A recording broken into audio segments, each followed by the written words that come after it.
Gamers, how are we doing today? What's going on, Zero? And it's good to see you, TST. How you guys doing? Oh, brother. We're gonna do some actual coding. Not gonna lie though, felt quite tempted to do some more music stuff today. I did some work last night when I should have been streaming, but I just felt like doing some music stuff. I recorded the vocals, but there's like a couple options now for how I want to process. I did. Usually I do like. I'm trying out this thing where I record like soft vocals and then I record like a more aggressive medium vocals, and I'm seeing which ones I like more, splicing them together, and then seeing where it goes. CC stream would be fun. Oh, Cozy Craft? Yeah, that would be fun. I think I have to do it at some point because I really want to do more stuff in Cozy Craft, but I find myself so busy. And I think the only time I'll actually block off time is if I was like, streaming it. If I'm gonna be real with you. Then you can design the economy of the game, and I can start going into CC tweaked. What's going on, Parker? Yeah, we're very, very early today, actually. Oh, man. But yeah, I'm like, I don't know. Through my life, throughout a year, I go through different phases. So some phases I'm like super into, whatchamacallit. Some days I'm like super into cars for whatever reason. And then other days I get really into, I don't know, music. And then other times I get really into finances. And right now I'm kind of in the middle of this like, a little bit of finance interest, economics interest. But now we go to game dev. To call it a night, but it's okay because the coziness helps me unwind. Let's go, Parker. I mean, that's the goal for this. I think the goal for these streams is just to be kind of a relaxed, chill space. Relaxed, chill space. And hopefully provide some nice ambience as we, as people wind down for the day. And I'm trying to get reoriented with this project. It hasn't been that long, but still, there's some ideas. I have dreams. I was having dreams. I was having a dream the other day, like either last night. I think it might have been last night or the night before that, but I think it was last night. Or I ended up doing the, I don't know, like, why I was dreaming about this, but I was dreaming about reworking this entity to be unpacked, to convert it from like a, array of structures to instead of be a structure of arrays, and break these sub elements into their own individual arrays. I had a dream where I was like literally coding and implementing that, and then I was about to do the perf test on it, and then I think I either woke up or I went to a different dream.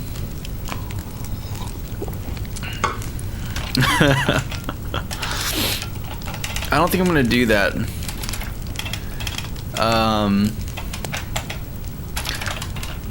I don't know. I think it's gonna be extra complexity for not much gain.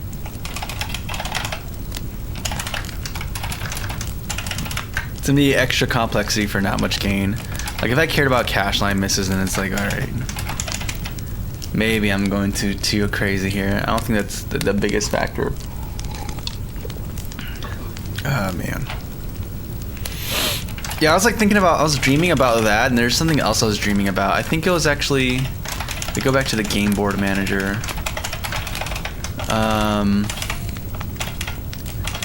I think I was also dreaming about modifying this, I was dreaming about hunting down the issue with the model.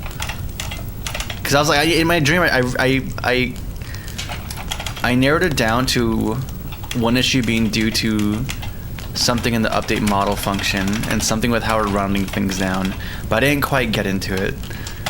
But I was like walking through it in my brain. Anyways, let's just take a look at the game as is right now. And then we're going to make some decisions about what we're going to be implementing today. I think one thing I want to do for sure is like some level generation stuff. Let me even turn on the audio today. Why not? Let's be extra adventurous. What's going on, Lucas? Good to see you, man. And you can see like the level that's generated here. And like, we're gonna have to tweak it because it looks cool, but I want to encourage speed.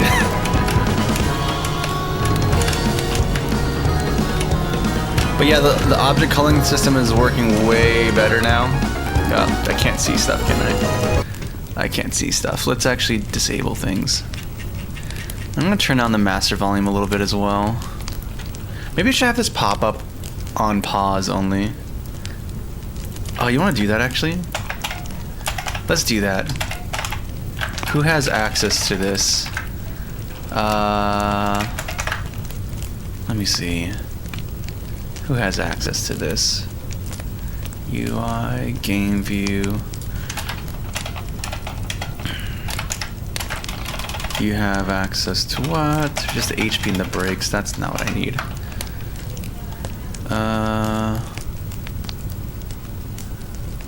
Where are you? Where are ya? This thing that's called model state. 1 second. I just want to have this be. Because I know for a fact there has to be something. Like I have a debug. Something that's populating this with the information that's needed for displaying it. Is it part of like the perf stuff? Yeah, I think it's part of the performance debugging script I have somewhere here. These are here's like placeholder stuff. It's not game view. Is it in the root one? I don't know, 1 second. i3, yeah, I'm using i3. Yeah, I'm making this game right now.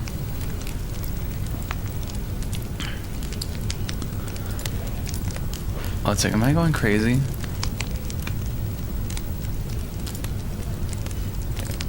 This application, is it somewhere else? I don't know. Let's just go to... Let's just type in debug and see what we get.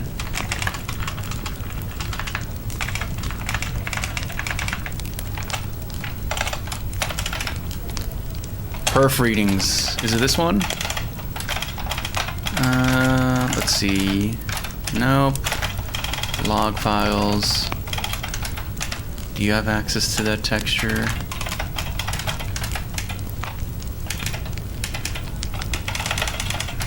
You know what? It's the game board. The game board has access to this. Yeah. It's the game board that has access to it. Okay. And what are we gonna do?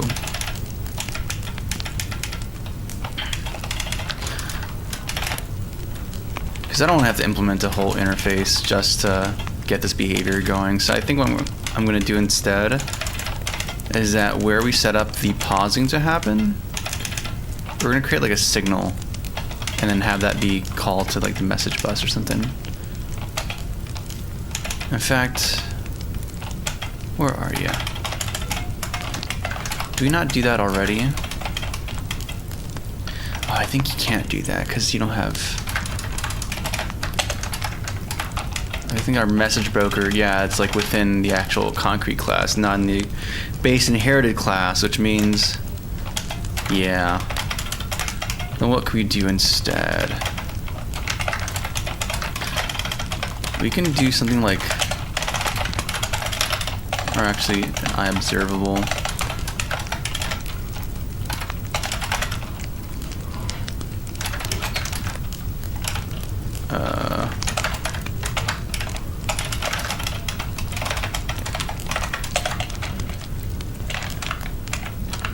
What are we gonna use? Are we gonna use system, or should we use UniRx?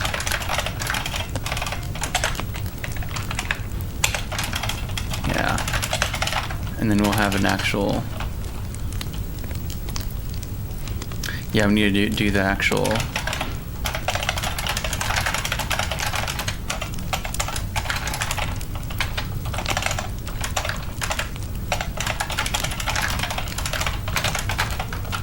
One second. This will be quick. And it should make things a bit convenient for me in the future.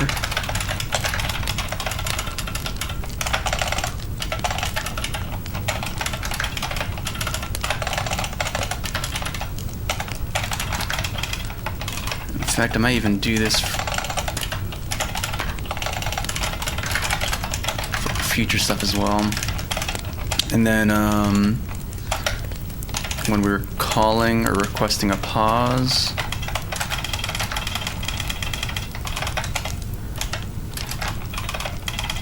we do this. Is there an early return? No, there's no early return.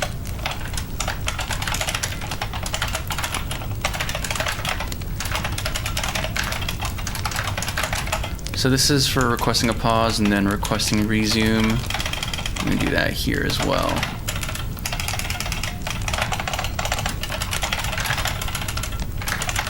Cool, and now I can go back to the game board.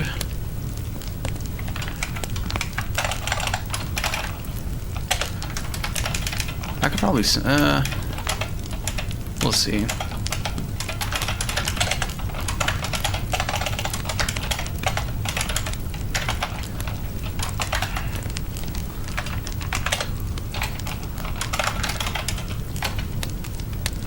Yeah, this feels super roundabout, but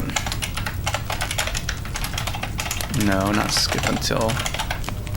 We're gonna subscribe to every single on pause call invocation.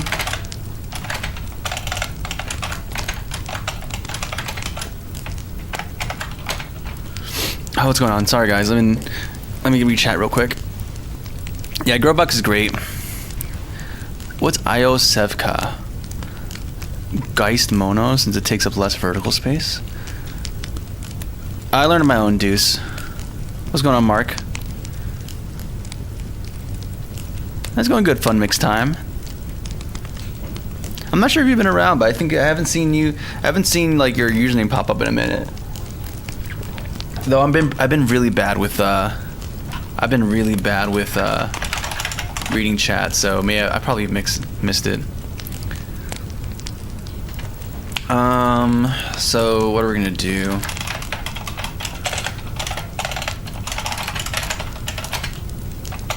Actually, I don't know. Something dumb.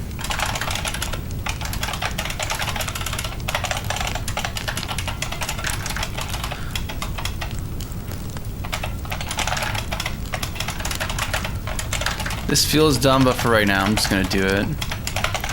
Because I think in general, it's gonna be easier than actually implementing an interface and registering yourself.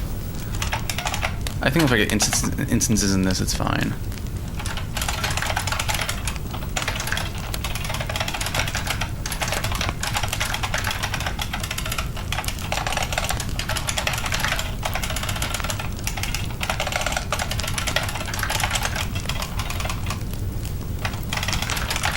Cool. And then going back to game board. Oh wait, wrong thing. Because we're not just doing this. We have to do. The whole point is I can put it into my message broker.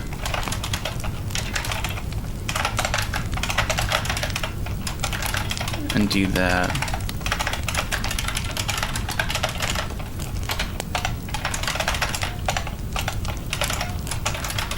Yeah, ideally something that should just be merged with the actual pause module, but it is what it is. Now we can go to Game Board Manager and we can do something cool here. So on start, no, that's not a Messy Mansion.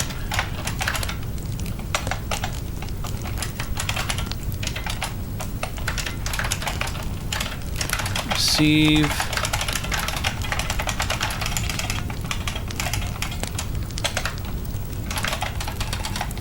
It's a private class. I forgot I did that, didn't I? Yeah, I don't want to do that. Let's go back to here.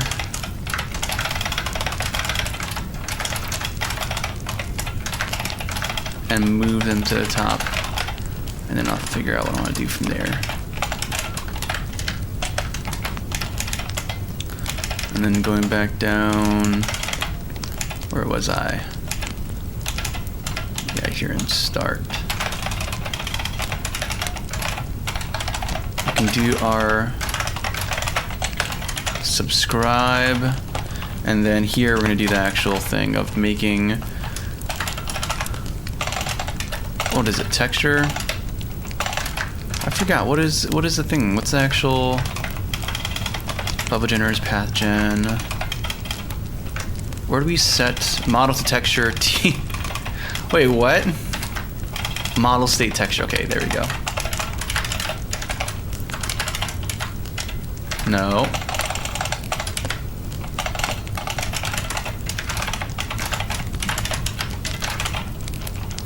So when we pause, we want it to be set active to true.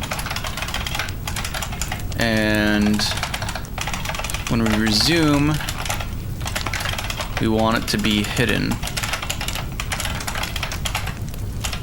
And then by default, I want this hidden as well.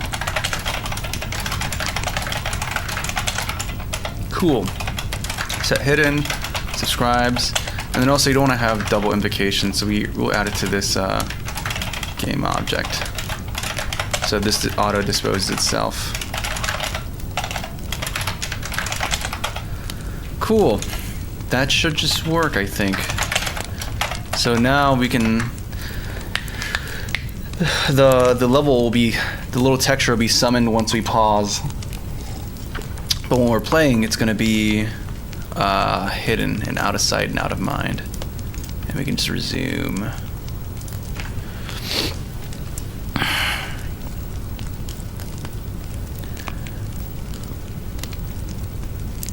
How did the game go with Unity? Is it still work in progress? Which one? Dude, prior to this one, a bunch, Joy. It's been a bunch. I've done so many projects. I'm like in the middle of a recursive call where I had like a bigger project and then I did a smaller project and this is an even smaller project.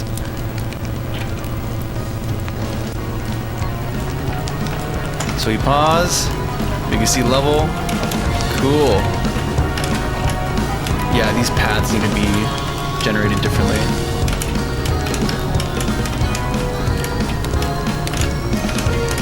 It has to be wider.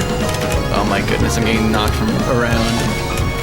So that's the thing we should probably work on today is tweaking this level generation algorithm a little bit. So the slopes are a bit more steeper as opposed to being super, or less steep as opposed to as steep as it is currently. And also maybe make the path thicker as well. Yeah, we need to do that. Let's do that. I think one of these things is gonna be simple though. Which it's gonna be just changing some parameters in this path gen function. So I think right now the path radius is 3. Let's increase it to like, I don't know, 8. And then as far as slope is concerned, I'm gonna change. It's a weird thing. I want to have, in general, less steep curves, the slopes, but I still want to have some that go really crazy, so that you can explore the entirety of the cylinder as opposed to just a small section of it. And right now we're doing a random direction based off of this random range of half path count and positive half path count.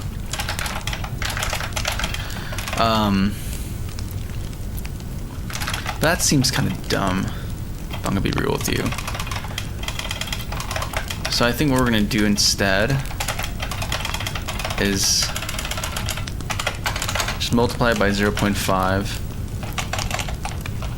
Again, Really, instead of doing that, I could just do times 0.25, which make it a solid coefficient.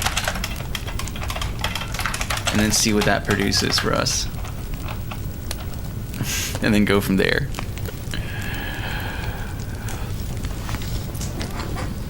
Oh, what's going on here? Nessa Fabric, what's going on?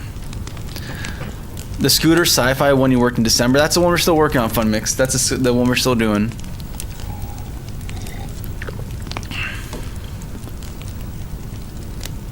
Yeah, it's a great keyboard, I like it. It's either this or the split key. Have fun, I'm going back to reading ARM64 instructions. That sounds like fun. That sounds like you're finally getting to the... You're getting to the real stuff. I'm stuck in this abstracted land. Let me turn off... Okay, we're gonna do something real quick. Where's the audio?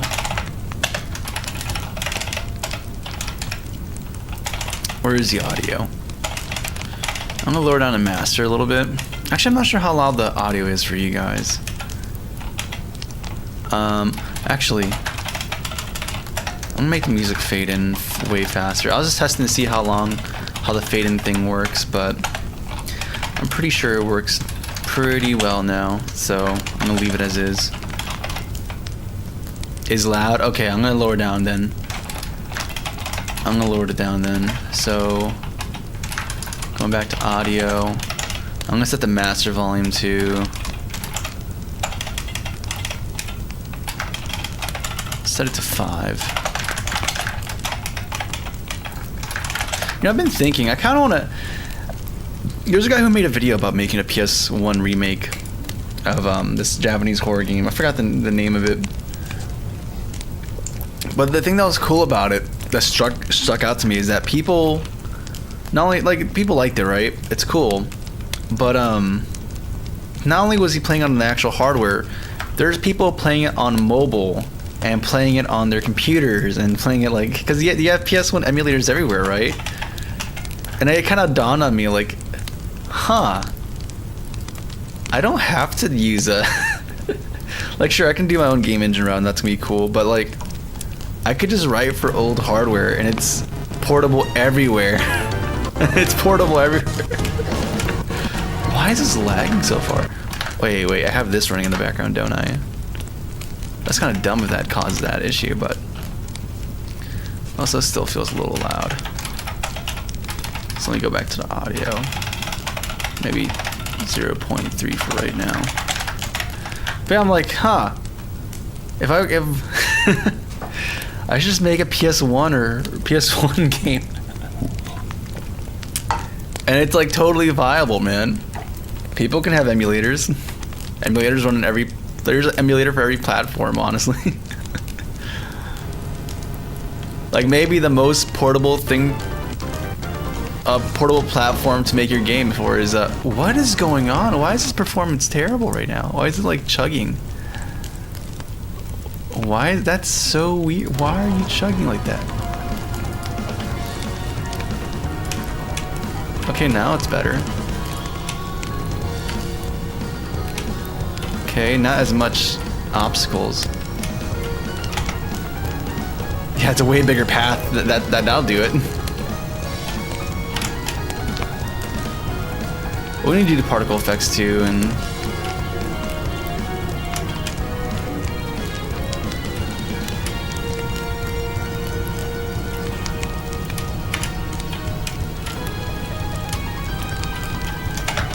yeah, I think we're gonna have what I'm gonna do.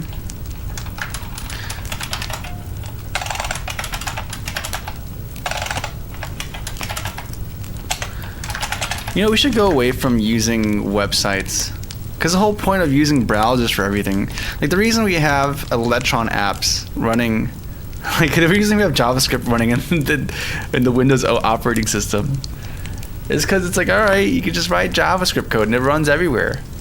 It's portable, right? But how about this? What if we switch away from browsers and instead make our applications run on a PS1? You write it once for the PlayStation 1, it runs everywhere. It runs on mobile, it runs on desktop machines, it could probably run in your fridge.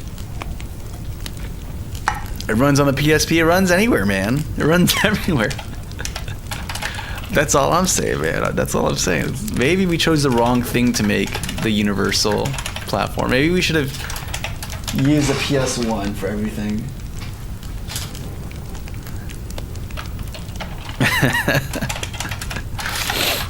Oh man. I'm gonna play around with this a little bit though.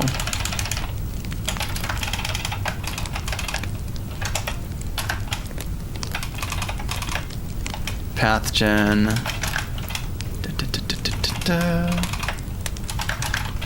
Yep. Where's the radius? I know I've set the radius somewhere. Oh, right here. Okay, before it was 3 and it felt too small. 8 feels too big. Let's just try 5. Let's go 3 sizes down. Maybe that'll be the happy Goldilocks zone.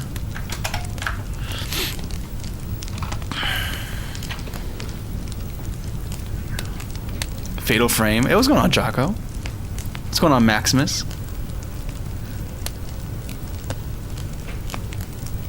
There is still some retro. Yeah, I mean, that's the thing, though. Like, I remember in school, one of the big things that people would do is put emulators on their school computers and tablets and whatnot. Like, the emulation scene is still big, man.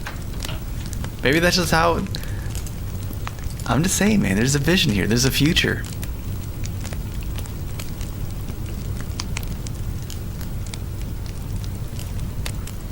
Contribute to the decomp project. Oh yeah, there is a big decomp project that's going on for the PS1, isn't there?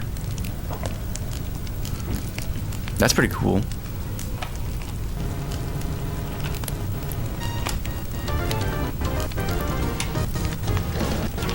What is going on?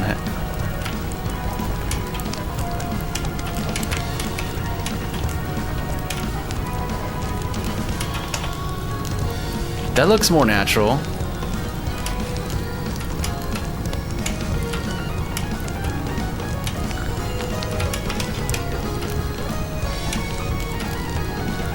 I want to see how this scales once we start going faster. Because like that, for example, is kind of an abrupt thing. Not as much obstacles, but when they do pop up, it's like, oh my goodness, it's kind of a big, it's kind of a big change. So if we get a faster vehicle, I imagine it'll be a bit more difficult. But you know what? I can always like change the algorithm to be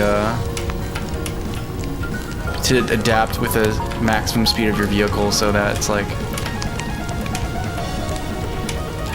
you know, it's like possible to traverse it. It's possible to go at max speed without having to have instant transmission.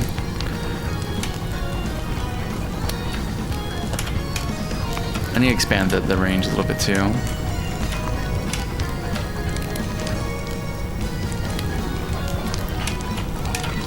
Yeah, I think I have to expand the range.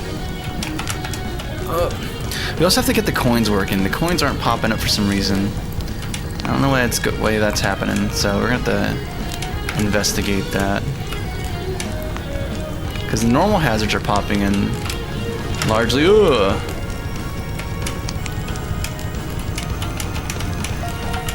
Yeah, they're mostly popping in the way you want them to.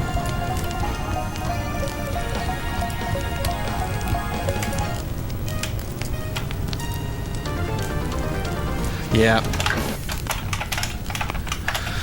Let's see what we can do on that front. I think that's mostly traversable though.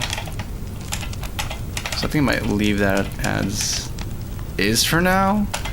Let me go to the game board real quick, and I want to do something here a little bit. Let's expand some of the constants. I need to reorganize things a bit more too. Yeah, because the left and right margin is just not... The right margin in particular is not as good. We want this to be like 28.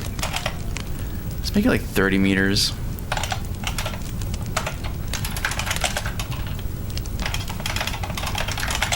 going on, Zero Solo? You're trying to make a game, Alex. We're still not there yet, man. Still not there yet. The Argentina, good to see you, Jenny's.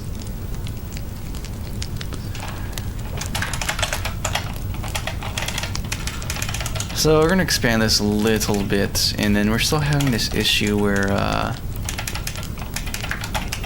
me see if there's any exceptions first of all. Actually, there's, well, because we just stopped playing, didn't we? Let's see here. I'm gonna turn off the music as well, so before it gets old.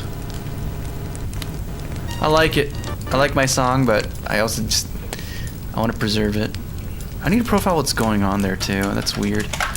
Okay, we have a bad result reading here. Only happens once. It's a bit strange. And you're happening. Oh, it's the unit test thing. That was like the unit. Because I was like testing for bad values. Yeah, no. We're actually good. We're good here. We don't need that actually anymore. Yeah, unit tests, quote unquote.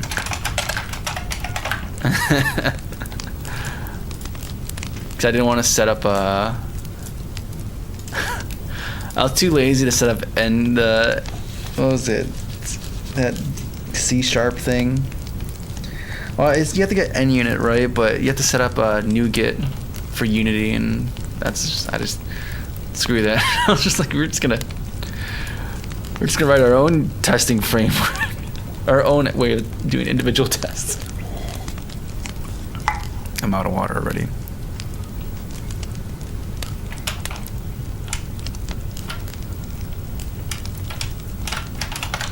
Okay, there's a null reference there, though. Now that's different. And there's a bunch of those. Okay. Collapsed, and they're unique. That's not great.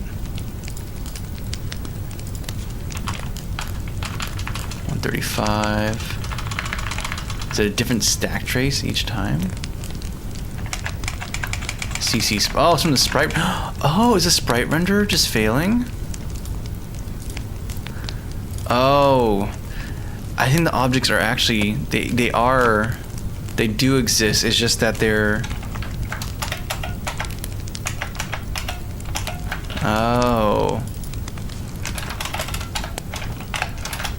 animated materials is null,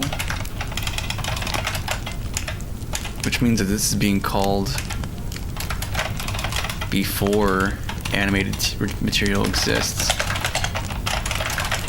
Which means something might be like calling it out of order. I mean, we can do a simple thing of like, hey, there's no animated material. We just return early.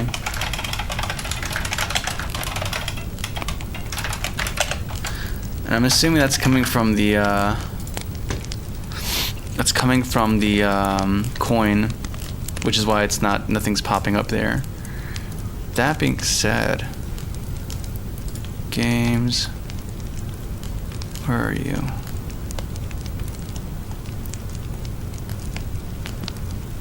Where is it?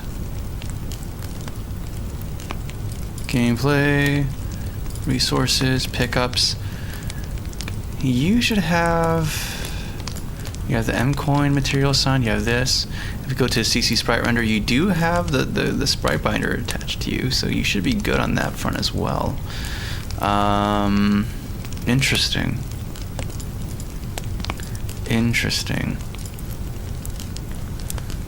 Let's just try this out. Let's see if my little change can fix everything in the world.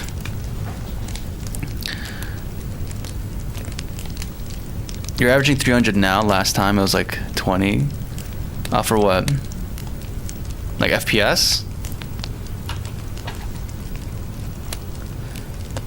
Looks crazy good. Thank you, man.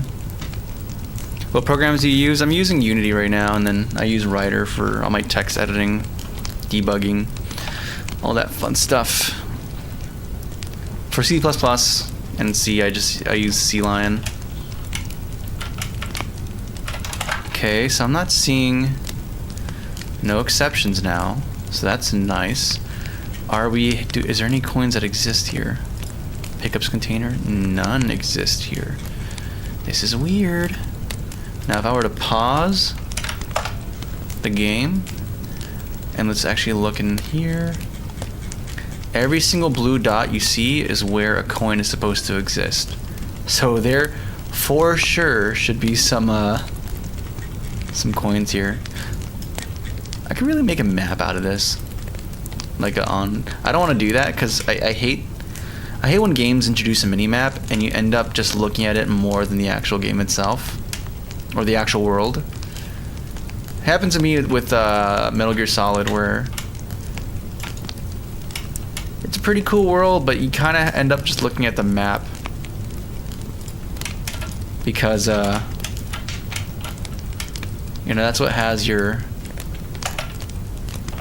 that's what has all the information you need to do the things you gotta do.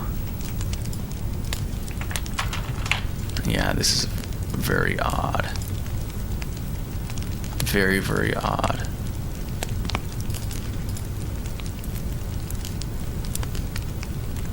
Coin sprite? Why is this? Wait, what? Why is the coin sprite null? That's not right.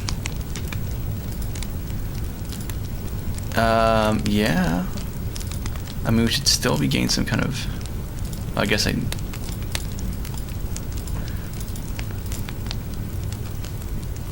Yeah, it's not set. I'm flabbergasted. Flabbergasted. Flummoxed even. I wonder if that's like causing an exception when it gets pulled from the object pool, and then that would explain stuff. Do you still have time to play games? I want to. I'm waiting to get my PS2 back from the shop. Yeah, there's no references happening. That's not great. That's not great. Wait, why are you reloading domain? Yeah, I really wanna get back to playing games at some point, but I don't know, working on code is, or at least work on my games is way more attention grabbing for me. Like, games are nice, it's cool to play them, but at the same time, I don't know, I have this kind of like, I have this mindset right now where my time is, like, it feels like my time is the time of my youth is limited, right? And now while I have energy, I just kind of want to just work on realizing all these projects and ideas I have in mind before, I get a family or something like that, or, different obligations come up in my life. So I have like this fire right now just to make these ideas I've had in my brain for a long time just come to reality, and then after I get like that stuff off, I can take the time I want to catch up on video games. I don't know. Maybe it's a workaholic thing. Is there any issues with you? Nope, you're a correct asset. There's no normal texture for you. Frame count is 4 also. You're supposed to be, that information's incorrect, so that even if it did pop up, it would have been wrong. Frame count of 4, cell count X 4, cell count Y 1, speed 4, loop, yeah.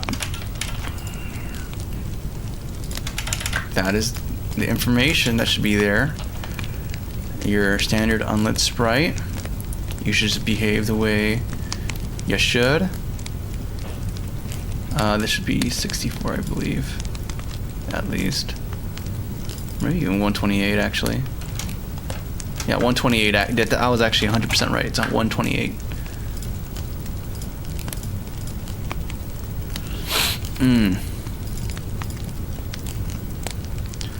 Okay. I'm hoping this is everything that's needed. If I go through here, is there anything else that can go wrong during...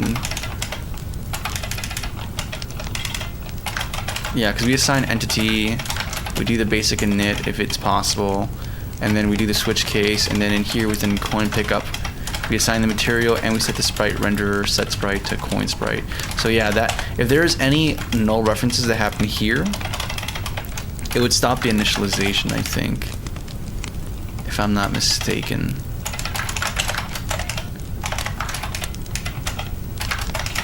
So let's just try it and see if that fixes things.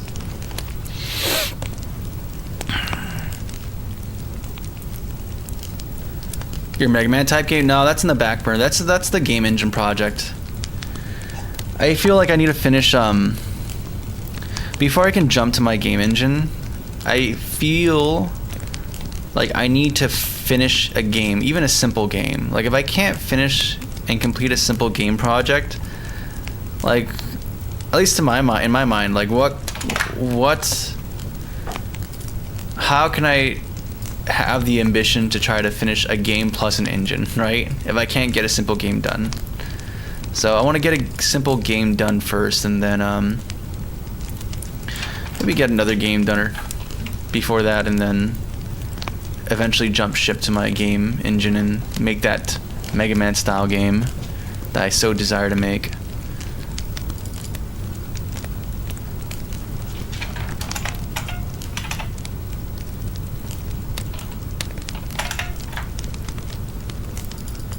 So line 73. So now this is not null, but we enter here. And when we enter here, what is null? 135. This guy is null. Target material, texture. Ooh, and the material is not set. That's interesting. Do we do things out of order?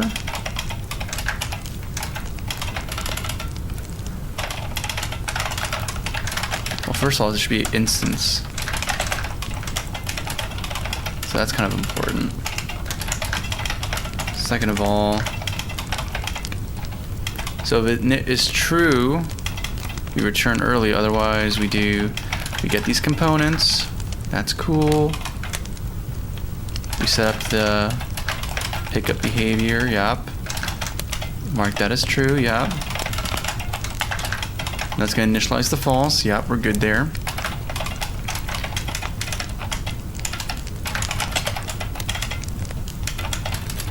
Yeah, it's like these things are running out of in a different order.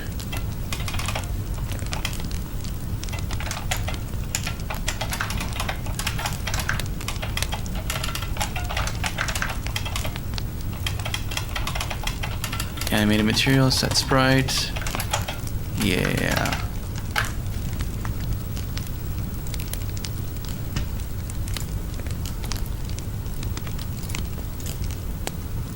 I have to change the script execution order to make sure that the animated material, the CC sprite renderer, happens after the default time to ensure that like the main script has an opportunity to do its thing. It isn't a downer for you that if you have success on a video game on Unity, they take part of your earning. I mean, I don't, not really, because you have to get to a certain threshold. And it's a pretty high threshold, honestly. Like, if I get to that point, it's like, all right, that's a problem that's worth, I'm perfectly happy to deal with. I'm perfectly happy to deal with that problem. I don't like that the future of my game is beholden to Unity, or whatever game engine, off-the-shelf engine I use, which is why I want to do my own, but that's a whole separate conversation. Alright, let's just see if this fixes things at all.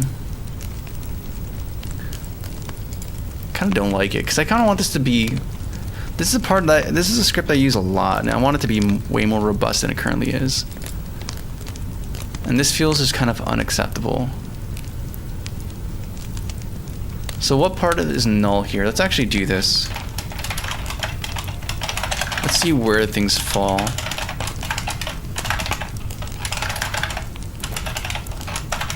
So you have target material,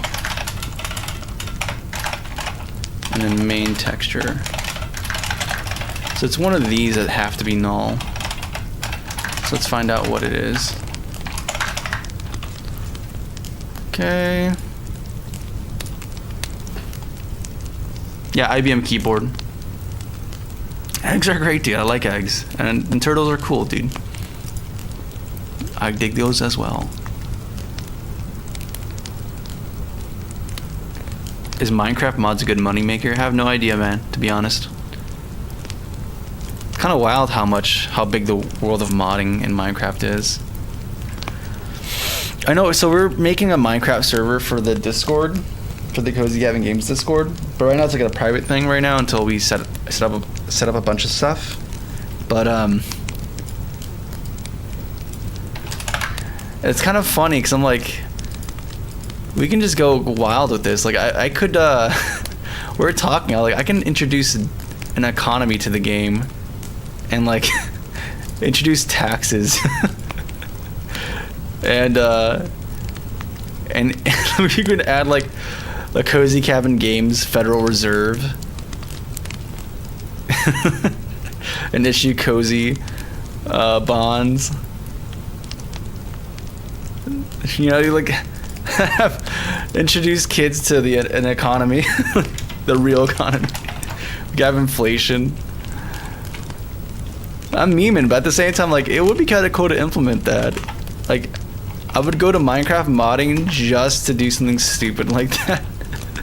Like, it'll be funny, like, it'll be cool if you can actually form companies and then actually have them go IPO, and then we can have like a securities and stock ticker like in the public square.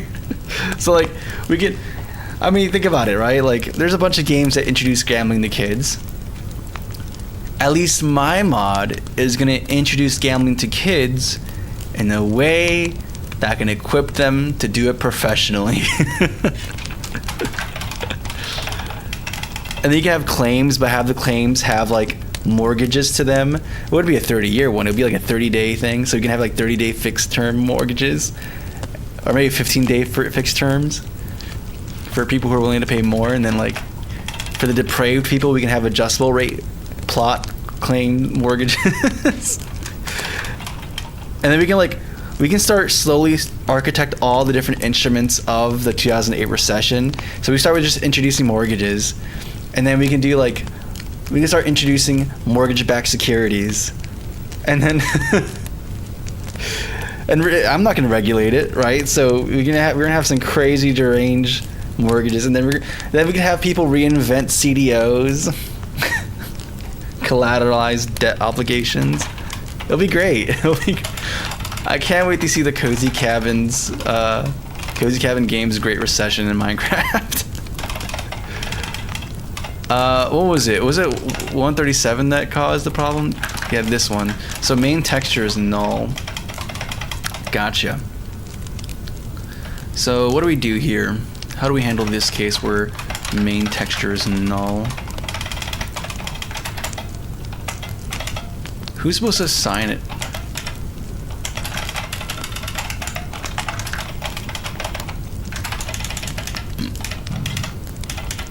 Like, what's the behavior we're gonna have here?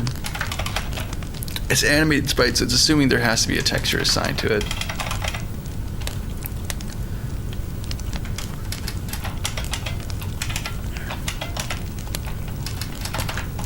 I mean, let's just do the dumb thing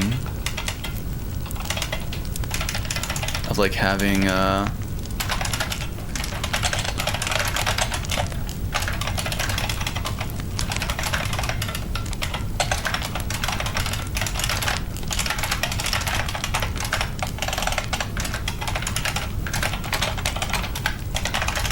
did the JavaScript thing by accident.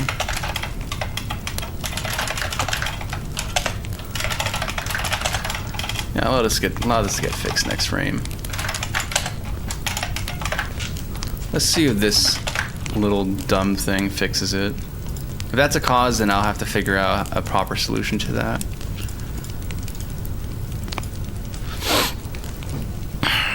Getting coding off YouTube a couple years ago. Lasted for maybe 4 hours, but this stuff doesn't make any sense to me. It just takes time. It's an acquired thing. Like, I've been doing this for 15 years, and I think only in the past 4 years did I actually start getting to this, just being able to comprehend what I'm doing now. Like 4 years ago, I'd struggle to comprehend what I'm doing, and then, you know, it just takes time. It just takes time. Did I re-import it? Let's make sure. It's Minecraft. It's not that complicated. But that's the thing. We can make it more complicated, DKF. Like, people play Minecraft the way they want to, right? Why can't I just have a really... like, have this Minecraft server with this weirdly intricate financial system in there. Oh, man. That just sounds hilarious to me.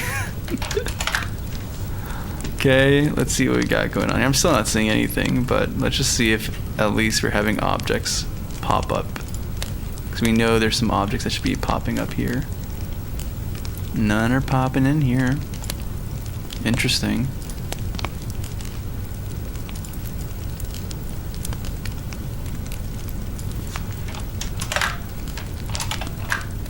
Let's see. Yeah, nothing of note. So this doesn't have anything to do with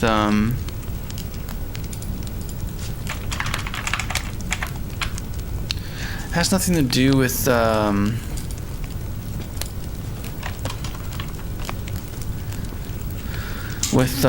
initialization stack, but rather, are we just simply not calling these objects at all? It would seem like that's the case. Because we clearly should have multiple objects appearing at this point. If we were to zoom in real quick.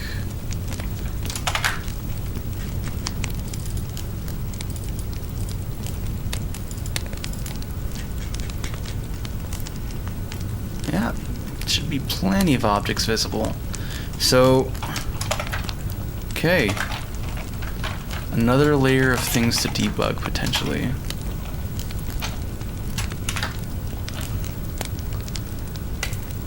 Yeah, it's missing object reference, but that's not that big deal. So let me see something. When we have create entity, we have this, we have this. We should assert that this is true. Like, we should never have a issue with this. Like, there should be coins existing. We request it from the object pool, pickups. And then if it's true, we do this operation. We do pick up assign entity 1.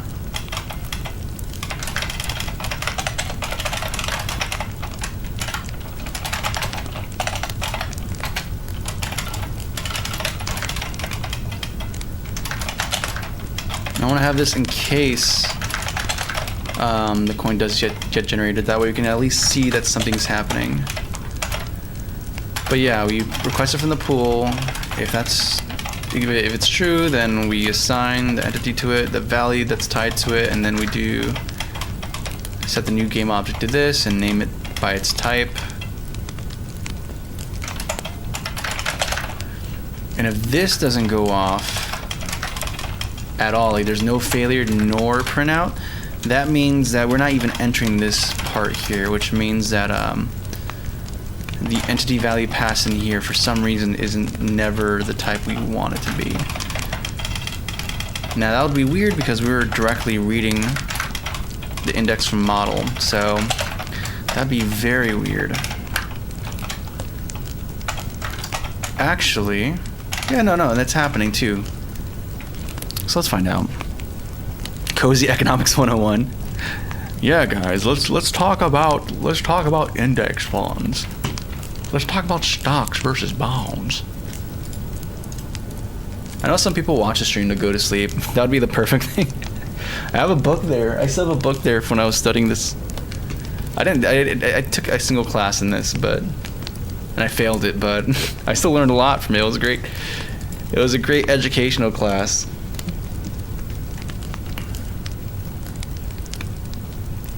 In front of you when your hands are hovering over it. What are you talking about? I hear someone typing the actual coding in the background when you're not touching the keyboard. That is literally in front of you when your hands are hovering over it. I don't know, man. Something to tap it like this? I don't know, man. Alright, let's see. It says coin generated. So we're hearing someone, I exist, Dad. And so we go back to the pool. We go to pickups containers. This existed for like a second and that's it. And nothing else. So that's concerning. That's not great. That is not good at all, man. What's going on, Hassan? What do you mean a lazy excuse?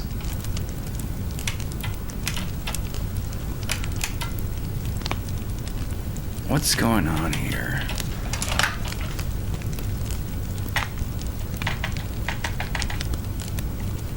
Okay. If we look at the little console log, this is only called once. Maybe, you know what I can do to try debugging this? We can have the player output every single... Oh, the fireplace stopped for a second. Whoopsie. To the beginning with you. Okay, so what we're gonna do, let's debug this. How do I want to debug this actually? Who do I want to debug this with? We can do, who would be the ideal person to handle this responsibility? Because I think at the end of the day, I want to output something to a text mesh probe, but I don't have it. I guess we can output, we could just print out.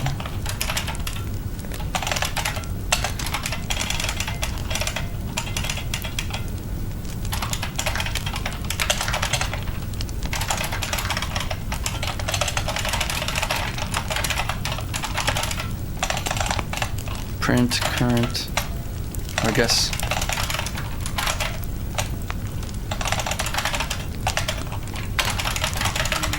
Player entity. Okay, and then we get what? I think we have. So we have some functions. We have a function. I think calc_y specifically that does this conversion for the player's position. It gets the player's y position, I think, at some point. Yeah, it gets the player's y row. And that is actually going to be of utility here. So we can yoink that. And what do we do? That's going to give only the one component though.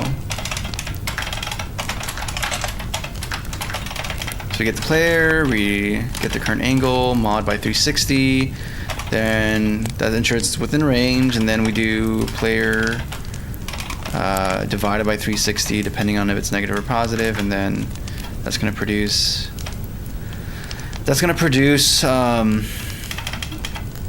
a normalized value from 0 to 1, and then we can multiply that 0 to 1 value by the total size of the board, and that's going to get the y coordinate for the player.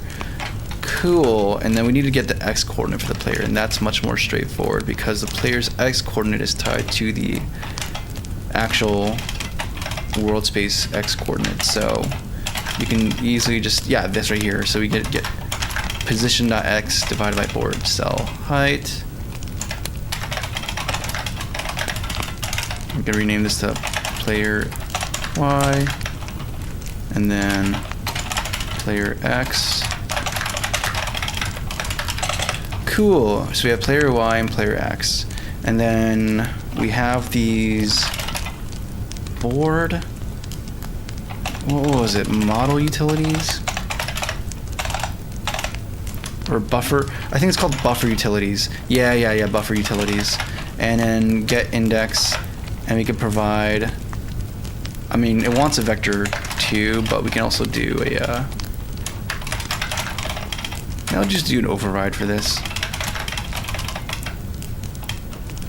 That takes in like an x and y explicitly.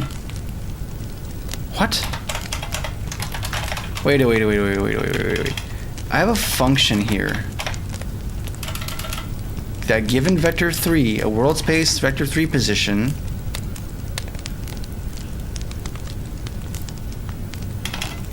buffer x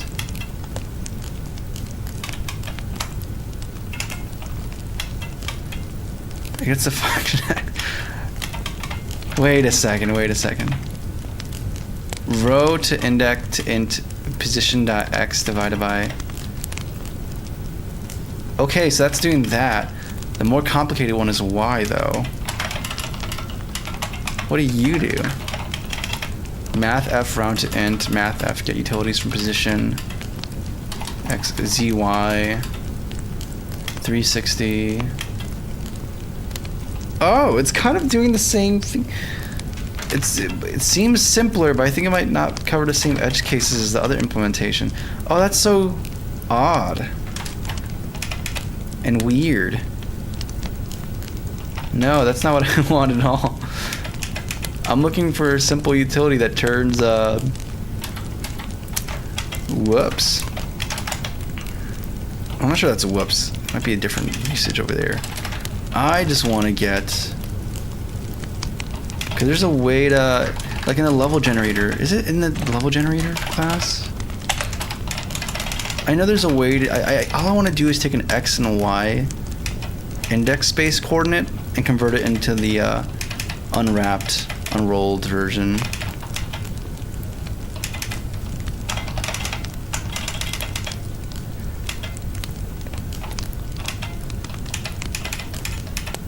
I know that exists somewhere.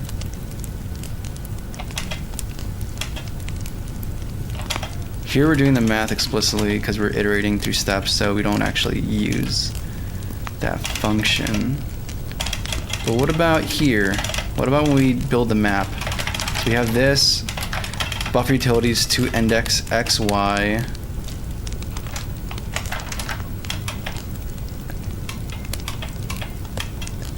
Okay, so this is the function I'm looking for. And it isn't buffer utilities. I just have a dump. It's not even overload. It's just one called get index and the other one's to index. Oh my goodness. And it does have the x and y. So we went on this. Oh my goodness. We went on this little goose chase for no reason. May not no reason, but now it kind of highlighted some stuff I need to change.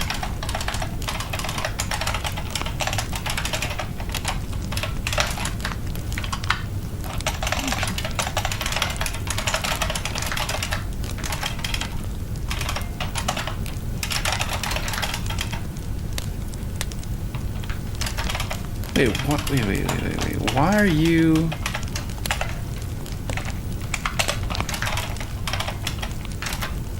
You know, I'm not going to question it. I'm just not going to... Maybe they're both errors and I just didn't recognize that.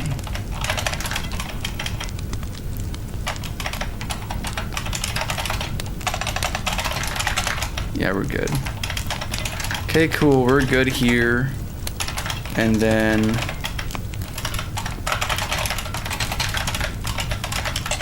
we get index, and then we can return model.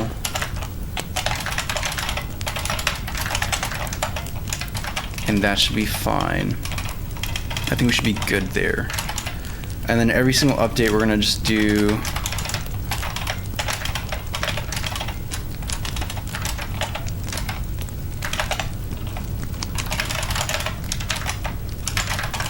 I'm just gonna print this out.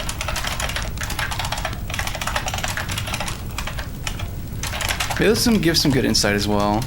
And then as for entity, we're gonna have to do something here because I don't think we have a two-string implementation for you. So we're gonna do one right now.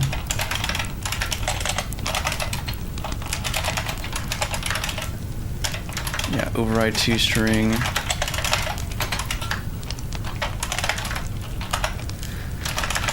How do I want to have information structured here? Probably start with type. Actually, maybe start with coordinate.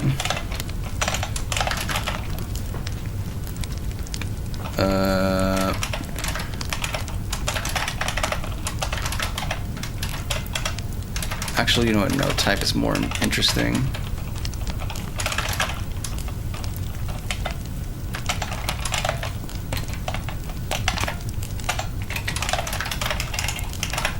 Okay, and then we're gonna do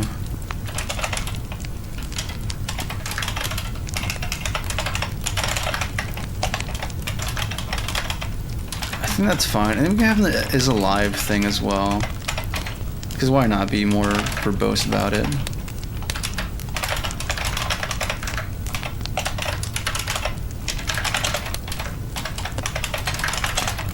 Cool, so we have this, and now it should just work. Okay, let me re-import this and then see what we get. And it should be a single line so we can see it from the bottom of the screen. Let me catch up in chat real quick, guys. What about the Z position? Yeah, so no Z-axis. I mean, yeah, it's a weird thing. It is a 3D game, but we're mapping 3D space to 2D because we're rotating around a torus, or a cylinder. My bad, not a torus, a cylinder.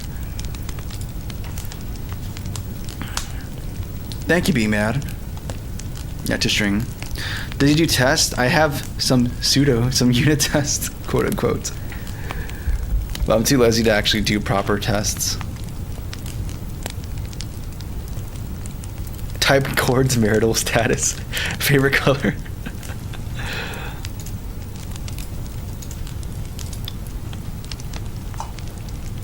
I'm out of water. I need some water, dude.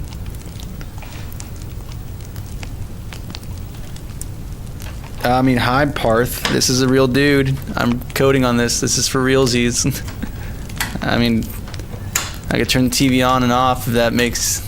I'm not sure how that makes it more believable, because if you think I'm doing like AI to generate this, then like you can probably do something with that. But I mean, it's a real thing. There's multiple cams too that are synced. So 1, 2, 3, 4, 5, 6, 7, 8, 9, 10.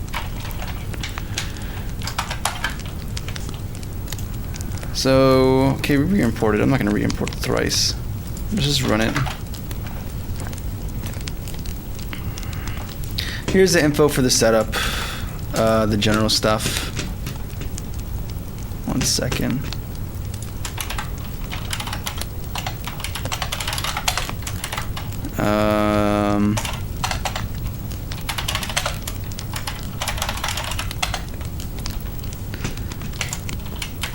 So what's going on here?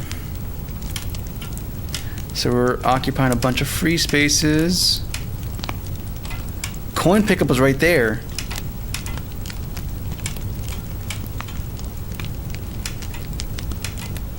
So we just passed by a space where coin pickup was.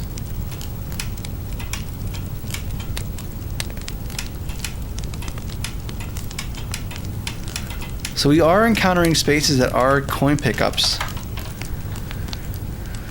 So, interesting. And even though we pass these spaces that are coin pickups, how many of them are actually... We passed by a number of them. Different coordinates, but yeah. Still there. So, okay.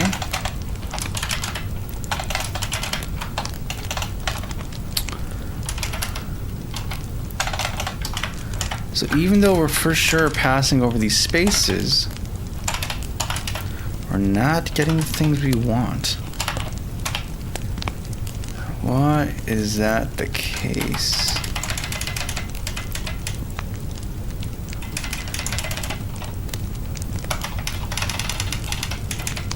And I think that we're finding the failure is happening like more and more. It's happening in like where I dreamt of it happening in the model function.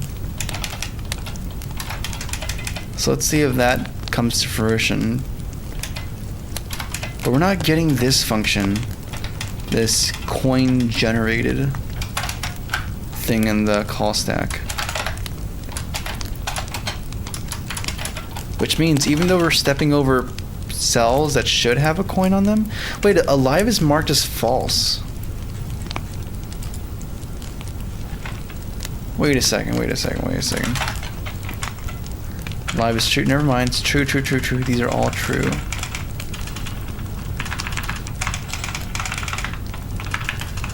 All marked as true. Interesting.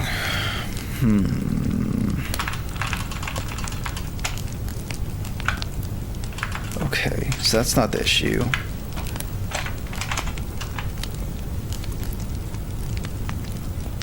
Hold the phone. We have negative Y values.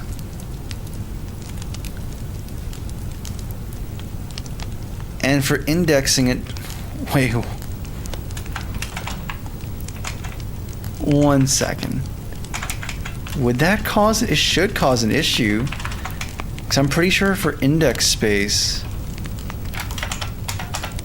it's supposed to be, they should all be positive values. And yet the coordinate, also, and yet, like, we're not getting an index outer range exceptions. That's also weird. Is my toString function correct? Like, what do we have here? Position.x, position.y. Yeah, that's correct. No negative concatenated here. So it legitimately has a negative value. And yet somehow we're indexing into it fine. How does that happen? How does that happen?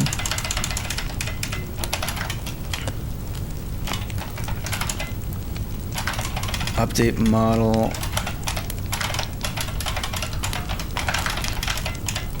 Let's go down here. Are you doing something magical to fix things?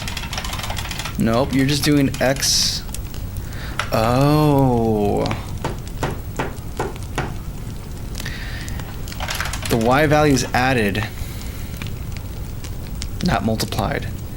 Meaning that if this X value is a significantly large enough, then this negative value is not going to cause an issue because it's going to be big enough to be still within range. Oh. That means the values we're setting for the int on the map generation is invalid.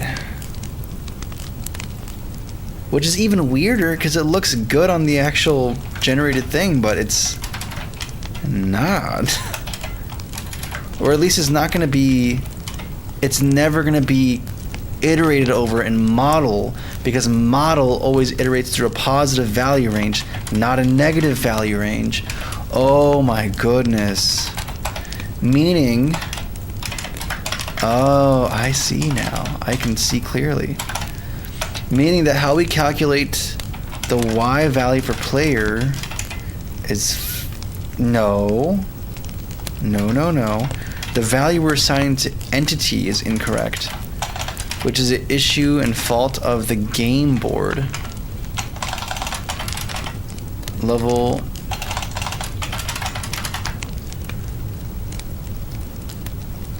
generator.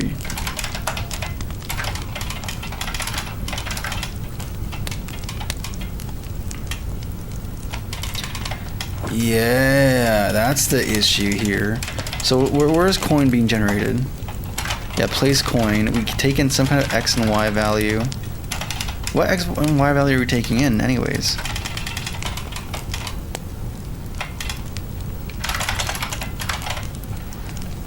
Let me catch up in chat real quick. My bad, guys.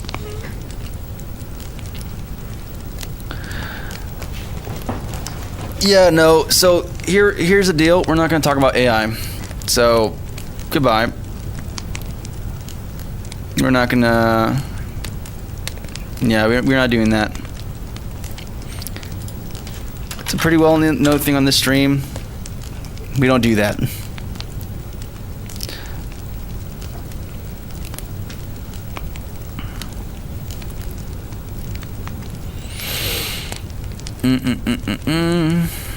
Oh no, just spent around 5 hours with the same issue, not doing mid optimizations.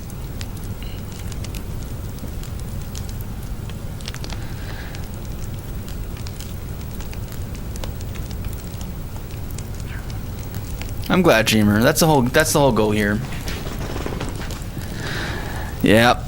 So I'm not gonna really talk about it in general. I think I've talked way more than I should about it. So that's just my policy for here on out, and I'm just gonna be sticking to it. We're here to watch. We're just here to hang out, chill. I'm making a game. We're coding it. It's all good, man. It's all gravy.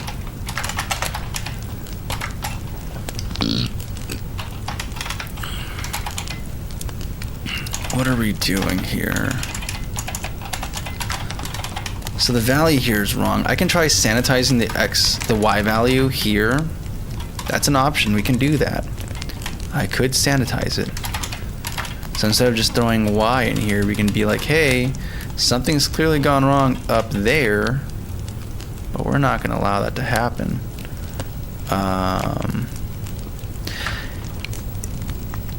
That is strange, though. Now that I think about it, because that means these entities also have wrong values. Like final index is calculated. No, this is calculated in a particular way.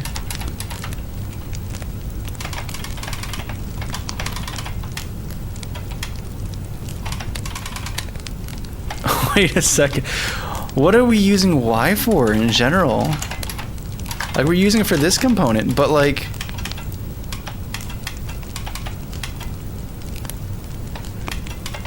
Here we're using new Y. We have min index.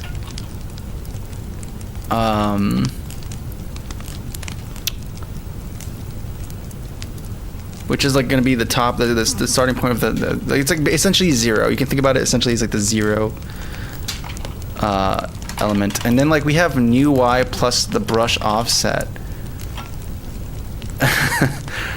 These terms are essentially the Y value. And it's being wrapped here. So it's like, I think we introduced this Y value for convenience. We updated the actual representation here, but then never updated the rest of them. So we're just putting wrong Y values in there. So it's indexed. The index is getting set correctly, but we never... Oh, brother. Okay, now we know. Now we know. And then, is there anywhere else we use? We don't use Y literally anywhere. I introduced this for convenience and then promptly never used it.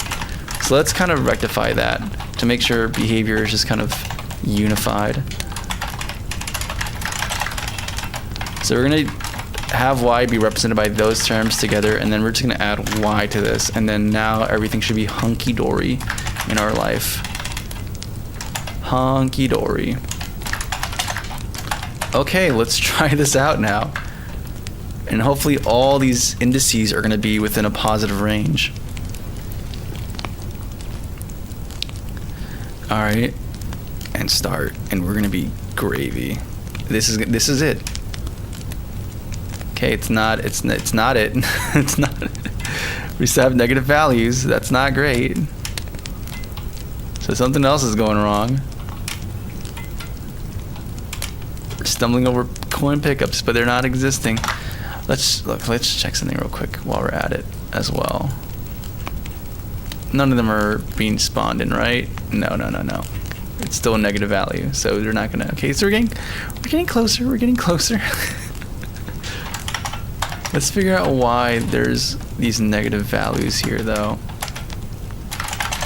I'm afraid we're gonna have to do some math. Min index, what are you equal to? X times height. Cool. I wrote this. I don't know what is height. You exist for convenience. And I made you not convenient by not making what you represent clear. If it's a constant, I'd recognize, oh, this is the actual board height and board. I just don't want to have to deal with that. Maybe I should just do it. have verbose code. Who cares? All right, min is equal to x times height, and then min index. The max index is min index plus height minus 1. That makes sense to me so far. Yeah. So these should be for sure positive then. For sure positive. And then what happens when we get to here? When we get to calculating the y.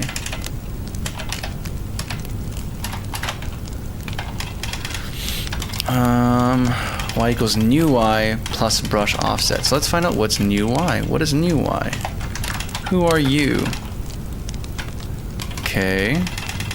New y is math wrap last y plus direction. Okay, so the last value, y value, plus a given direction. And we're wrapping it from 0 to height. So this should be an absolute, like, that should be a positive range. 100%. Like, we can just be sure, but yeah, that's 128, yeah. No, not level assets. So, okay.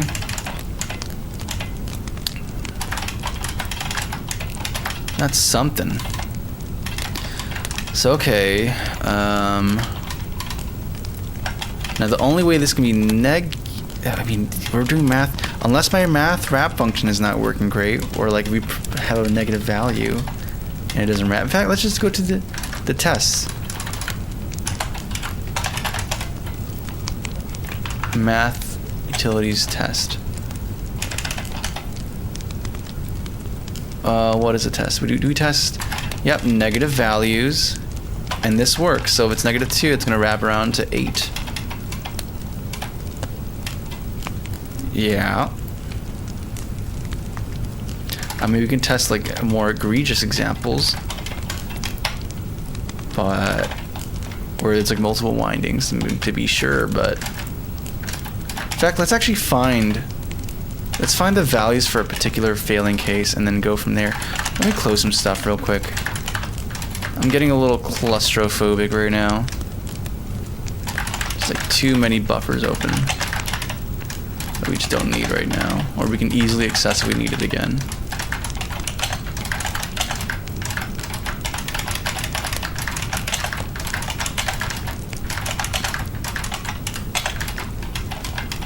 There we go, that feels better already.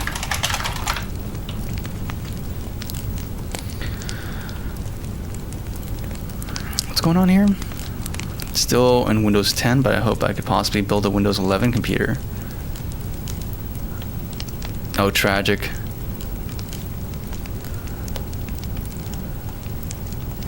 I bought for the computer is a GeForce RTX 4060. Hey, that's pretty good, man. Put a breakpoint. I'm a non-game dev. You could do that, but to inspect the values. But I'd rather have like a larger suite of tests for this case. If it's being weird, I just want to inspect that value. This is the wrong file. We are supposed to be in level generator. Also, breakpoints are weird on my setup for some reason. Either the aspect ratio or just my desktop environment with i3 and other things. So there's been times where I did breakpoint and then my system got taken hostage.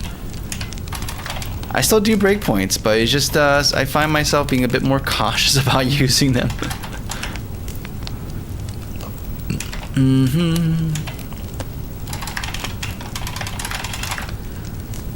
Let's see here.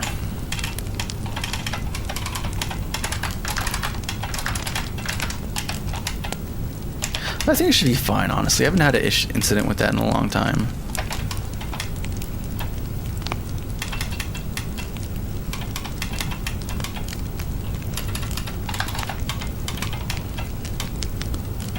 Free space. Let me just verify too that everything's good here and as expected, and seems to be so. So I'm not gonna dwell too much on this. It seems very much just boilerplate. So we're good. All right, 1 second, guys. Let me get some water. Let me get some water real quick. No, 1 second. Yeah, I need to drink something, man. I need some water. It's not good to be doing these long dev sessions. 1 second. Let me get some water. Oops.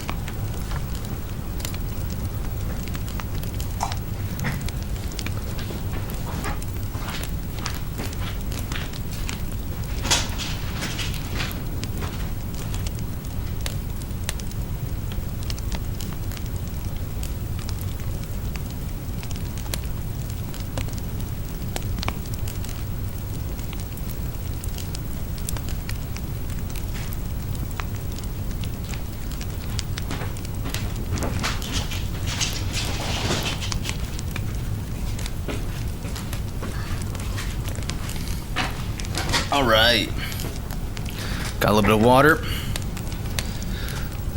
Do I have chips somewhere? I thought I got chips here. Let me snack and munch on something real quick. I'm usually good about not eating during streams,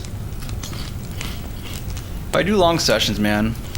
And I think it's like starting to catch up with me. Going like 5 hours without eating. And just sustaining myself on water.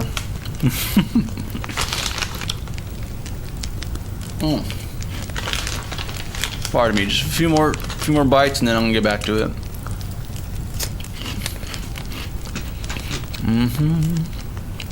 Let me think through this as well while we're doing that.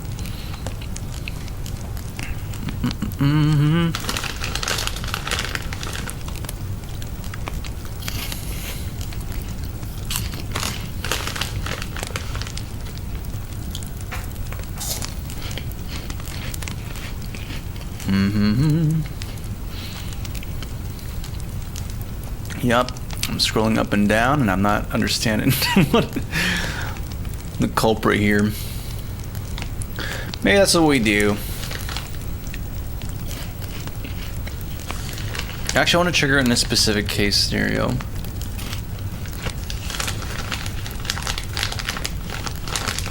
Yeah, you know what we're gonna do? We're gonna check to see. We're gonna do like an assertion. That way, the first sign of like a negative value, we can just check that out instead of having false positives on breakpoint. Make sure we do that too, but.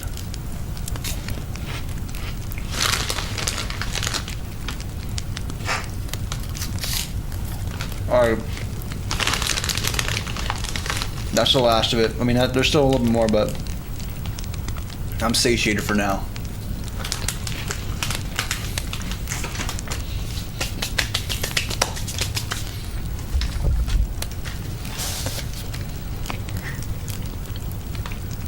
Alright. This is what we're gonna do. Let's even check to see if there's even like, if we're even getting a negative value. Because I feel like mathematically, if my wrap function is doing what it's supposed to do, it should just not be possible to have negatives. But let's just do it. Okay, let's actually type.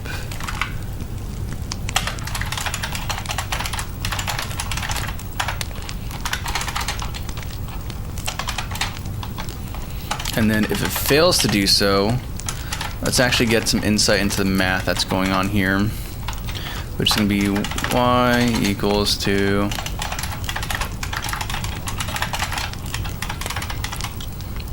and then what's going on here.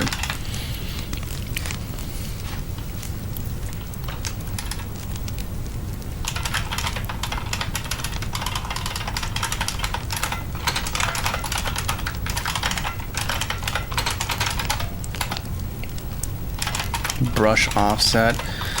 Oh, you know what? We assign y. No, actually, this is final index.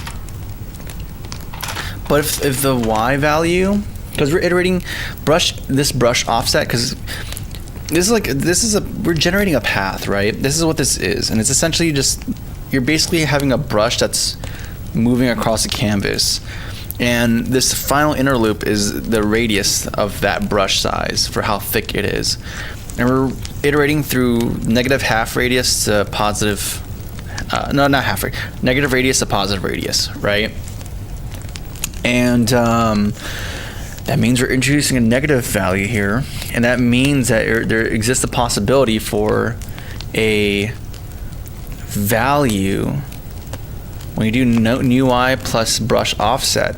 Here, brush offset can be a negative number and potentially big enough to cause the total sum to be negative, meaning that I should maybe do a clamp instead here. Maybe that's the cause of this. I mean, I would still like to verify this is the case, so I'm not going to introduce the clamp yet. I'd just like to have some confirmation that this is indeed happening here and that these are the values that are triggering it. And if that's the case, then we just have to do like a clamp 0 to the maximum buffer range for Y. So I think that should be actually fine. I think that's the issue. No, I'm a person, Juan. Yeah, this clock, these types of clocks are not really accurate. There's a lot of variability in them. That's kind of the price you pay for something that looks kind of cool. You sacrifice some accuracy. That's why I have a proper watch on my wrist.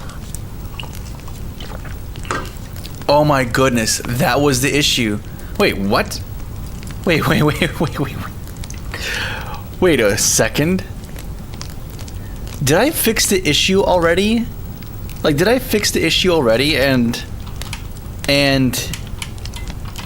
it just didn't compile? So I was running the old version instead of the new version? Oh my freaking goodness. No, but this is still up, which means something failed. Something's failed actually. There should be, yeah, there's an error here. So yeah, no, the scenario I proposed, which is happening here, -5, is indeed happening. So okay, no, we were right. We were right. We didn't fix it. It's just that it's causing an error that allows the non-failing values to work fine. But okay, that was the issue, which means we just have to clamp it. So if you're, or do we clamp it? Or do we wrap it? I think we actually have to wrap it around.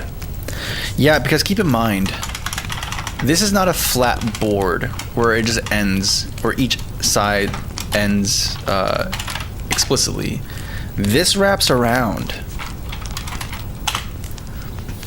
Even though it's like a 2D array we're iterating through, they're actually wrapped around this cylinder. Meaning that once you get to the seam, it shouldn't just cut off there. It should wrap around to the bottom. So like, there's like this index 0 and then wrapping around and it gets eventually to y equals 128. So like here's y is 0 and then wraps around to y equals 128. And then you add more. It shouldn't stay at 128. It should be, you know, if you're doing 10, then it should be like 10 over here. So actually, I think we have to do a wrap value instead of a clamp value, but the idea is the same. Oh, that's a simple thing. That's a simple thing. And it means another point to my math utility functions. They're working as intended, and that makes me very happy.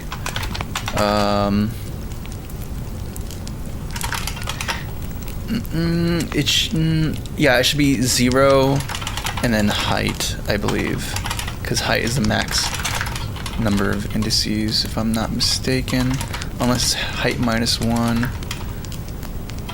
It might be that. It might be that.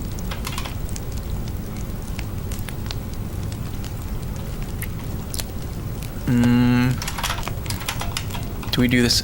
Yeah. Okay. It's yeah. Okay. We're good here. We're good here. Okay, let's try this out again. We're gonna recompile, and then life is gonna be beautiful, man. Didn't update the script. I actually think I did. That was my first hunch, but that assertion proved that the script did recompile.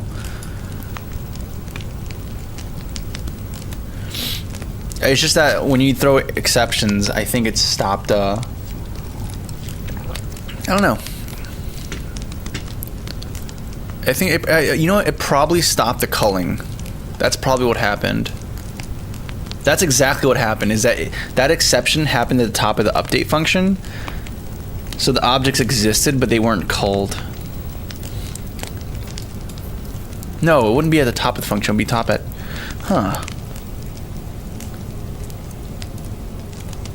That's actually strange. I'm actually, I don't know actually why that would be the case. Okay.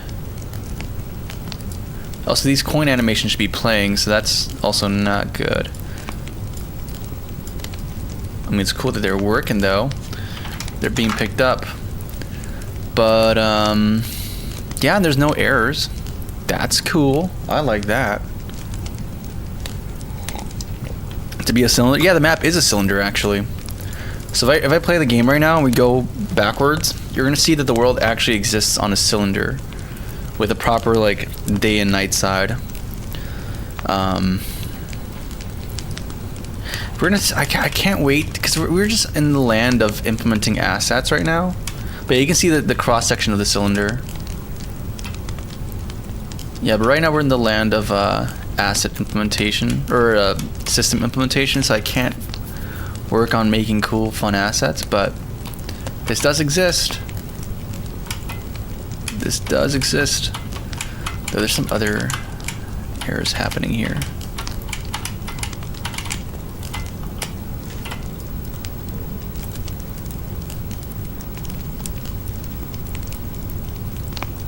And there's some things that are being prematurely culled. I wonder if part of the premature culling is coming from and there's an index out of range exception here in game board. Where? 207. Ooh, so there's a value that's outside of range. Okay, so maybe it's board height -1. That might be the case. Let's go to the math wrap function might be failing there.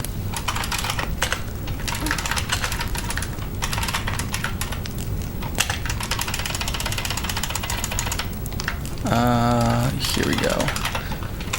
I guess this is specifying the index, so that's why it has to be only the indices. I think my wrap function's inclusive on both ends, so that's probably why. I'm hoping that's the case.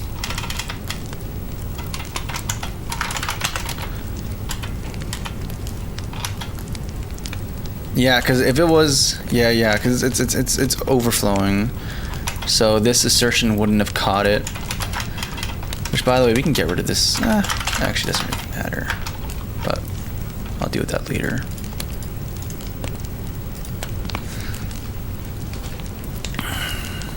You want them? Yeah. Well, listen to parameters downwards. I used to be a hater of that, but it's just grown to be the thing that makes the most sense for me. It's like I want to minimize how much my eye has to travel horizontally.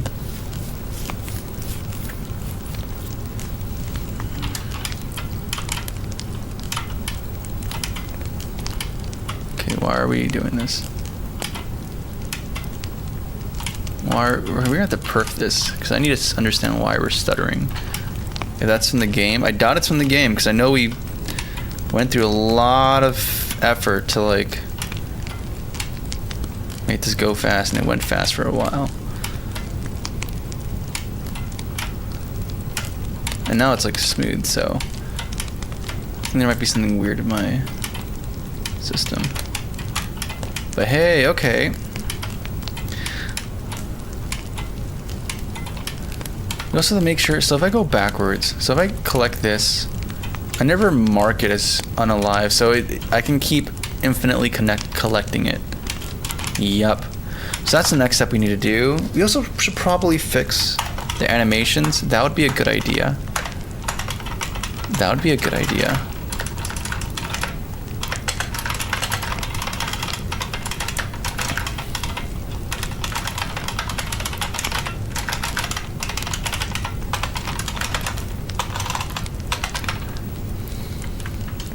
I wonder why this is not playing. This is very strange to me.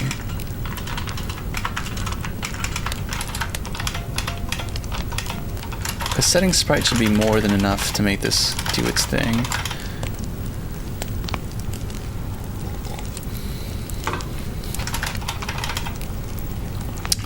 Aside from that though, on pickup, yeah, this guy here, we need to add the additional behavior of marking the model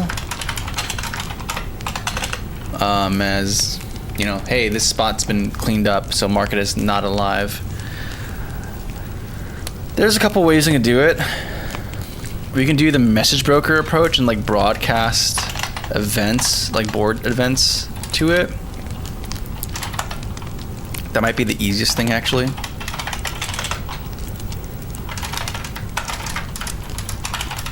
Because then like anyone can invoke changes to the board without having to have access to the game board manager. It just is.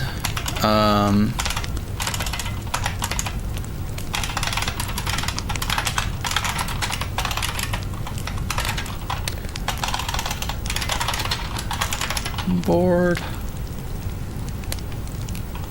space cleared, for example, is an easy thing you can have, and it can just have a vector 2 chord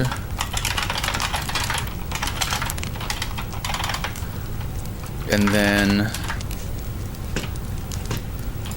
stop compiling prematurely, let me finish, and then on start you can have another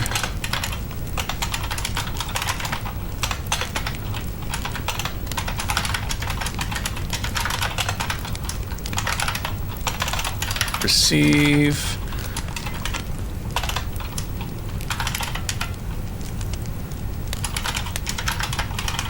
And I'm going to rename this actually to make sure that this is clear that it's a message.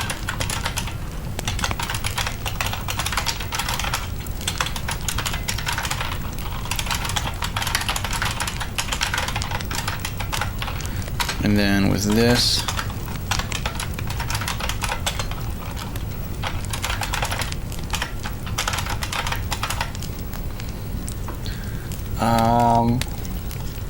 it's gonna have a chord, so we have to do buffer utilities to index, and then we're gonna use x.chord.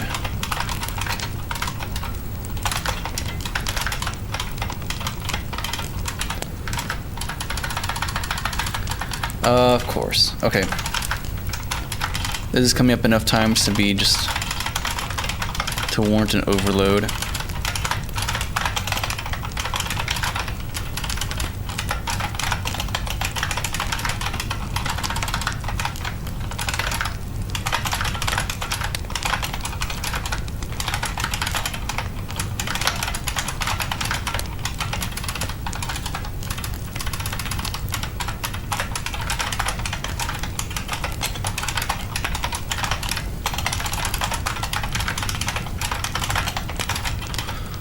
Okay, are we good there? In fact, why even stop here? Because we're dealing with vector 2 anyways.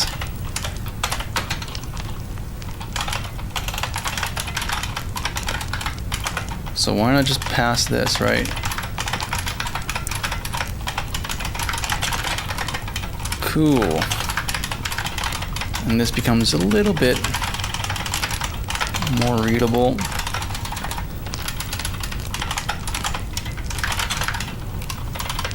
And then, why are you mad at me? Right. So what I can do, I can mark it as just not alive. That'd be the simplest thing.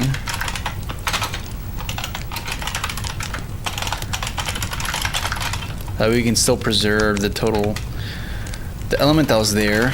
There's some other things we can do, but I think that's fine for now. I think I'm gonna do something here just for simplicity.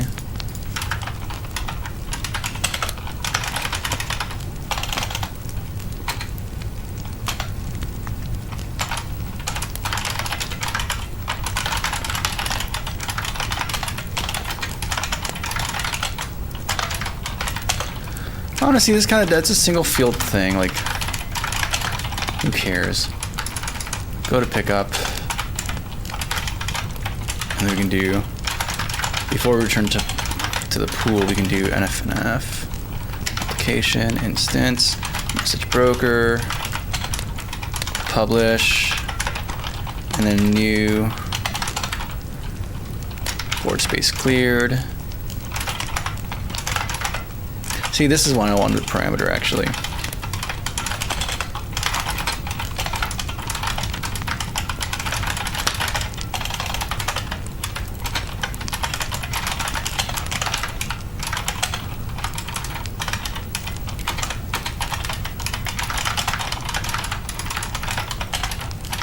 Now I can just pass in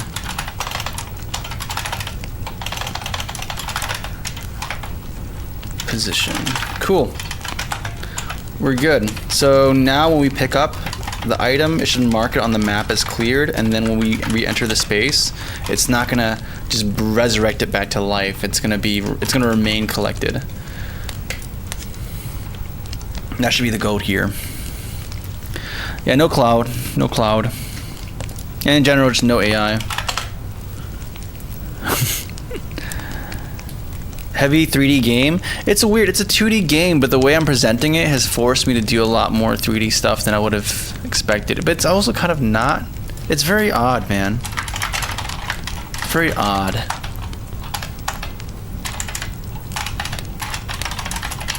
Don't need that anymore either. I did use a profiler, Dr. Lob Shots. In fact, that's why I kind of implemented things the way I've done. We had a stream I think like last week, where I was dealing with some performance issues, because this is meant for mobile, so I want to make sure that this hits a certain, at least like 30 FPS consistently on there. And there's a potential of having a large volume of objects. And I introduced this whole object culling thing and this model thing, and let me see if I can find it. Or is it in projects? Let me see if I can find it. But yeah, we had a whole thing where we're going through the profiler and then deciding, like, finding out where the bottleneck is and then going through speeding it up. Yeah, perf data here. So yeah, like the original implementation took 12 milliseconds. And after we've done a couple rounds of profiling and then like doing different implementations, we brought it from like 12 milliseconds total to like 1.33 milliseconds total. That's like the total here is like significantly faster than the total here, which was pretty nuts. That was actually really fun. That was like, okay, cool. And then we didn't even use the burst compiler or anything. That's just like writing and it's just a matter of structuring memory in a way that's much more cache friendly and requires less having to go to memory and all that stuff. It was really cool.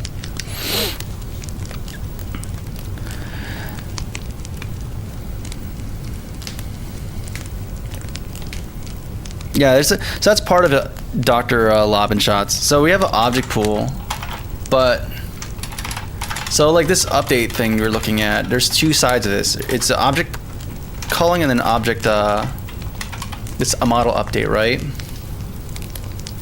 So we have like this very small representation in memory. It's basically a large array that represents the actual state of the board, and the individual elements are very small. It's a very small struct. So it could be very big, but it doesn't take up much memory.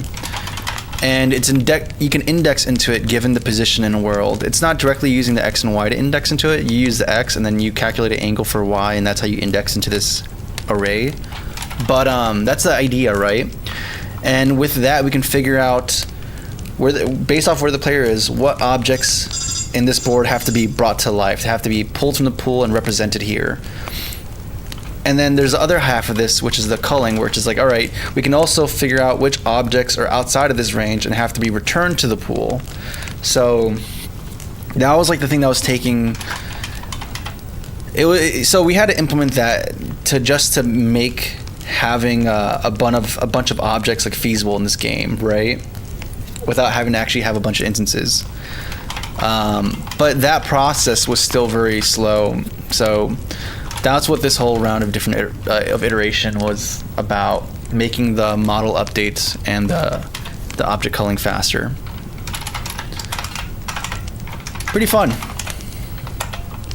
It's nice to kind of go in C# and be like, yeah, we're gonna write this as if we're in C, kind of. No, I'm using Rider. It's a Unity C# game. Graphics card.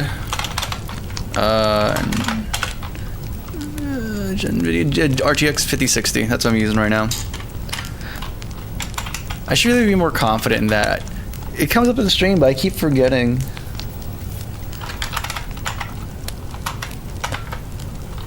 But yeah, that's what I'm rocking right now. So, let's see here. Yeah, the 2D to 3D. But that's the coolest part, is that 2D to 3D projection. I guess not necessarily a projection, but just a remapping of value. We're still using the X world space X position to map into the array, but then it's also like we calculate angle from the Y position, and then, or I think we cache angle internally. But then for other things, we have to actually calculate the angle explicitly from that. Either way, you get the idea. It's pretty kind of cool. And then there's like the other thing where it's like we're not using a 2D array, we're just using a single array and then like doing the math to index into it. Fun stuff. Anyways, so we did this. Let's see if this actually works and if objects remain collected after the fact. No, not refresh. I want to do re-import that single file, and then hopefully that triggers reloading domain, and then hopefully we can just run and everything's good.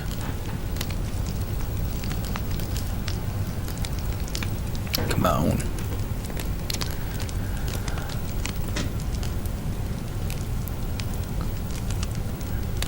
Let's see.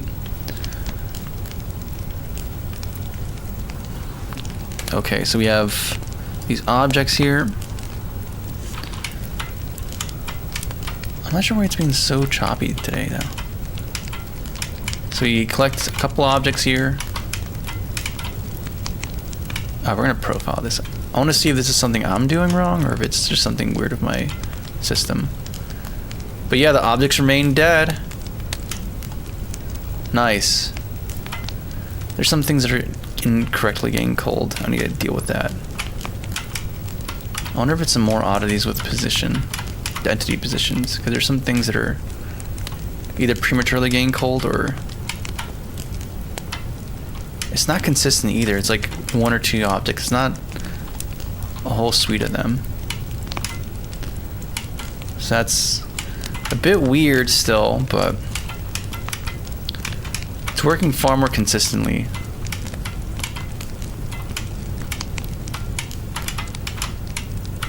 Yeah, the only thing I can think of is that somehow we're still making an error in how we calculate the index, or how we calculate the x and y coordinates in index space, and then they're getting improperly culled because they're for some reason a value that's outside our range. Still weird though. Still weird because they're popping in correctly. So that means there's an issue with how the color is. Yeah, look at that.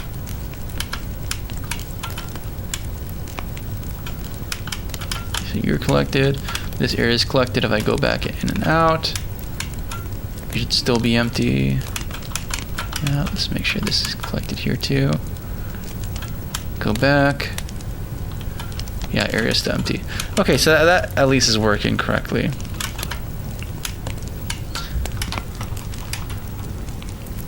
I think I'm gonna modify the path gen thing too to be to generate coins in lines instead of sporadically in random arrays.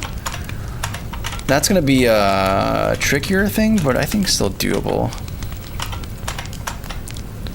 Honestly, though, this kind of thing is, I feel like it's more apt for compute buffers, but I have to check that out. Doing it? Yeah, thanks, Sad.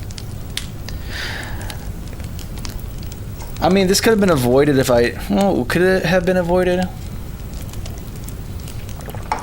There's a way to avoid it. That probably would have been... I mean, it's different. It's like, there's ways to avoid it by placing objects differently, but then you have to have different constraints.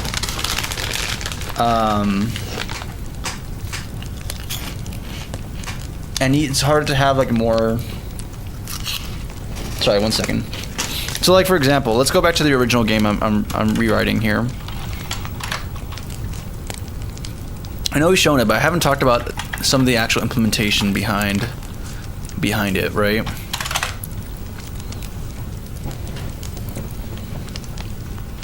So let's talk about it real quick.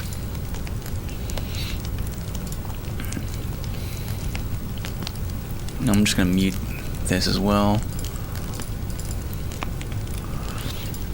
So like, this game does not do that. The level is not, the state of the level is not known ahead of time. All we ever do is just randomly at certain time intervals, just spawn an object on at the edge of the screen. And I have, because we're doing it that way, I don't have that much information about what's coming next. So there's times where there might be a obstacle that a player can't go over, which is why we added this, like, or I added this like dodging ability to just say, hey, I can't really enforce that all the things that are generated are fair. So I'm gonna add this feature that lets you bypass stuff because I can't I don't trust my level gen.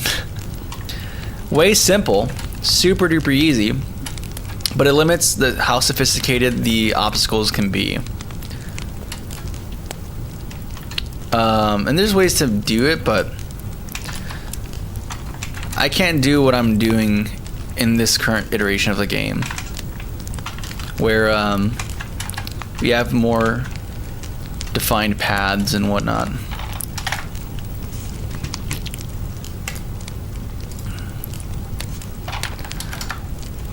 That's the idea, at least. So part of this is like, I just did things in a very I decided to be just extra ambitious, because why not? And it doesn't help that we also made this be wrapped around a cylinder instead of like just normal 2D translations. But it is what it is, man. I think it has been a fun journey.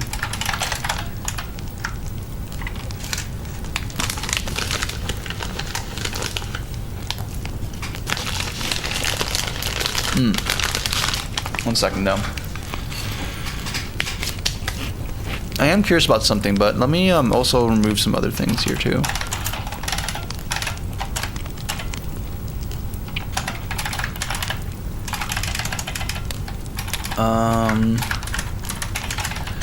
Board manager.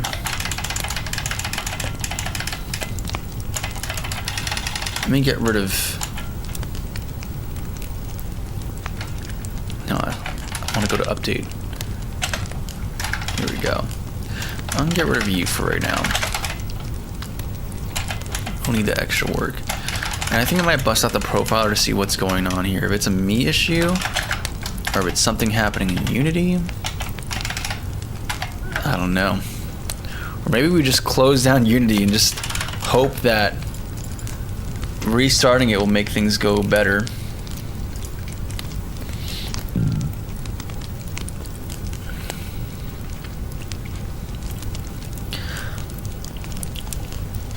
So the Y value in world space is circumference of the cylinder. Then you teleport to Y0 when you pass higher than circumference. No. So the Y value in this index space is just theta. It's degrees. The only thing that maps to the index is the x space, x coordinate in world space, and the Y component for indexing is, let me do this real quick. I think I have it somewhere here. Yeah, so here it's like we even did the math. If this is a cross section of the cylinder, then this angle from this spot here, 0.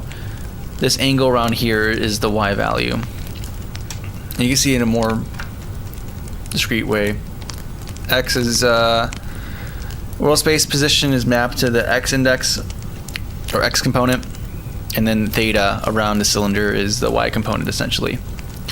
The Y component, but then we map it from like 0 to 360 to be instead 0 to the height of the array, or the height of the board we defined.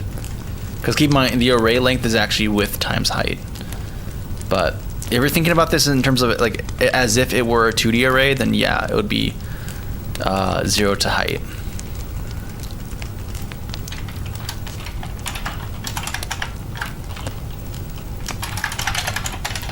Which was kind of gnarly, because trying to get that value range the way I wanted to from 0 to 360 is less simple than you would have expected.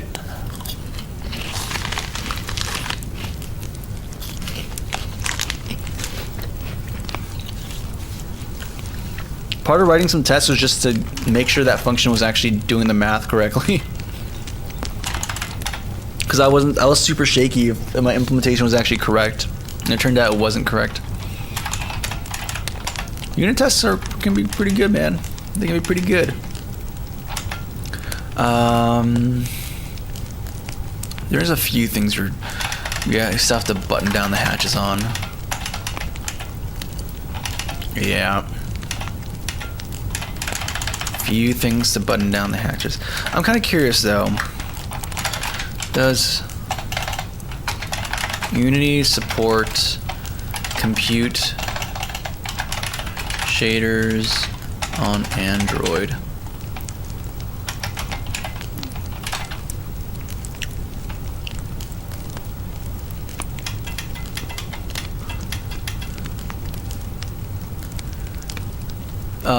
Begins at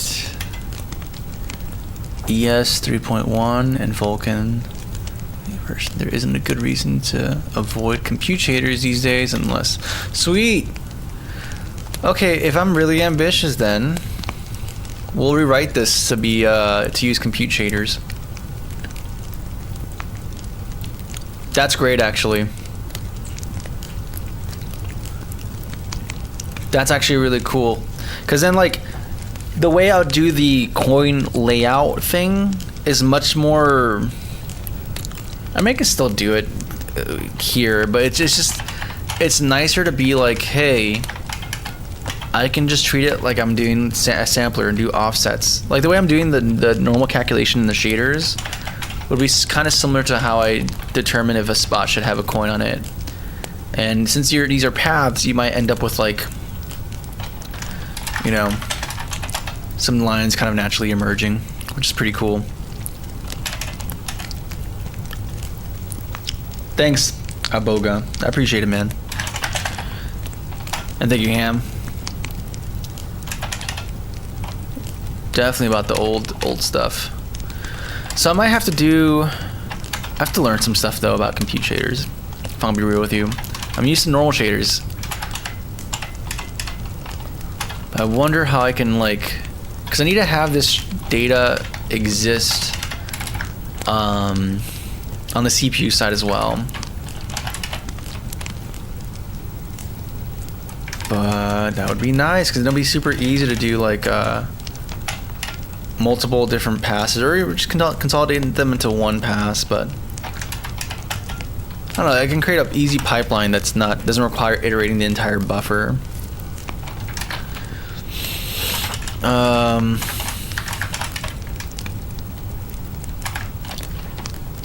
Yeah, and it's not like we're updating, like, it'll be a handoff. Like, we can... Yeah, maybe... The path gen thing is still like a serial operation. There's probably a way to do it in a compute shader. I just can't think of an easy way to do it, but...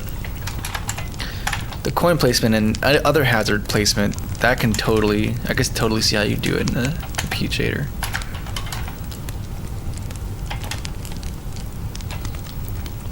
Okay, let's see here though.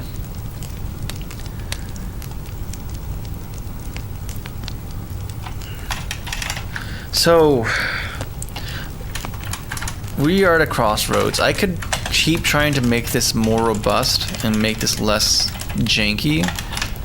And I really want to, because I really want this culling thing to just feel solid. Like, it doesn't feel like buggy or weird. I want it to feel super duper solid. But I need to figure out this weird scenario where individual objects are just blipping out of existence.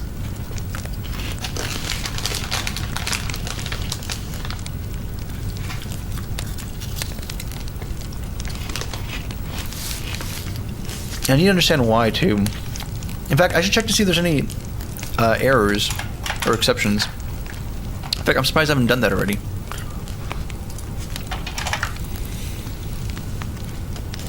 Yeah, the goal is to have it on mobile. ZMaster.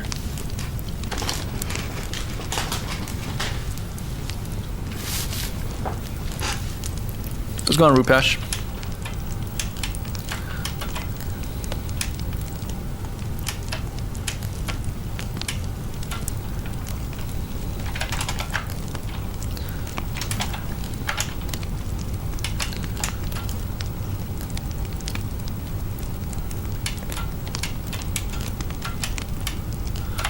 Yeah, it's happening, but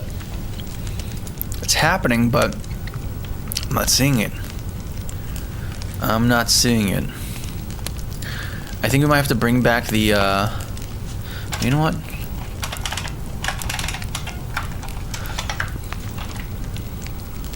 I need to bring back the, so first of all, let's get rid of this. This is unnecessary now.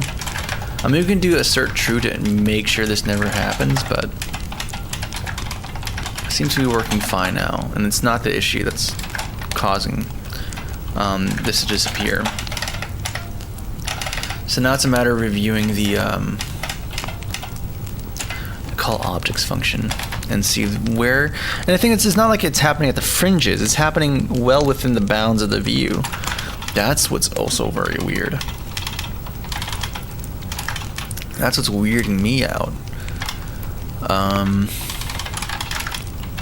It's not like this is being triggered or anything. So it's explicitly got to be what?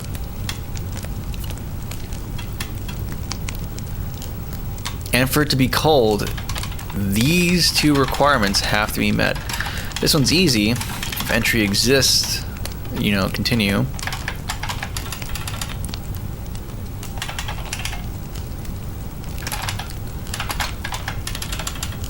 What is this exist thing? Oh, it's in table entry. So if this exists in the entry to begin with, we continue.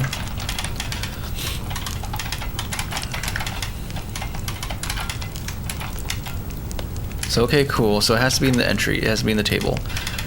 And then we have these two values. And it's passing these and getting culled. That has to be happening. I feel like we should have a way of avoiding this, but I just don't want to have to deal with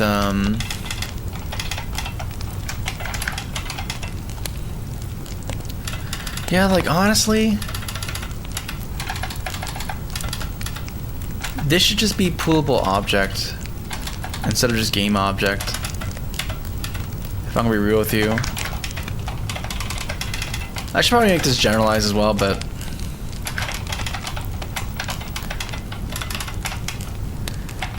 because these are all meant to be mapped to to this.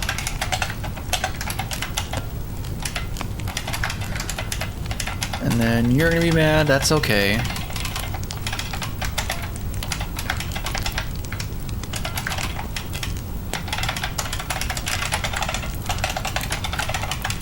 It just bothers me having to do get component multiple times for things that, you know, we know exist on there.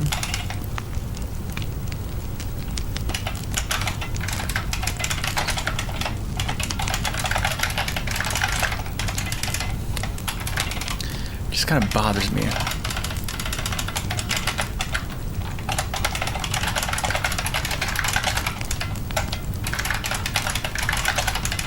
And then here, what seems to be the cause concern here? Yeah, we don't need to do that. We can just call that directly. And then there's an exception, or there's a error, some kind of syntax error around here somewhere, but I'm not seeing it. So it looks, everything looks hunky-dory. Oh, over here.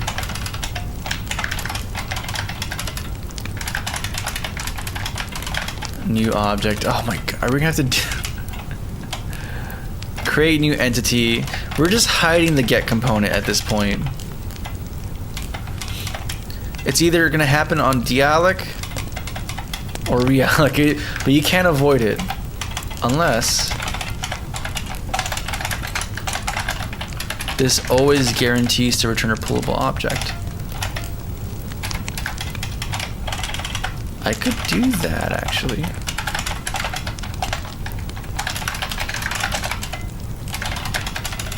Yeah, because this is actually, yeah, we don't have to worry about this.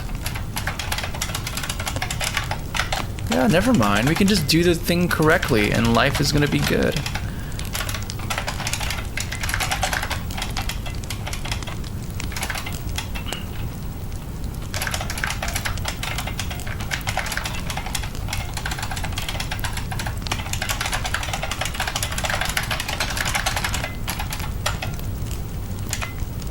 Yeah, this just kind of works.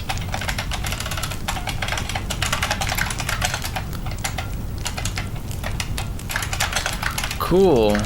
I mean, that shouldn't affect anything. It shouldn't be that big of a deal, but I should have measured it actually, but whatever. How many lines do you have? So I don't even know. Hundreds at least. Probably thousands. I mean, for sure thousands. The game board class alone is like 500 plus lines. We have way more than that.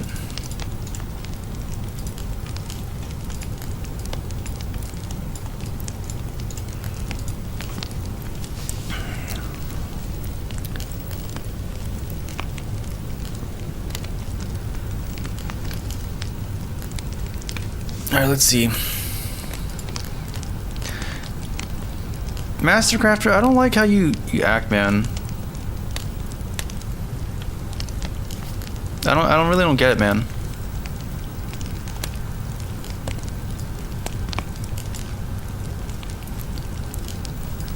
Alright. So let me actually, before I do anything else, let me just pull up the debugger real quick, or not the debugger, but the analysis, and then see what's going on here. Profile analyzer. Yes, sir. Okay, let's use the other mouse because my mouse is being weird right now for some reason.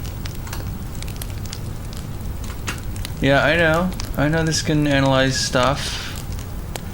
Why is there this dialogue profile? What? Oh, close the wrong thing. Reopen last. Can I not reopen the last closed window? That sucks. 1 second, guys.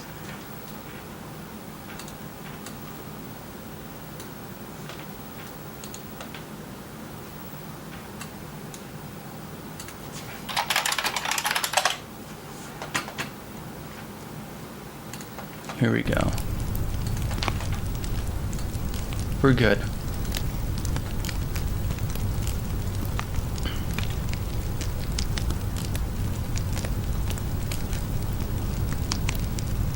Want to learn how to code? Just gotta do it, man.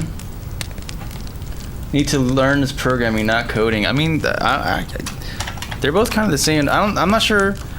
Actually, better question. Like, what is the distinction? Because I really don't know. If I'm gonna be real with you.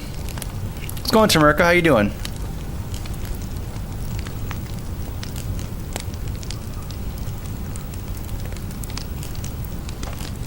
All right, here we go. It's vertical, horizontal. Sorry, horizontal people.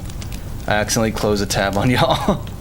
I don't but destroyed iPad kids in the Minecraft Bedrock. Oh my goodness. So prominent. I'm just... Background should not be so prominent. I'm just a backseat dev, so ignore me, but... About what? PC with a 90s keyboard monitor? Yeah, man. That's how we do things, man.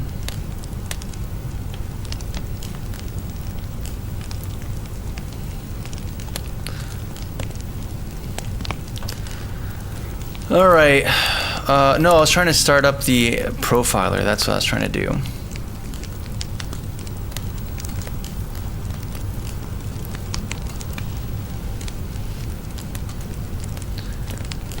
Let's see here. Where's the analysis tool? Analysis, profiler. Okay. Here we go. So let me clear this out. I want to see what's causing that big stutter at the beginning. It could be just Linux things, because the game does not do that on previous like tests and here.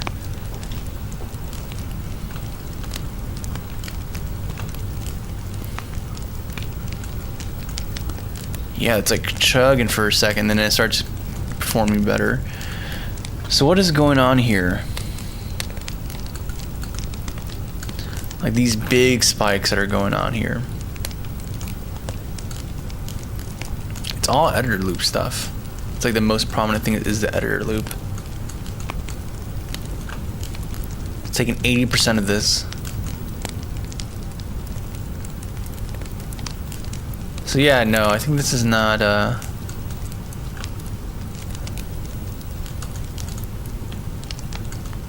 yeah, it's the other category.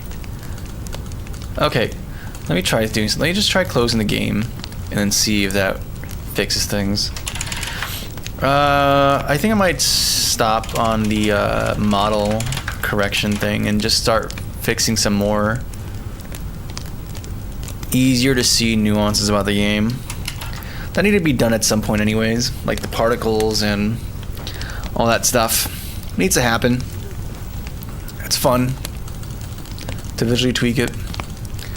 I mean, what else is there too? There's like the pause menu stuff that needs to be designed.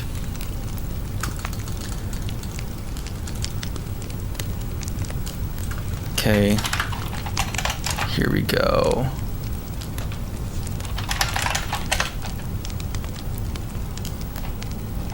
Okay, start here. Gotta commit to the 90s vibe, uninstall Unity Homebrew engine. I mean, that's what I have over here. This is the engine I'm working on, but if I can't get a game done in an engine, how can I hope to finish a game in my own engine? You know what I'm saying? Unironically, I've been thinking about actually just making developing for the PS1. That seems like actual fun. But again, same thing of like, hey, if I can't get a game done with these mature tools, then maybe I'm gonna have a hard time getting a game done using my own tools. Okay, now that dumb little pause in the beginning is gone. It's just smooth sailing. The game feels smooth now. That was killing me, man. I'm gonna move the left margin to be... Or maybe I should have the player be... I think I'm going to move the player to be closer to the camera. But just have them be further to the left. So you still see a good amount in front of you. Maybe even change the FOV as well. Let's do some game tweaking. Let's tweak the game a little bit. And then the camera... What starting FOV are you at? The camera's FOV is about 25.39. Okay.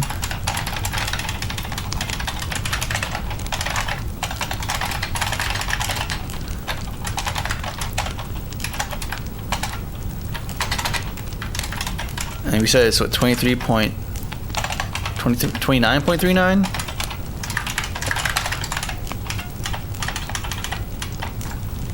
Something like that.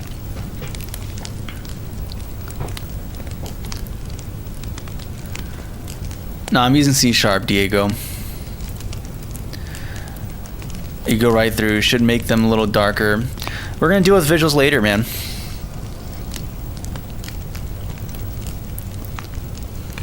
No, he's the AI killer.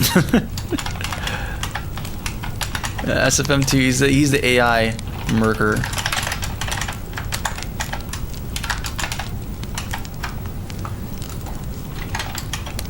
Where is did I close? No, there it is. What was it at? 25.39. There we go.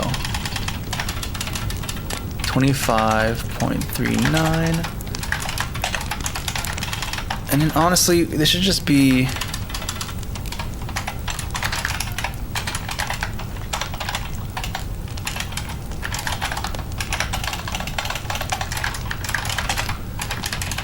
Now we can define everything in code and it makes life a bit easier.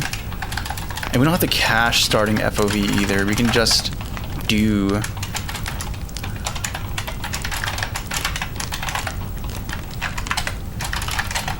Which is quite nice, honestly.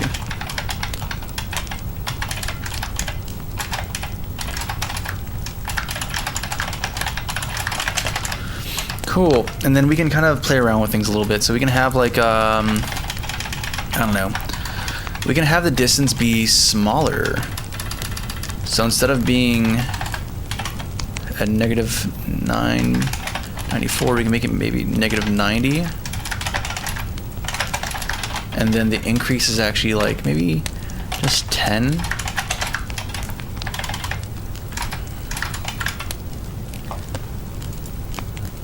And then we can just shift the player over a little bit. I hate that when I switch to Unity, I can't tell because it doesn't fully move things around.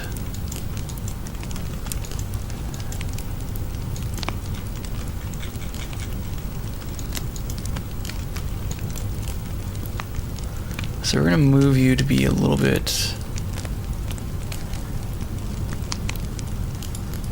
something like this. I don't know. Let's see. Let's see how this looks.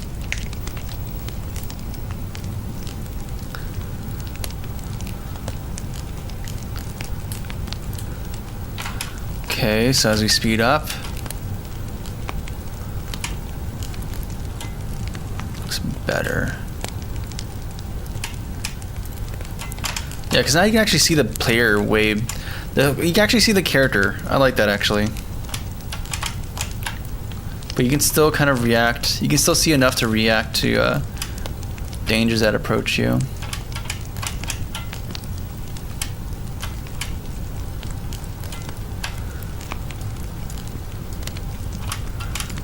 I might have the player be a little bit further up because like when you're actually playing on mobile, your thumb's usually around here blocking the view of the character. So I'm not sure. I might have to move the character a little bit further up and maybe towards center. I don't know. I have to play test this a little bit.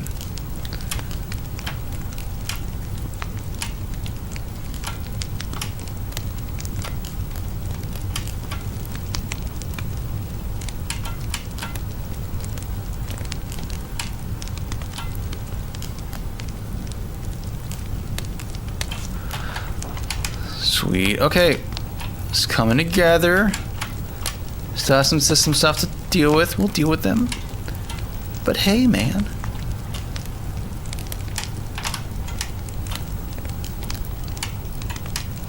Not too shabby. Yeah, I wonder if there's like a...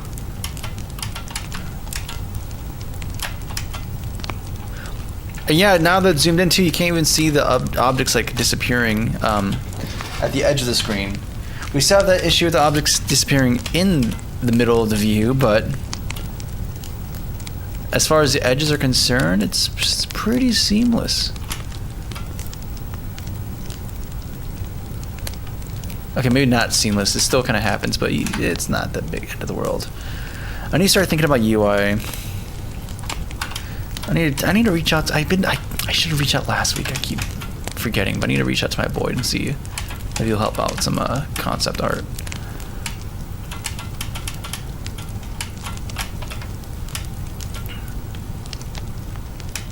All right.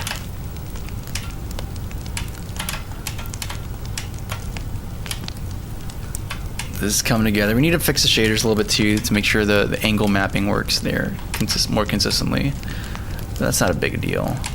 The chunk thing is not doing the thing it's supposed to.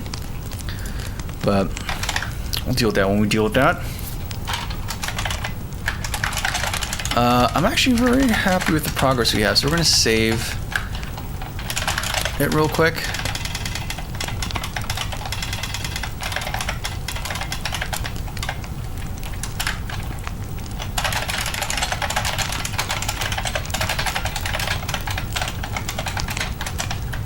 What did we do today? I don't even know what we did. We fixed coins. We did that. Adjusted path gen. We did do that. And camera tweaks.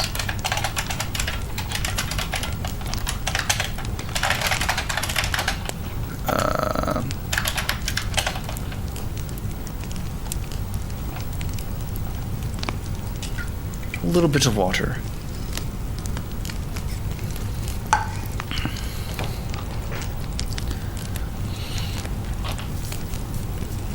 All right, sweet. Thanks, Straw. Appreciate it, man.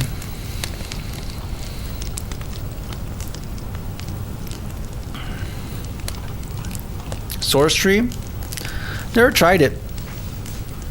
I'm just using Codeberg because it's like I like the idea that it's a non-for-profit and that it's very easy to just pay and get membership and voting rights on it. Even though I don't do that, but it's just nice that I can do that. It's very nice. But I needed to. Honestly, I'm kind of looking at having multiple redundancies, like having multiple repos. So maybe I should check out Source Tree as well and see what they got going on.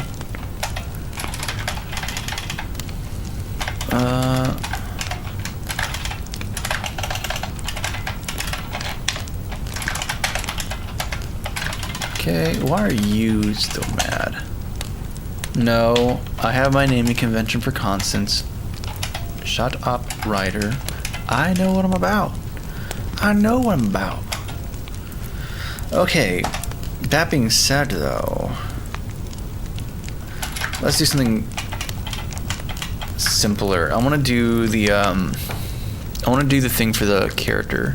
It's a super simple thing that's probably not going to be as simple forever, because I think what we're going to do is have engines change this as you upgrade and swap parts. But for right now, I want to have something simple where you just have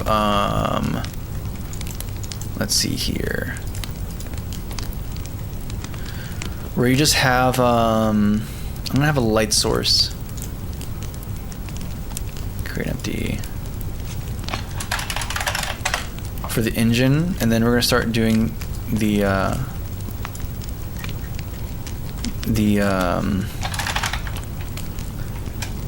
particle effects stuff after. We're gonna use our cozy light component. So of course, we made it, might as well use it.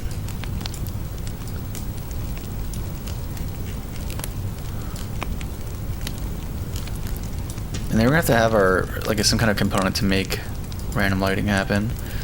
Yeah, intensity might be a little too much there, buddy. Maybe a little bit in front as well. And then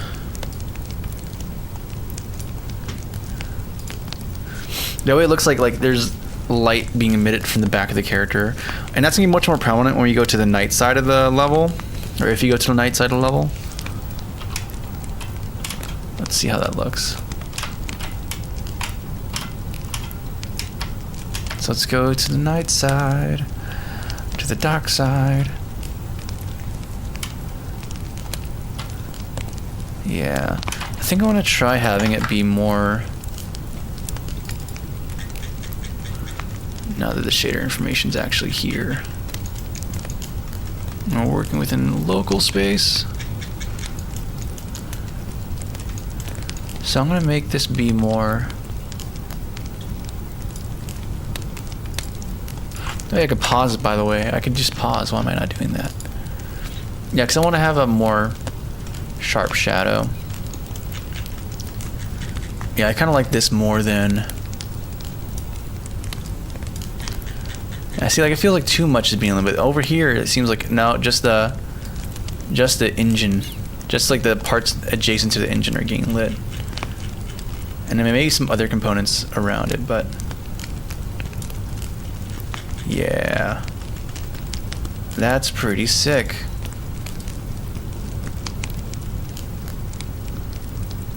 Okay. So let's copy, because this is an object, this is like in the local space, so I think I should be able to just copy the component wholesale, and I'll just remember the intensity.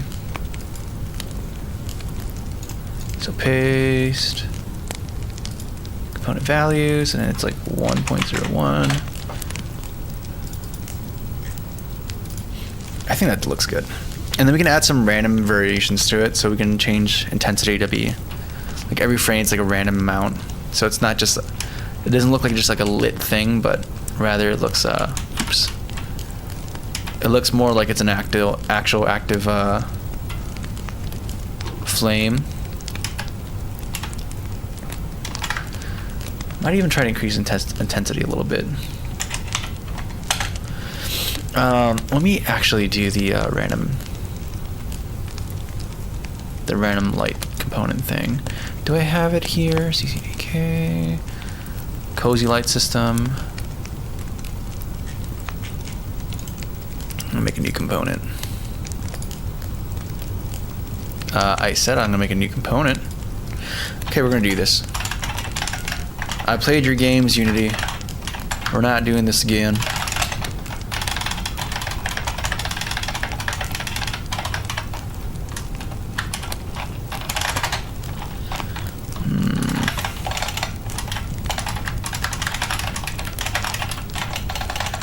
Flicker, CS, CC light flicker. So the light's gonna be flickering within a certain value range, and yep.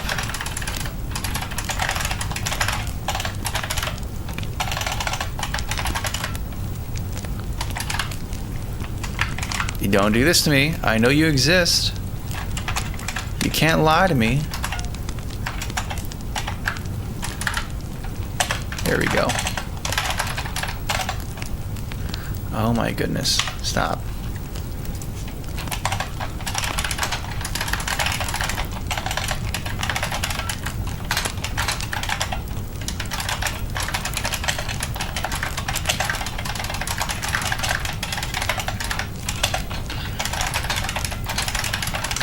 Just gonna do this in update.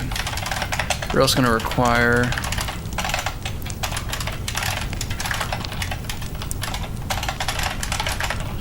type of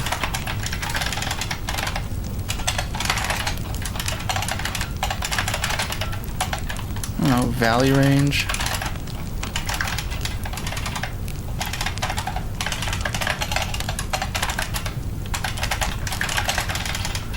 And then every single frame, actually I have to do a couple things too.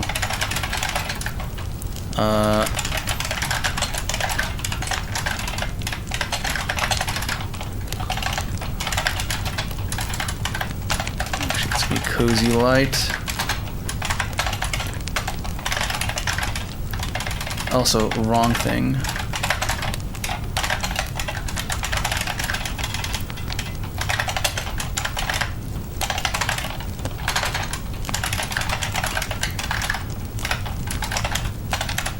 So you have to get the cozy light component on start, and then after that, the light dot intensity, which should be,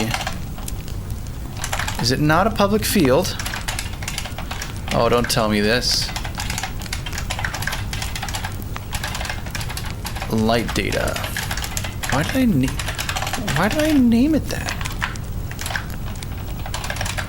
Why would I do that? Light data dot intensity. Okay, cool. Equals math f. No. Random range. And we have to cache the initial intensity as well.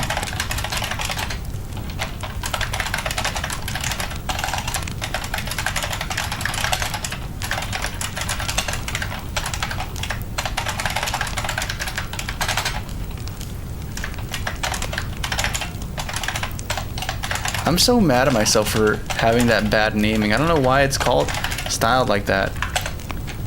That's like absolutely wrong. But whatever.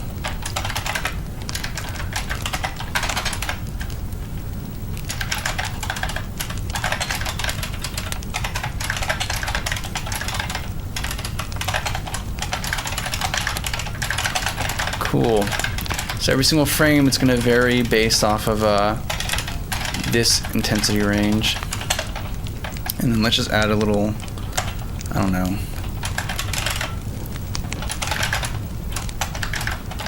Let me just do a tooltip.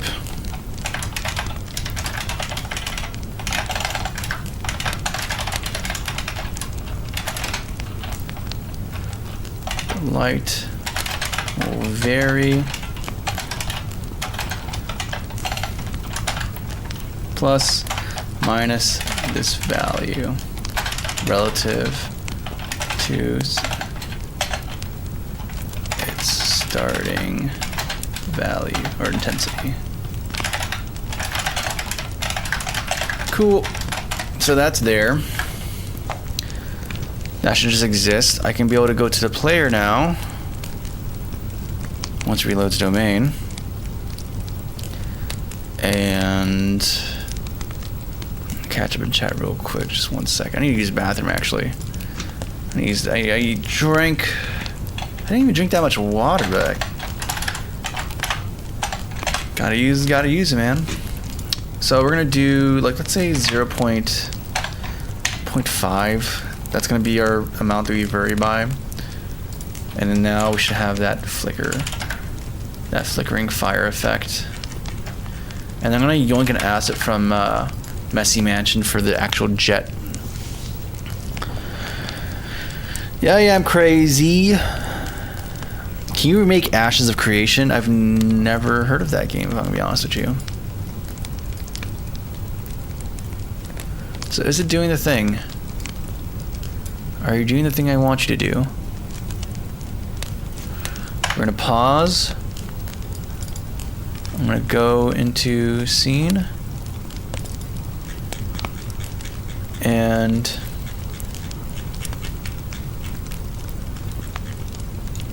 it's kind of flickering, but it might be too fast for us to really perceive it. Maybe it should have like a set interval instead of just every single update. Yeah, we might have to do that.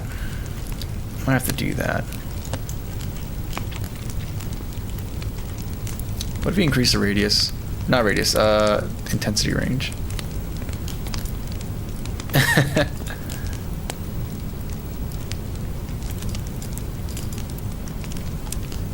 mean, it looks more apparent, but I think I want to have a slower range for the flickering, or a larger interval for the flickering. So we're going to have to add another variable, I think.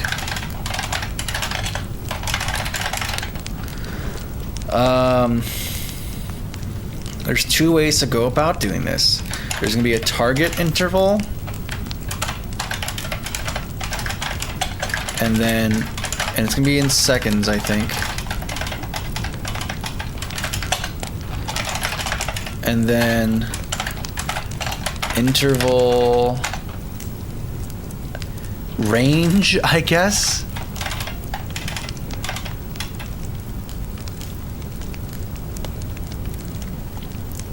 Or really, I can just do like a minimum amount of seconds and a maximum amount of seconds.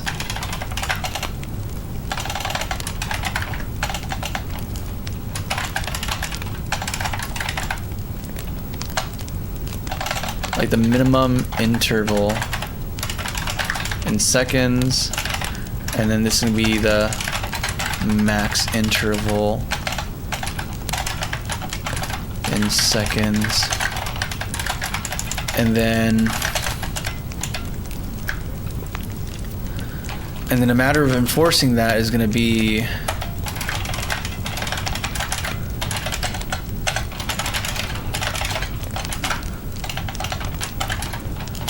current interval. And instead of doing this here, what I'm going to do is have observable. So of course I'm going to have even more. I'm going to wrap myself really tightly with UniRX. Observable, timer, or I guess interval. And we're going to use this interval variable. And it has to be time span.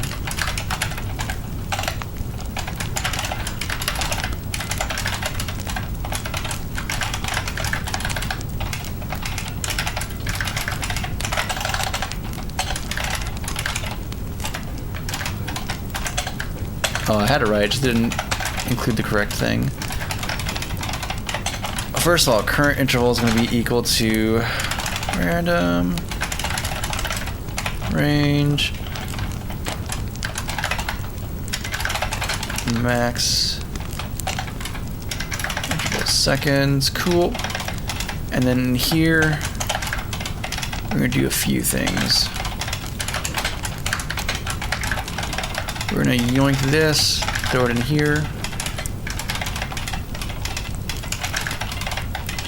And then we're going to yoink this, throw it in here.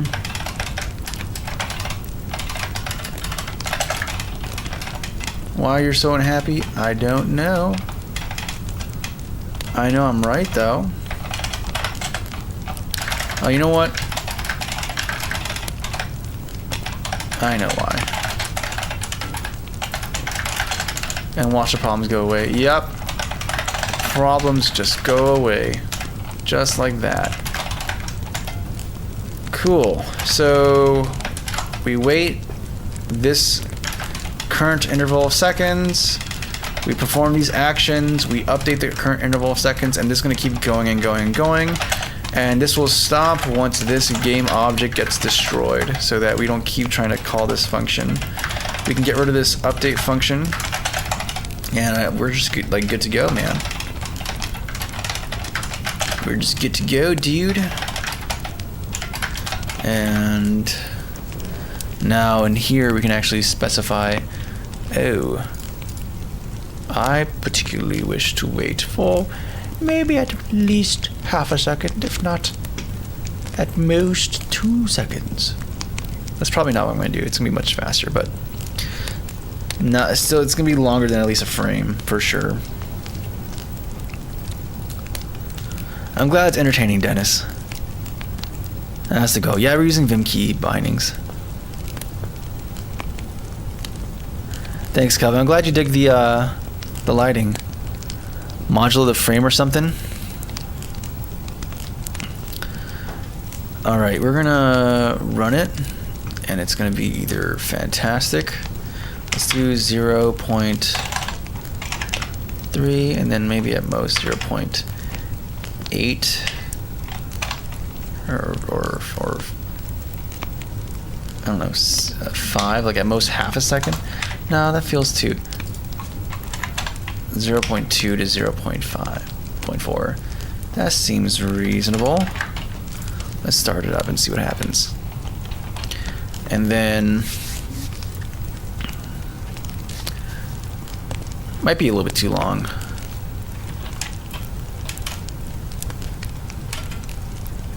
So I'm not sure if you guys are seeing anything. I'm gonna go to the dark side real quick.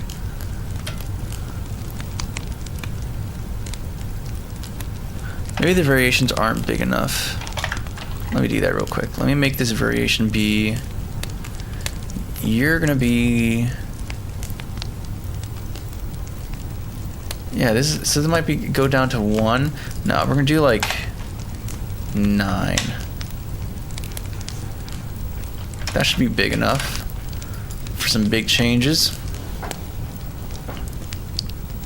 Let's see here.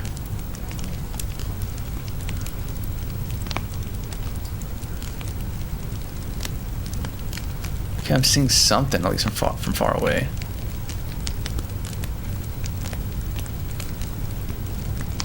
Yeah, it's slow because that's the settings I chose, but it seems to be working.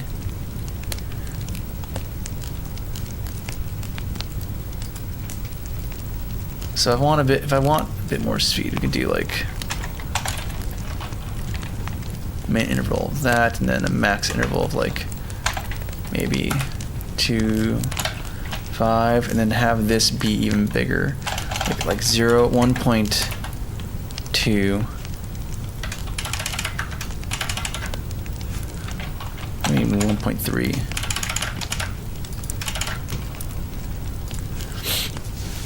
Seems to be working though. That's good. That's good at least. Now it's just a matter of tuning it to taste.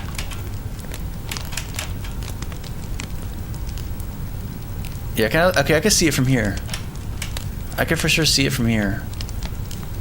That's cool.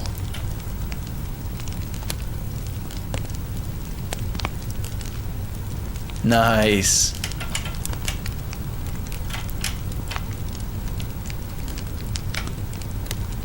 Nice. Again, maybe it can be faster, but at least it's noticeable now. And it's not so fast I can like trigger a bad reaction. Hopefully, at least. I still need to look into making a screen space shader that can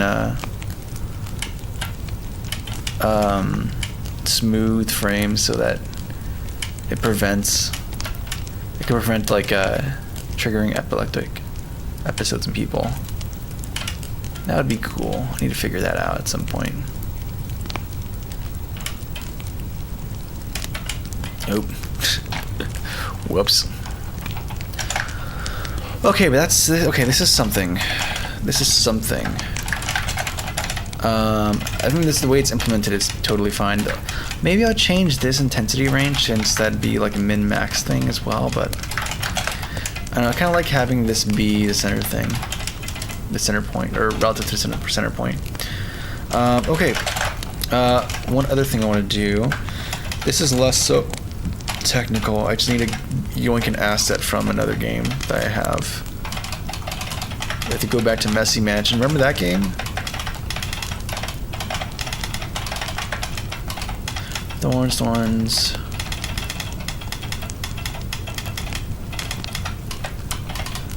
Terminal screens.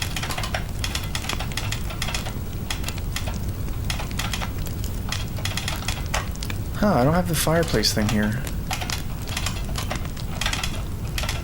Is it just part of the, No, wait, it's just 8th level assets. Props, maybe? Small crate, large crate, stairs, fountain.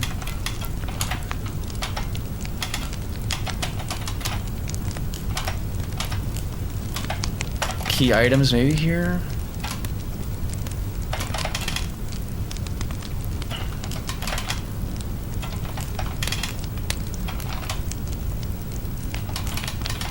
Ah, flame, that's material.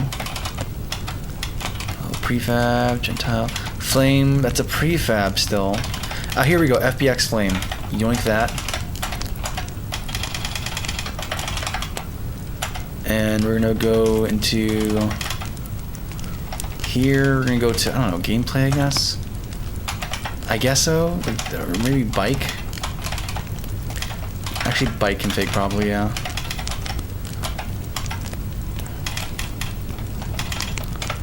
Yeah. All right. I'm gonna put this FBX in here. And the cool thing is that I should be able to.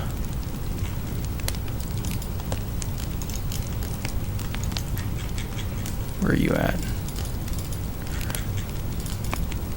Oh, you're backwards, that's why. So now I should be able to get the flame, throw it in here. Cool. Bring you back. Rotate you around about 90 degrees. Cool.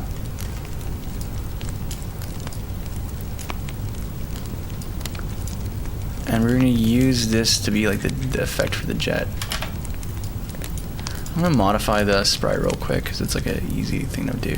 And I should just do it. Tiling, it's going to be 0.5. That way I can have a good view of where it's going to end up. Okay, cool.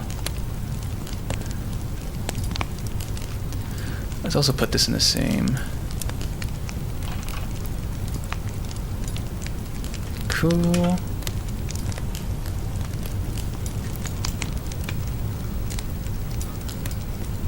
So we're going to use this to be the fire from the jet. I'm going to add a rotation script. It's going to be sick, just you wait. Okay, around there. Let's move it out a little bit. Now that I can gauge where it is. And then we can apply some materials to this.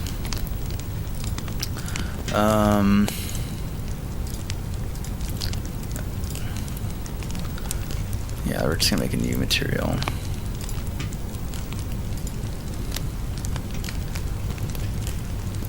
See, I just want a simple plain text material file format. So I don't have to go through this menu. I can just make a new file, name it a .mat, put the data I want in there, and then just be done. That's all I want.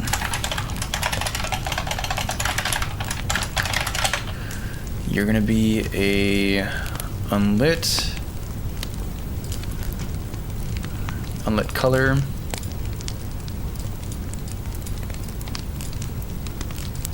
Maybe like that. Throw you on here. Excuse me. Sir, you are supposed to be this. Then duplicate that. Inner.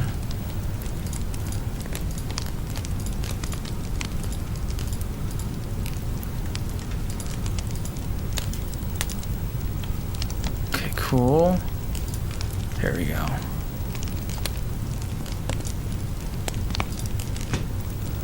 You're gonna be nice and yellow. Perfect.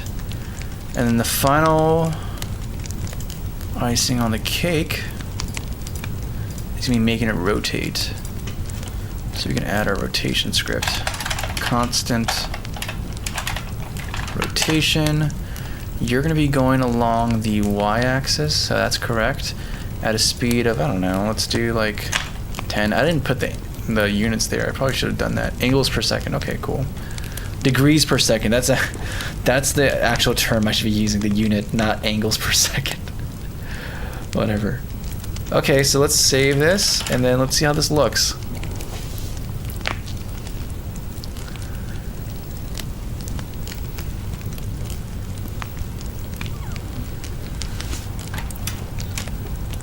Okay. Alright, it's alright, but are you rotating at all? Doesn't look like you're rotating.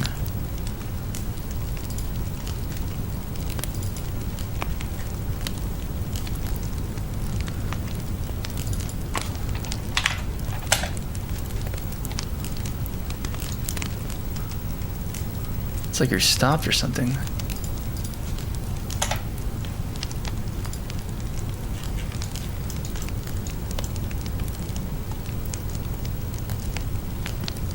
now it's faster. Let's do like 80 or 120. Actually, 180. I think we have to have the also engine control this so that like it gets bigger. Oh, the camera. Sorry, I didn't see that, guys. But yeah, have the flame get bigger the more the max speed is.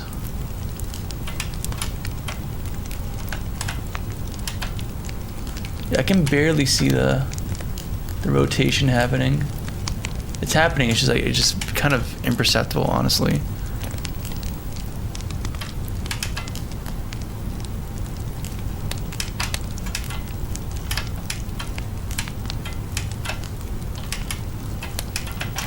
Yeah, I think that's what we're gonna do. We're gonna just do that. Where's the player class?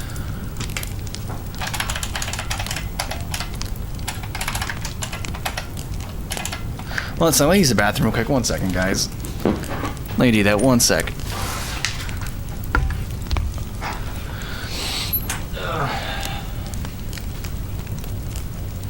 Let me mute myself too while I'm at it.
Okay, we're back. We returned. Let's see what we got going on here.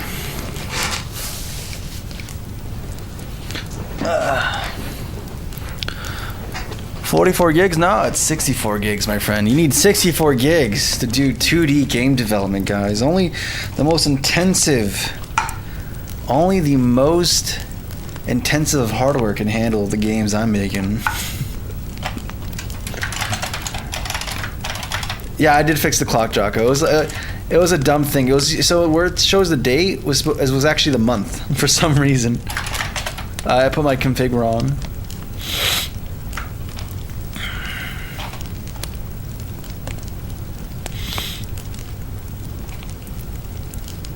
The clock is an issue that they don't know why it's broken. What do you mean broken?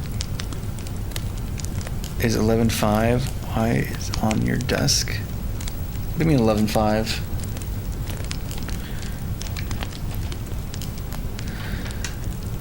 Oh, the ray tracing gaga, of course, yeah.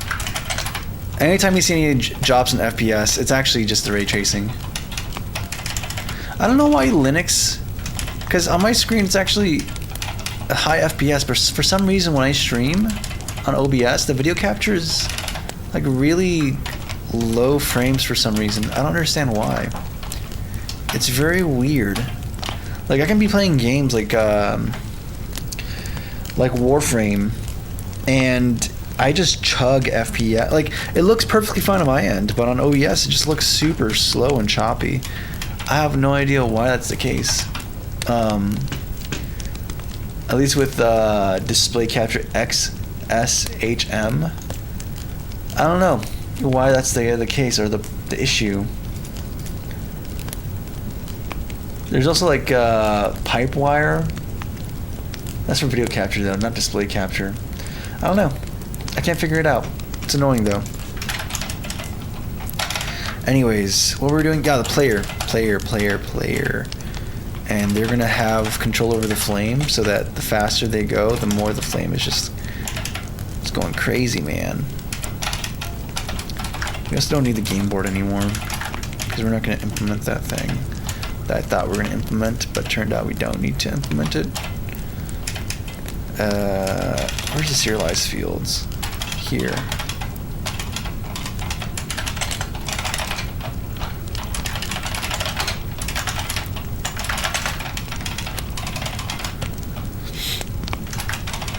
Okay, we have a flame that's gonna be coming out the engine, and we're gonna do a couple of things with this. We're gonna have some kind of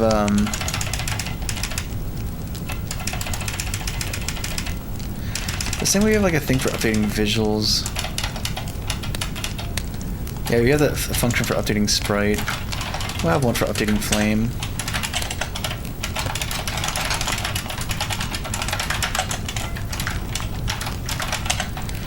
And we're just gonna do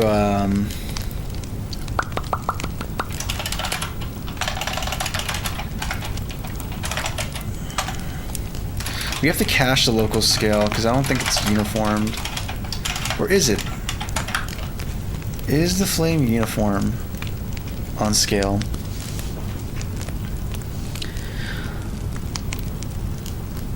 A little flippy clock on your desk. I just assumed they met the clock on your display. Oh, what's going on, Abda? Where's the flame? Yeah, I know you're scaled to be something very particular, so we're not going to just do that. So we're instead going to have to cache your initial state.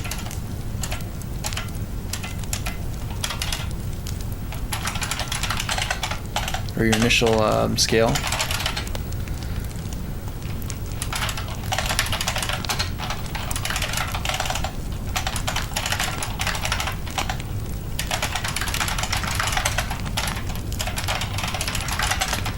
And on update or start here.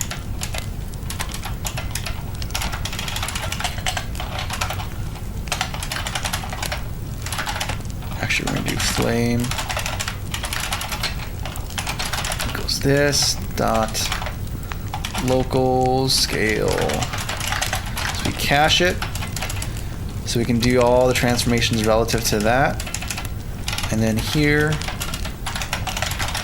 frame dot local scale is going to be equal to. I'm sorry, did I stutter? There we go.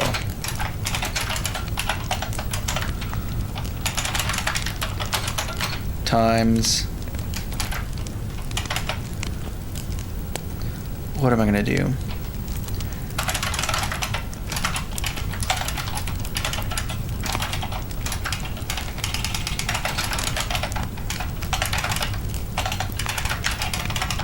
We're scaling along the y-axis, and then we're gonna do.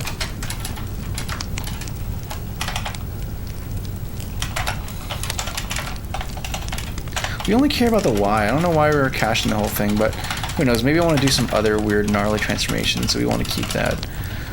And And in this case, it would be vector 3 scale. You can't multiply. We'd have to do like math vector 3 scale instead of multiplying directly. And you are going to be. I wonder what's shorter, doing this or doing vector 3 1 overwrite y and then this. I mean, they're kind of approximately the same thing.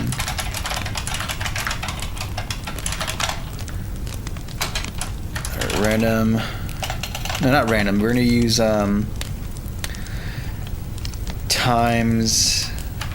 Okay, it's better to just introduce another term.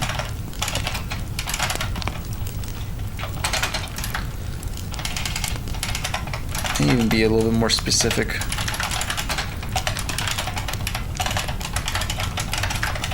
We're gonna be lerping from, I don't know. Do I want this scale to be uniform? I think I do want this to be uniform, actually. In which case, we don't even want to. We don't have to. It's just gonna be a single float value.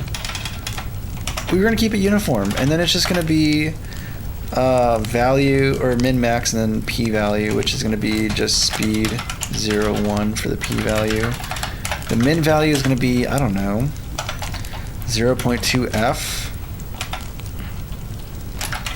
and the max value can be like 1.5 or 1.4 f. So you can go to like 20% size up to 140% size times y scale. And that's like pretty simple, and then we can just add this to update.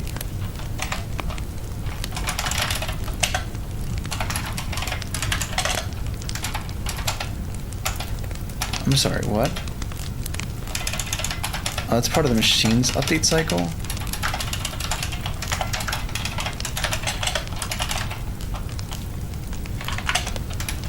Cool, update flame. Nice, and then that should be everything. And then I just have to set the reference, because we're still in clicky draggy world, which is tragic, but it's okay. We cope.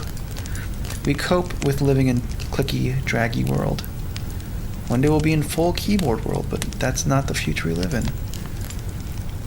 We make do with what we have. Wise. Okay, there's a flame. Meow. Save. Run it, and then now we should see the flame actually change size.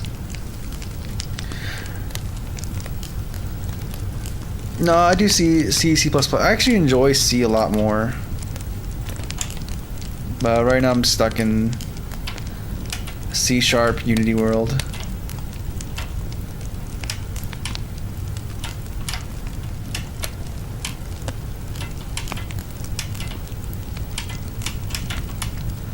Okay, so now the flame gets smaller.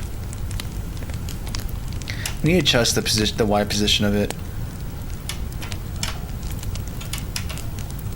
But this works. I need to also not allow going backwards. That's the thing I need to do as well. We'll deal with that later.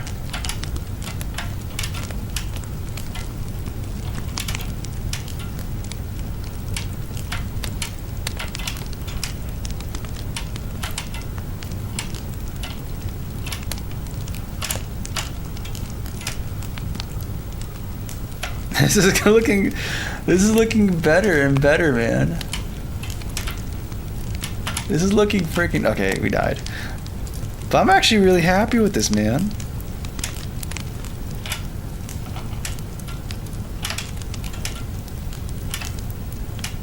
I should have the light intensity increase.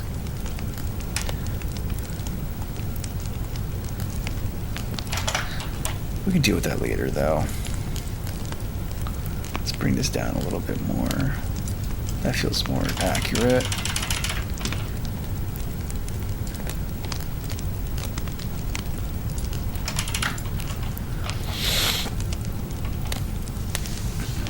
And internet, yeah. Thank you, Diego. What's going on, Dr. Lobinshaw? It's good to see you here again, man.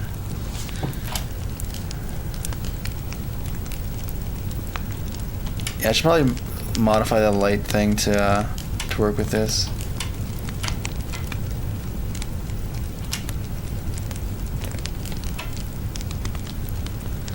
Also, might want to change the center point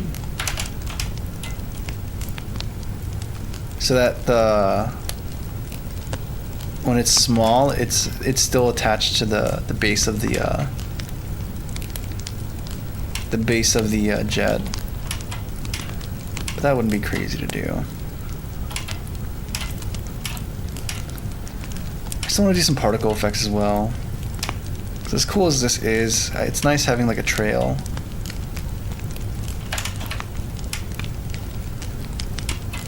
Yeah, that's not good. Sounds like a good idea, actually. One second, let me fix that offset issue though. I think what we're gonna do is have to move you here, and then move the child objects forward. You're not locked anymore. Oh no, I can move you. Yeah, perfect. Cool, so now it's gonna, I'm sorry, what? I'm pretty sure, are you at pivot? Okay, so the pivot's there. Okay, pivot's here. The children objects are like there. So even as it scales down, it's still gonna be touching the base of the jet. The way programming is more of a C-ish way. Yeah, I like doing C things. I like C. Even my C++, I do things very much as if I was programming in C. I use like very minimal C++ features. I don't know, I just enjoy it. It makes my quality of life nicer. It feels good. It's like, and there's some like added benefits of like, hey, memory is very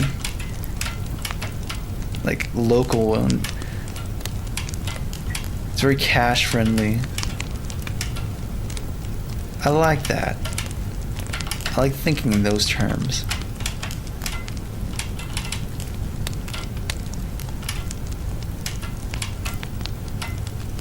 And we go small, and look at that. The flame is like right there.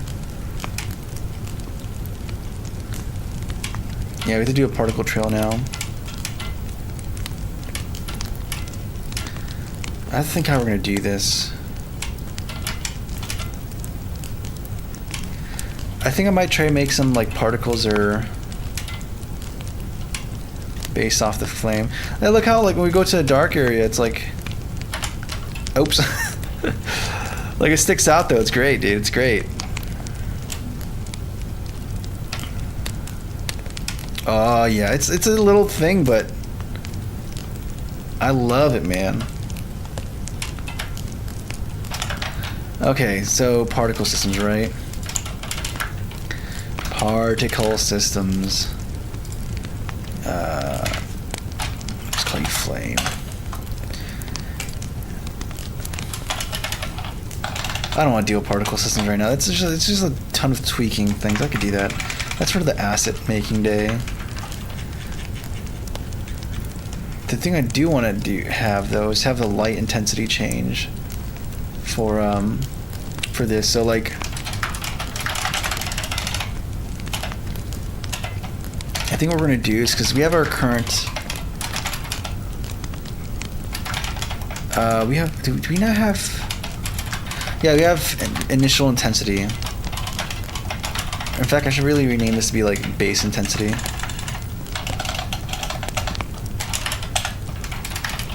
But we're gonna have like some kind of public function, I think.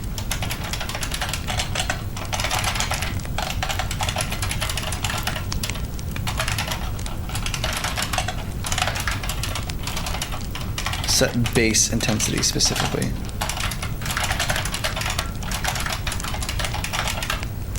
That way it's gonna fluctuate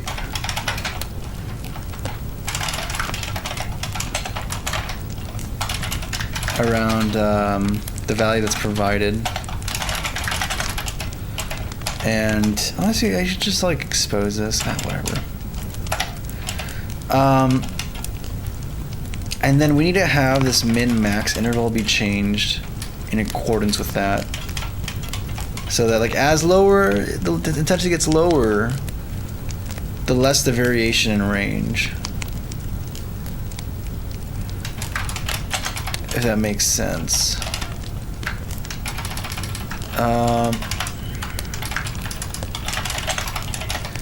Though that does mean there's more things to manage, but that's okay. We can do that.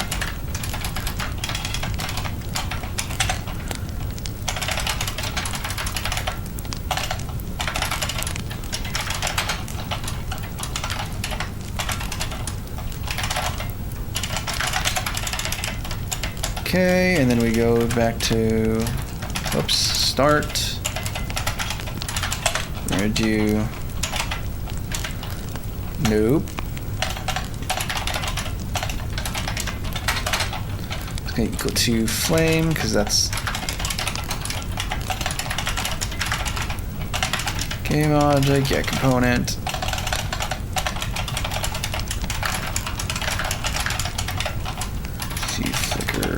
Flame, cool. And then we're gonna be manually setting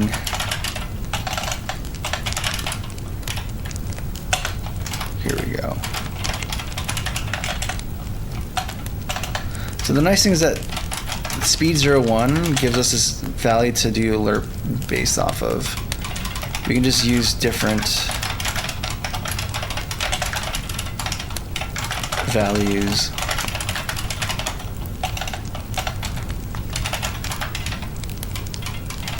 So in this case, like maybe I want, you know, if I'm gonna be honest with you, this is not a bad value range to use for the light flicker. I mean, I might want to have additional leeway to modify it as much as I want to, but not that bad actually.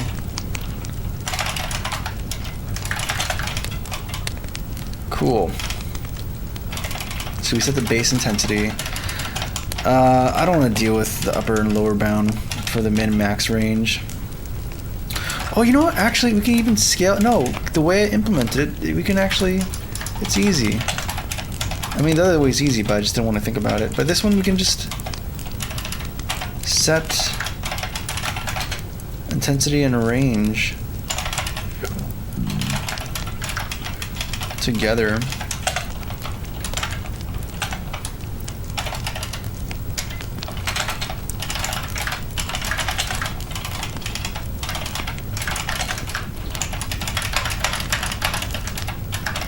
So now we can do yet another p-value. Another lerp. And when it's here, we're gonna like do like maybe half range, nothing that crazy. And then up here, we're gonna do like 0.3, basically half.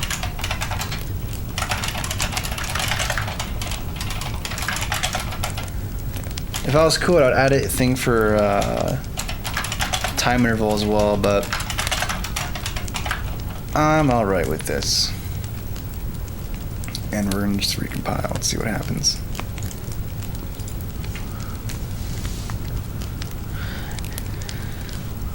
I guess I hope to learn more with you. Thanks, Diego. Hope you have a good one, man. Yeah, I'm a game developer, Eisen. I'm noticing some of the coins just poof away. Yeah, that's the thing. I mentioned it earlier. That's part of the model we have to update or tighten up. I don't want to debug that right now though, because that's going to be a whole thing to debug.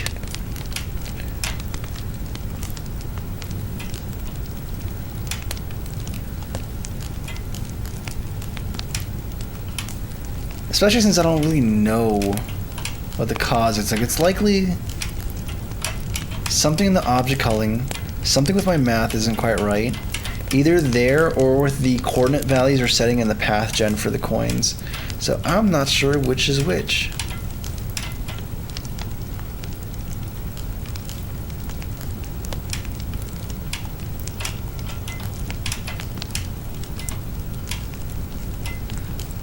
So we're just gonna have to figure it out when we're just gonna have to see. Jeez. Yeah, I should probably still have some kind of alert for danger.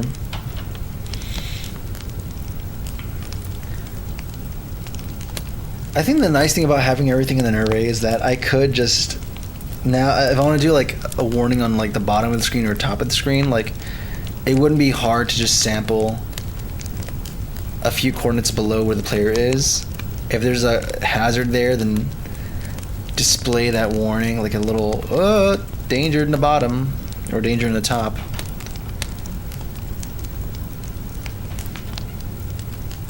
Oh man, it's coming together. Thank you, Lily. Yeah, it's coming together. I'm very happy with it. Very happy with it, especially with the sound and music and everything. Oh, we never tested to see if the coins actually make the pickup sounds when you get them.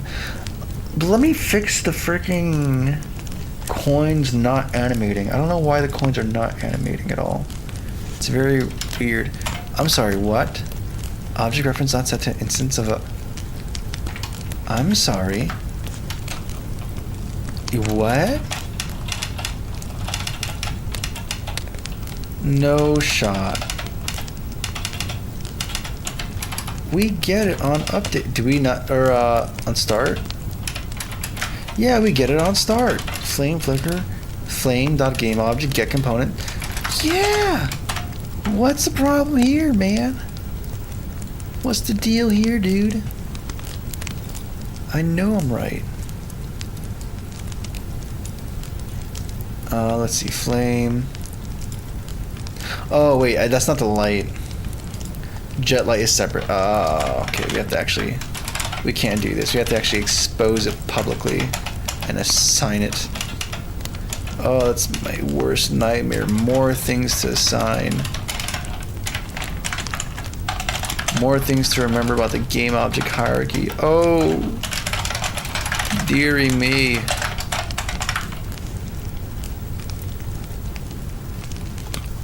But yeah, let me get the coins animating, and then I'm gonna do the thing.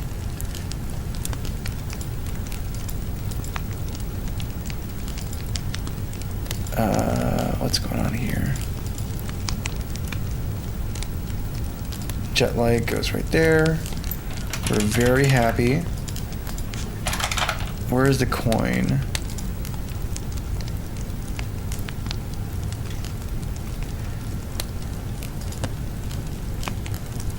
What? No, that's a normal map. Is it because I'm not using do I have to use my... Maybe it's mad because it's not using the correct...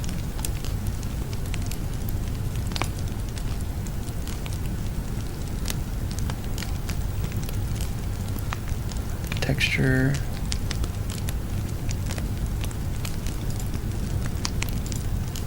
Like, do I have my own unlit shader for some reason? There's cozy unlit fog. I don't think I need fog, but...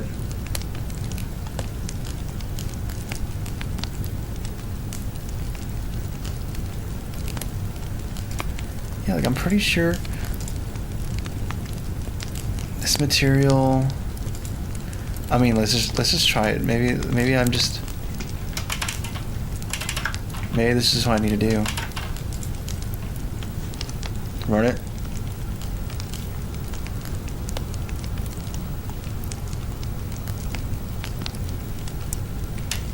No, now they're lit. They're lit. Not in a good way either.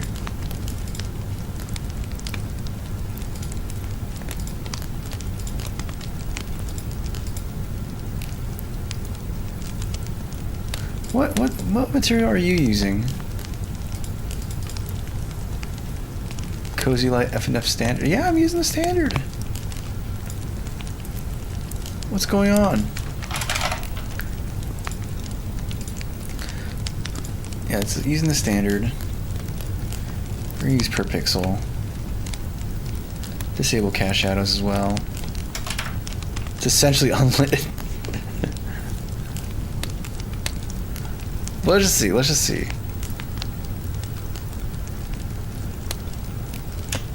Okay, cool. Let's find out why you're not animating. Because that's just kind of bizarre to me.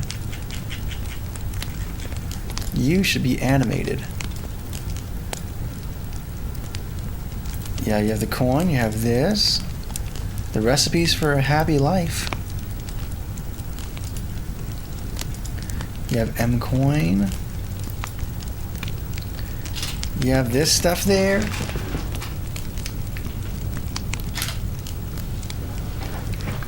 Yeah, I don't understand.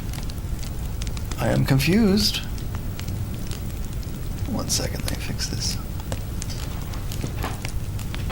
There we go.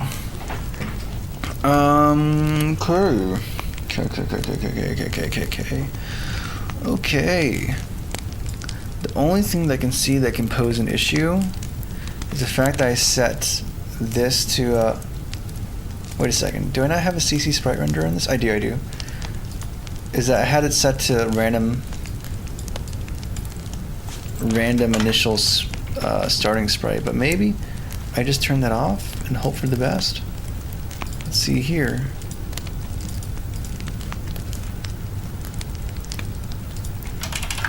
If that's the cause, then I need to tighten up my implementation of this.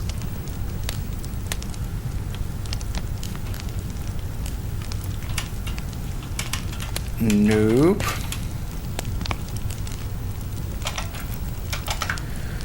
Very strange.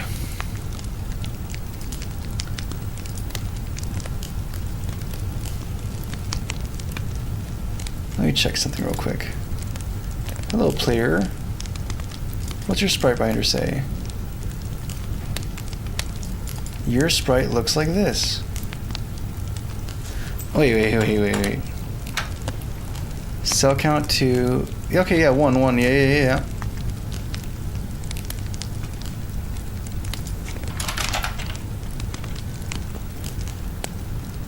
So why is my... Oh, I'm using the wrong sprite?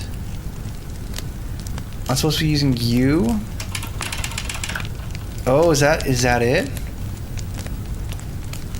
Is that the cause? Oh, please. No.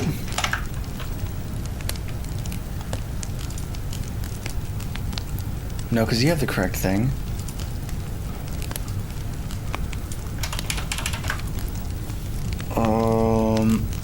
Let's look at the sprite sheet here. Yeah, that looks correct to me.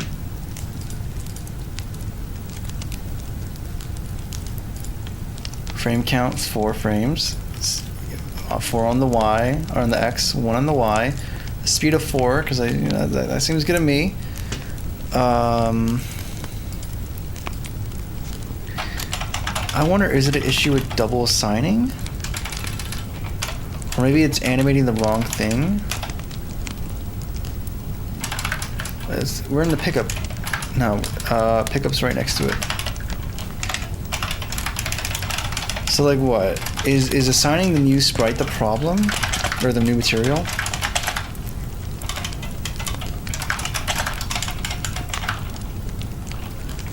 Let's try that out. Let's see if that's the case. Something's gotta give. There's something weird about how I'm initializing this.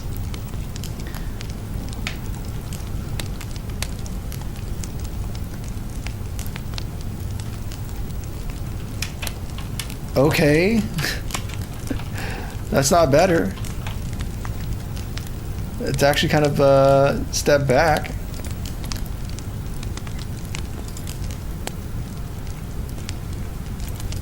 Resources pickups. And we're just using the good old-fashioned CC sprite renderer.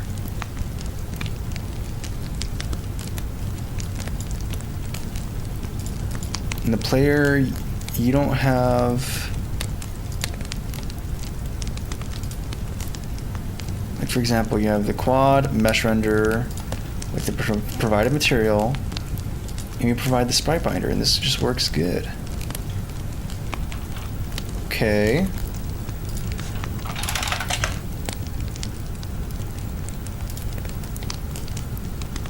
loops.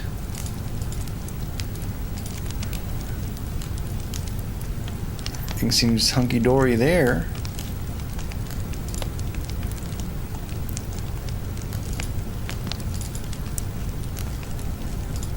Let's make this 128 to be safe.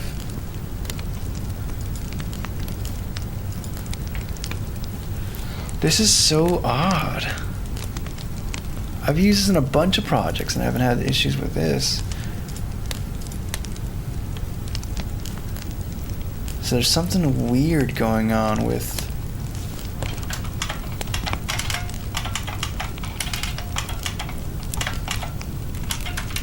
Let me close out of the player sprites.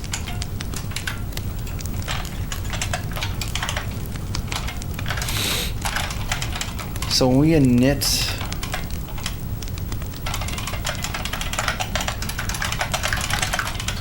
we set the material to a new material instance. And then we set the sprite renderer to the coin sprite. And we walk through it, animate material, set sprite.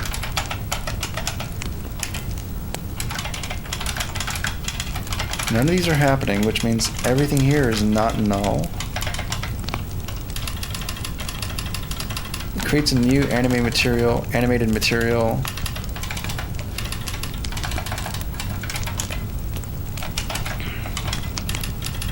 On awake.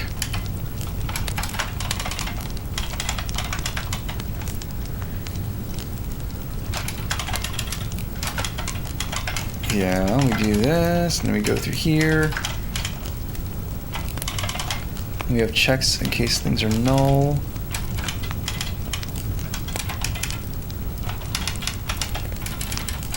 Which I need to clean up, but it's working elsewhere.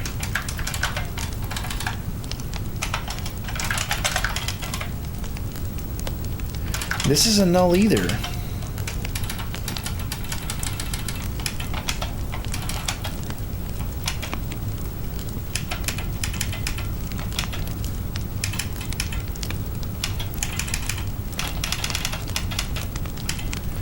And this is called after it's pulled out of the pool.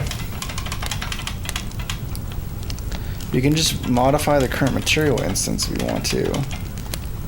And that should just work, but that's not happening here. Because we enter here.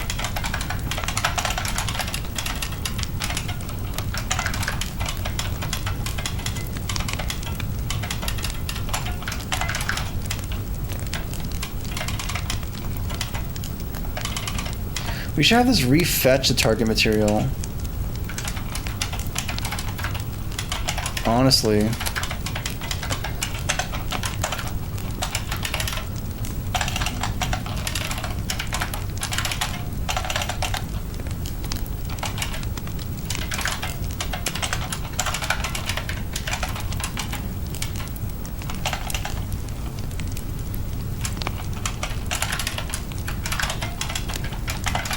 I wonder if that's the case, is like it's animating the wrong material instance. We have a constructor that provides a material, but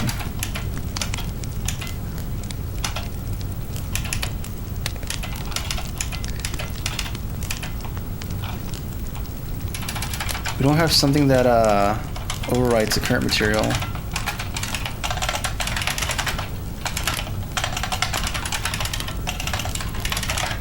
I'm not sure what kind of weird wacky stuff. This is like the thing that should be unit tested. But this is code that I wrote when I first started using Unity. I went from GameMaker to this, and I wrote my own like animation system to kind of have the same similar kind of APIs and like structure to Unity or to the GameMaker in Unity. And like I did that when I was a baby who didn't know much about programming, or not much about like just programming in general. I mean, I did programming for a long time before that, but like, you know, that was before I even got my first job. And, yeah.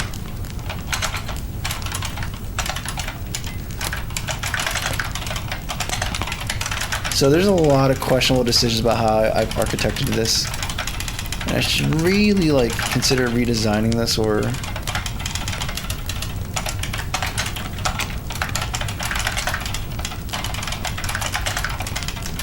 Doing something with it. I need to consider doing something with this.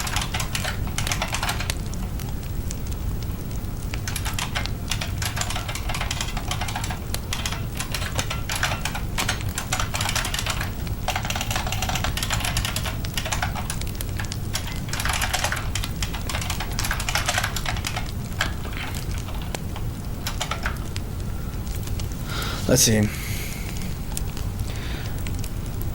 Yes, he does. His name. Yes, he does, man. Yeah, he does, Sashu.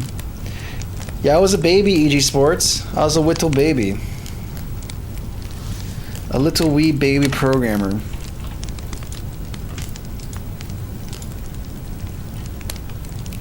fact, I was a scripter. I was a script kid. Who scripted in GameMaker language. And then maybe on occasion did a shader or two. And that's it.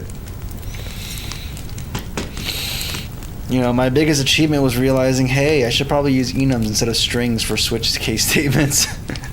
Maybe I should just improve that. Oh, look at that. It's animated now, guys. Look at that. The coins are animated. And then let's add the random offset. Let's add the random offset. Coin here. No, we need to go to, where's the, is it not in resources? I thought I had a prefab here somewhere. Gameplay resources. Yes, yeah. Pickups, random start index. Okay, and this should randomize the starting frame this plays on. So you press place and it just goes. Come on. So all the coins should be like, no, they're not doing it. Let me turn on the music at least so I can hear the collecting sound.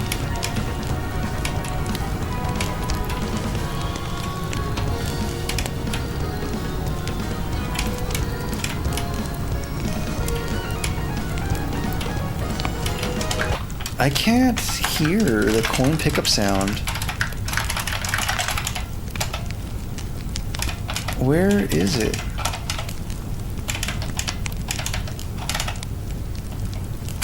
Audio play SFX. Let's do like 2 times.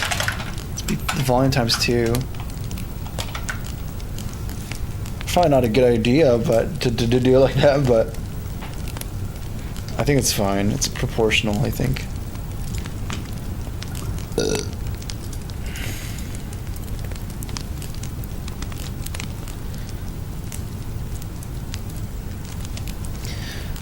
Auto pan forward to keep gameplay moving. Yeah, that's the plan. Right now I'm just allowing movement back and forth, but you can that's the plan's going to constrain it to make it move forward.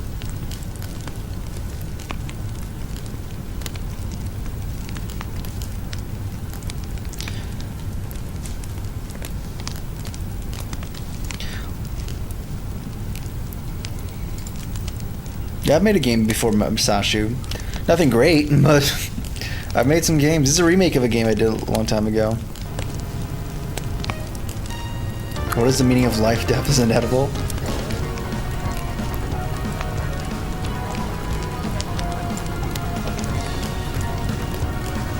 I'm not hearing the coins. Let me turn off the music real quick. 1 second.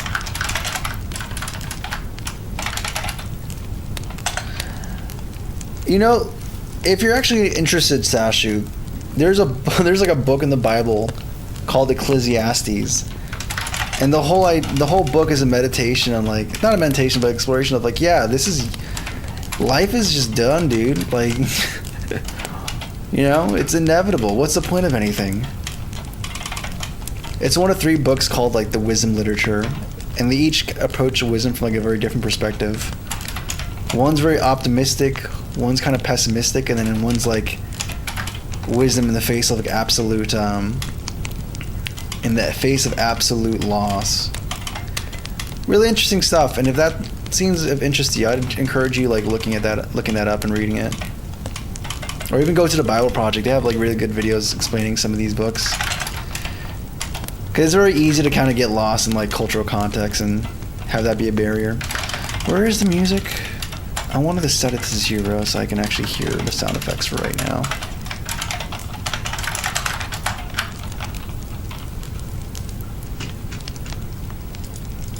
Come on.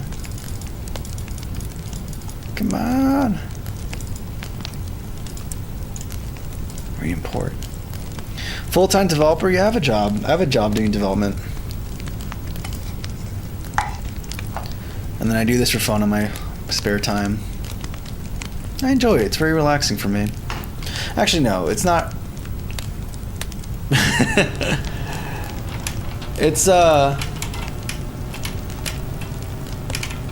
It's relaxing, I guess, but also kind of not.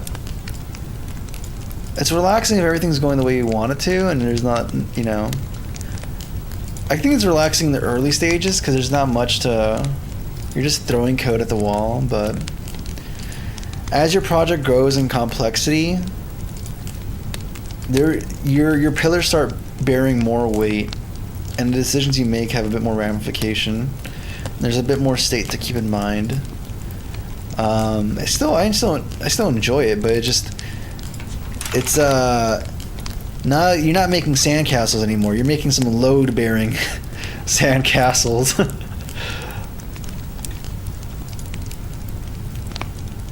I think that's like one way of describing it. Is it just no sound effects here? Are we missing this? No, there's a coin. That's loud.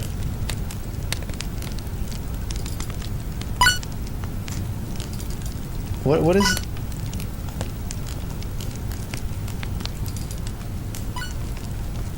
What are these iterations? Why do I have like 20 different coin versions? Oh, it's the headroom. One's like minus 20 dB, another one's like minus 3 dB. Okay, I get you now.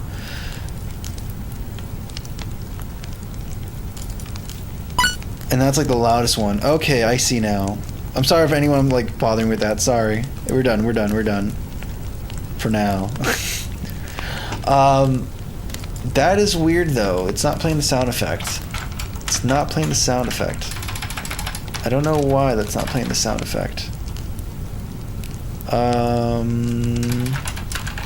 Maybe I implemented things incorrectly.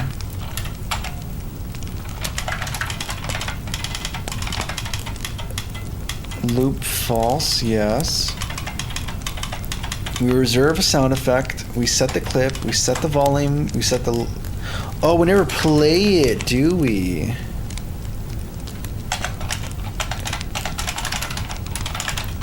We never play it. That's why. Which means I don't have to make this as loud as it's going to be. I can reduce it by a little bit. Oh, hopefully that works.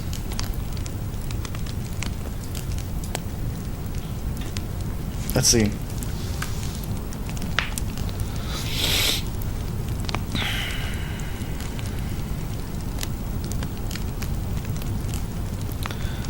From a class action. Wait, what class action lawsuit's happening here?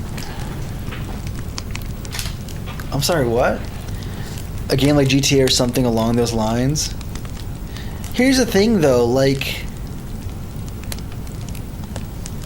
you see how this simple game is taking me a long time, right? It takes way more effort than I thought it was going to take. And yet, if you ask me, hey, how hard would it be to implement like GTA? My dumb butt is going to be like, yeah, I could totally do that. Like, it'll take some time, but like I can do it. Like, and I started like thinking about architecting certain stuff, and I'm like, yeah, this isn't as bad as it's gonna be. And then, and only when you're in the thick of it do you start going, oh, there's a lot to consider here, isn't there?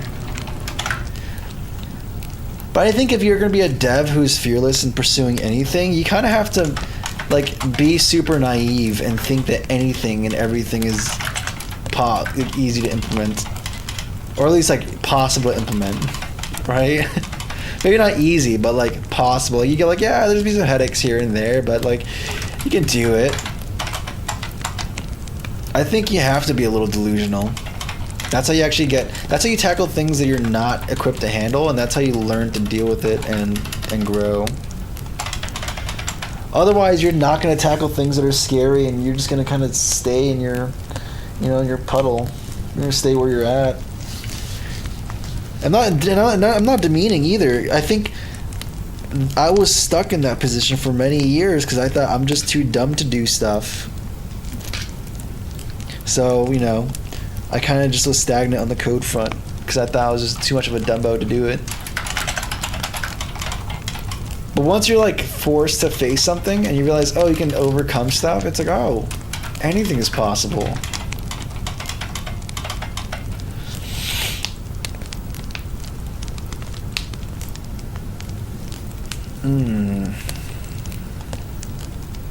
Well, and then you until you like start having like really big deadlines and then big problems and or just very like complex stuff, and it's like, all right, this is the boundary of my knowledge. I found it. This is it. And even then, it's like, but it's not impossible. I just needed more time to really to learn this domain of knowledge, and then I could have applied it. Like, it's never I'm hopeless and there's no way to deal with this.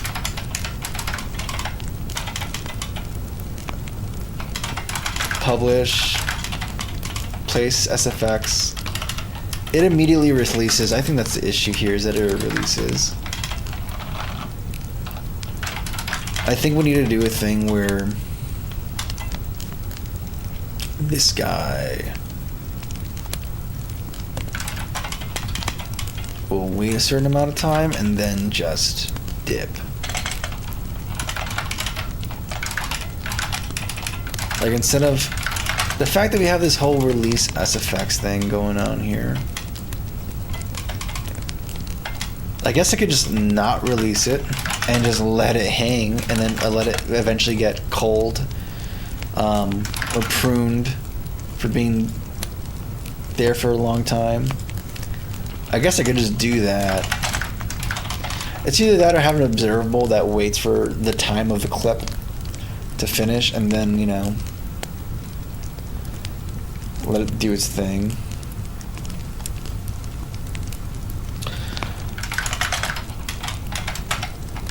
I don't know, we're gonna find out.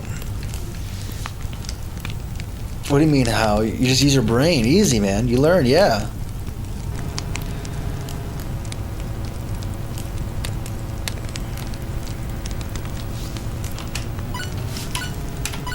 There we go.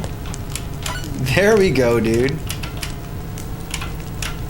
Okay, now we have an exception. Beautiful. But that dream was beautiful while it lasted. That was a beautiful dream while it lasted.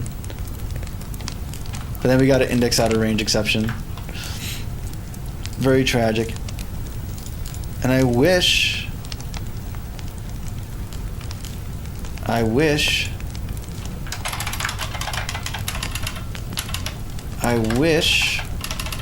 that C# would actually give me an index out of bounds exception here.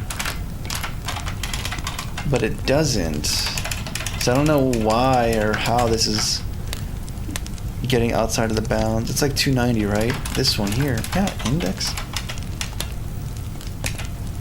So what's going on here, man?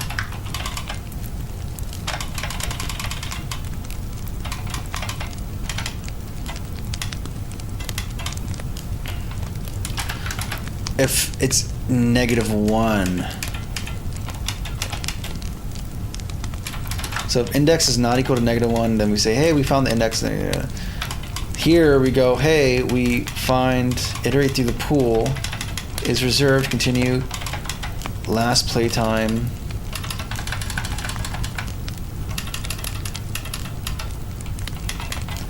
If current is greater than longest tick, we set it to current index equals I. Is it just never...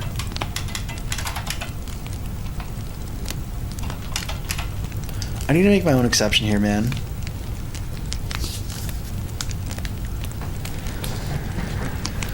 No, but I'm not using that. It's not just about playing one shot. It's about managing the state of the track. Because I'm not using Fmod. I'm not using Fmod. I'm using... I have my own, like, audio system. So we have to manage that as well in tandem. Yeah, it is core band.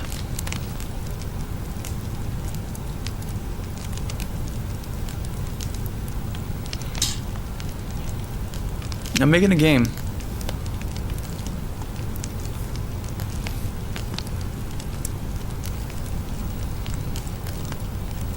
Spaghetti Goat, yep. Yeah, that's true, his name. That is a true statement.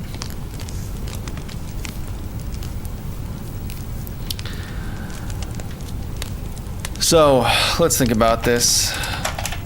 But first, let's see where the index out of bound exception's happening.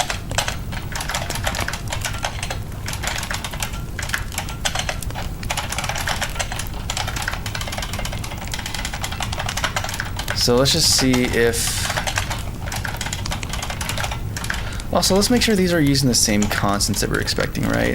SFX pool size. Everything is just SFX pool size. These are all the arrays we're using. Perfect. And then what do we do if index is less than 0 or... Oops, I forget. I'm using a weird keyboard that has things in weird places. No. There we go. It's greater than or equal to...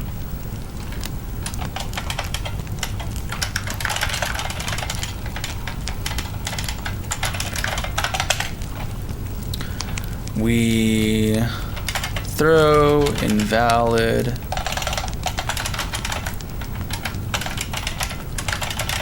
exception. And what do? We name it something, right? We say is out of range, max index is, and it's not I, it's supposed to be index.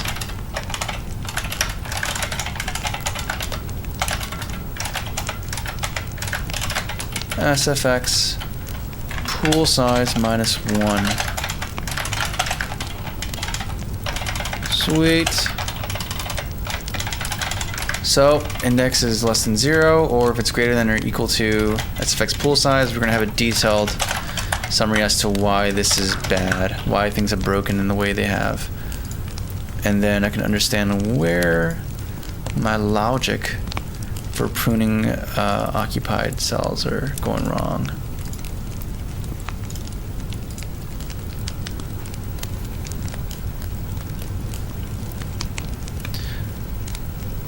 Use struct instead of... No, I'm doing individuals. It's easier that way. We're doing like an... what was it? Structures of arrays as opposed to array of structs.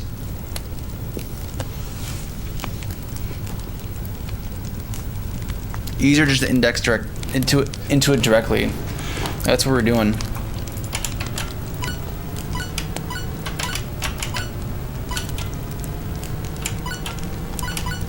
Okay, where did things go wrong? There, things go wrong. Let's see here. Okay, -1. Okay, so we're not addressing the -1 case. So even though we iterate through here, we're still not... Oh, I guess we have to do equal to. Because maybe it's stuck. No, but there should be a value that's greater than 0.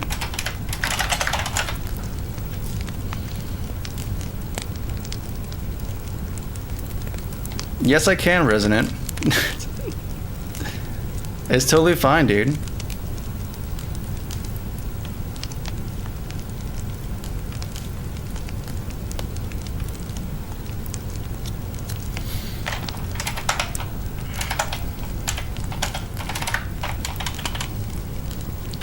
Anyways, the second pass though, for pruning based off of time. Oh, there's no filter for the, oh, I'm using a loot.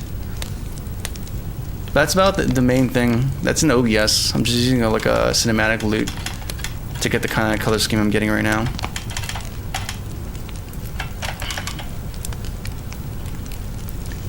Okay, how about this, dude? Goodbye.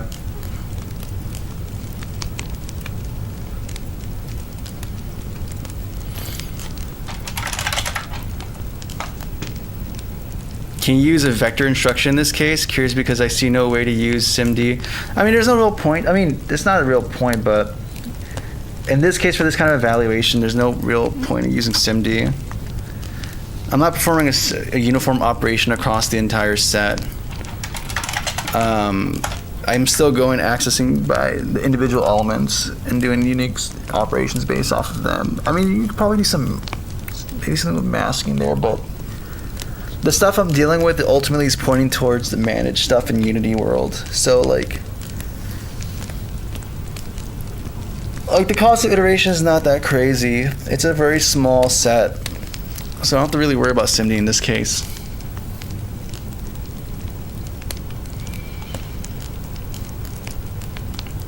Because it's easier for me to think about it that way, Resonant.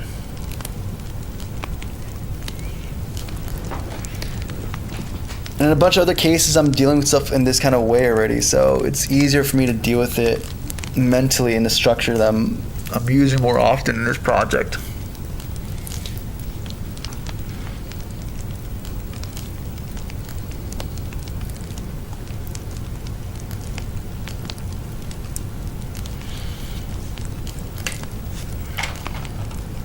Are you familiar with OO? Like comfortable? Yeah, I use OO in my day job all the time.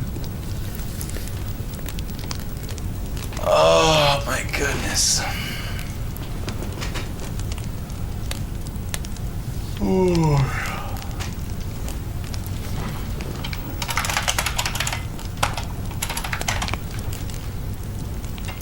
All right, let me try to get oriented back on where I was at. We're doing reserve SFX. So the first pass, we started with a negative index. So we're saying, hey, we haven't found a single slot that's qualifying to be used for playing SFX, right? We check to see if any of them are reserved. If they are reserved, we continue, because it's not valid to use. If it's currently playing, then we continue. Otherwise, if it's not playing, if it's not reserved and it's not playing, we say index is equal to this. Cool. If we get to this point and index is still -1, that means that an index is not equal to -1. That means we found a value that's valid and we're going to use it. So we reserve it, we set the current state that we're playing it with, and then we return this. Then we do another iteration. And the reason we're not doing another iteration here is because maybe I should just do the iteration here. Just unify it.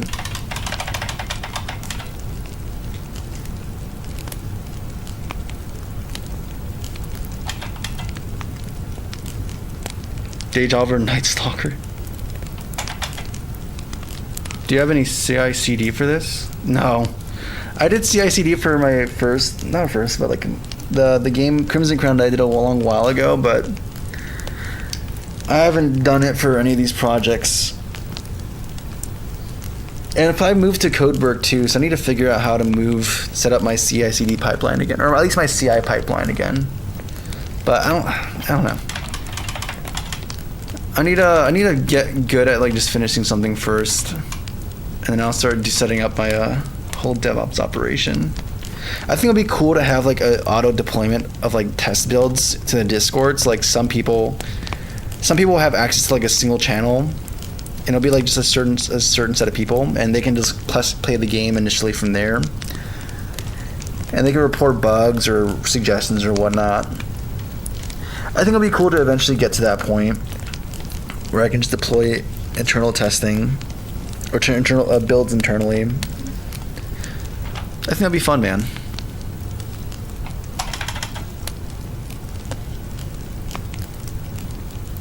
Without knowing, yeah. Yeah, sorry if I'm being curt with you, Resonant. I don't think you have a bad intention or anything. But I don't know. It's very I don't know, man. It's a very different experience. Yeah, whatever. It's all good, man. I appreciate it, though. So anyways, what's the rationale here? We found the valid slot. We set it true. It's all good here. And then we return the handle to this. Cool. If that's not true, that means that we haven't found everything is playing or reserved, which means we're gonna ignore the reserved ones and instead find. Oh, you know what? That's the issue. Reserved. If we're gonna do this like the oldest thing gets pruned deal, we're gonna be forced to cut reservation. You can't respect reservations. That's the issue. So if we are gonna have this general play SFX thing,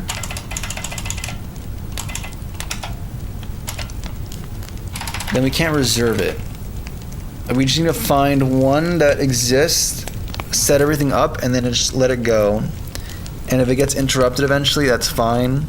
If it doesn't, it will just stop on its own. But either way, I can't reserve this.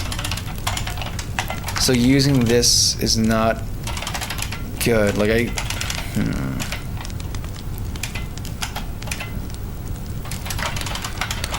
Or I have to have a distinction where instead of calling it reserve SFX, it's like you can get a handle and there's a Boolean value of like, hey, do you want to reserve this or not? And in that case, we don't mark it as reserved unless we're intending to do that. And then it'll be subject to that, because then I want to enforce that everything with explicit reservations, there's like a known reason why it wants to have it and needs to exist. So yeah, I think that's what we're gonna do.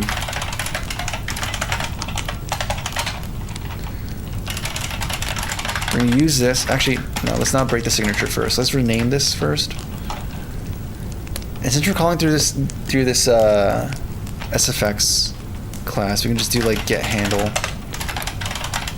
and then we can have a Boolean for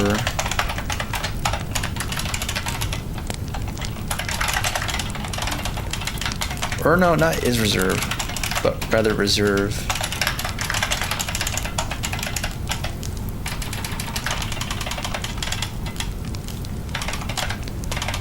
And then finally,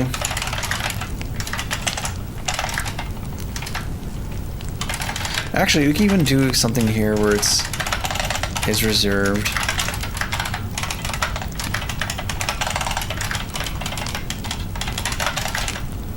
So like if we're not reserving, we're setting this explicitly to false so it can be pruned and interrupted if need be.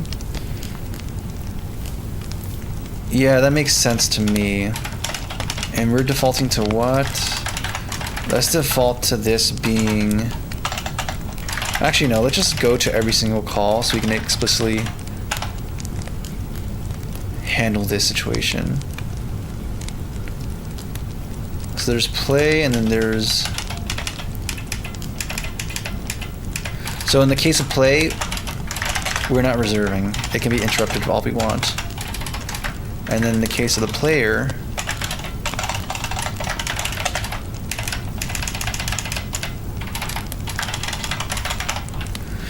we're going to set this to true. We do want to reserve this audio handle so it doesn't get interrupted. And then this will manually release it whenever this object's lifetime is done. Okay, cool. Sweet. Okay, re-import. Yeah, reload domain, let's go. The game making you're about to see. You're about to see it, man.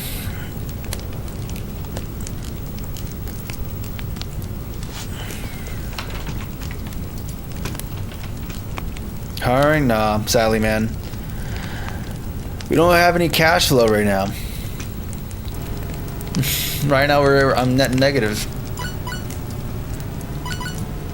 Hopefully if this game, you know, and future games get some support, then I'd love to do things, at least like start off with maybe some internships or something, and then paid internships, and then go from there. Still having this issue here though. This time though it's different. We're exceeding the index. That means that that means that the increment that's happening is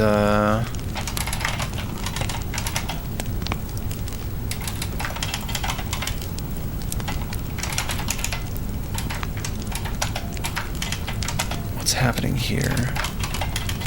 Continue ticks index equals I.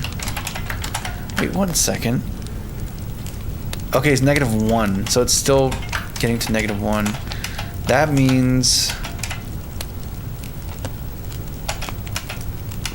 even though we're setting the reservations to false, they're still somehow not being caught by this. Interesting. So it's like under.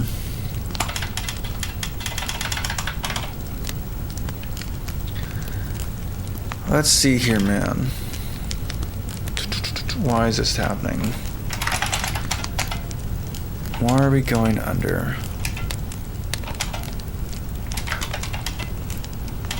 So for sure, it's still a -1 by this point. We iterate through here. So what's the scenario that's playing out here? I know there's only one reserved slot, or at least that should be the case. There's only one reserved one from the engine. Every other sound effect should be not reserved. It should be a false. Let's verify that as well. In fact, you know what? It's only 10 elements. We can actually just... Do I risk it and put a breakpoint and just inspect the data directly and hope that my Windows Manager doesn't hold me hostage? Or do we just... screw it. We'll just print out the thing. Do I want to do that, actually? Let me just check something. Oh, okay, no. Yeah, it's still reserved. So it's false. It's going to overwrite the value to be false. Okay.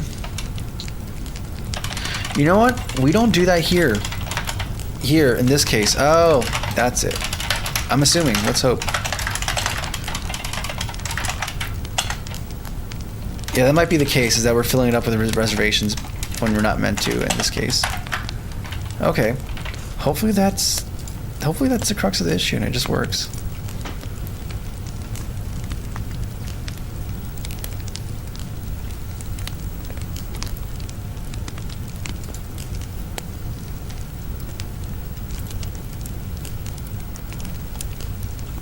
Okay, come on.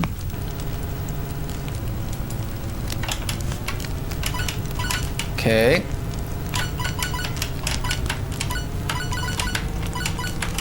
So far, so good. So far, so good.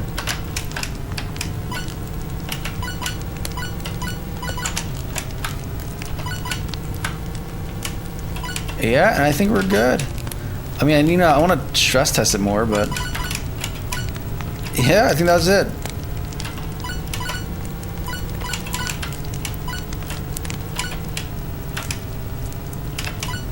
Let's freaking go, man. It's starting to feel more like an actual proper game, dude.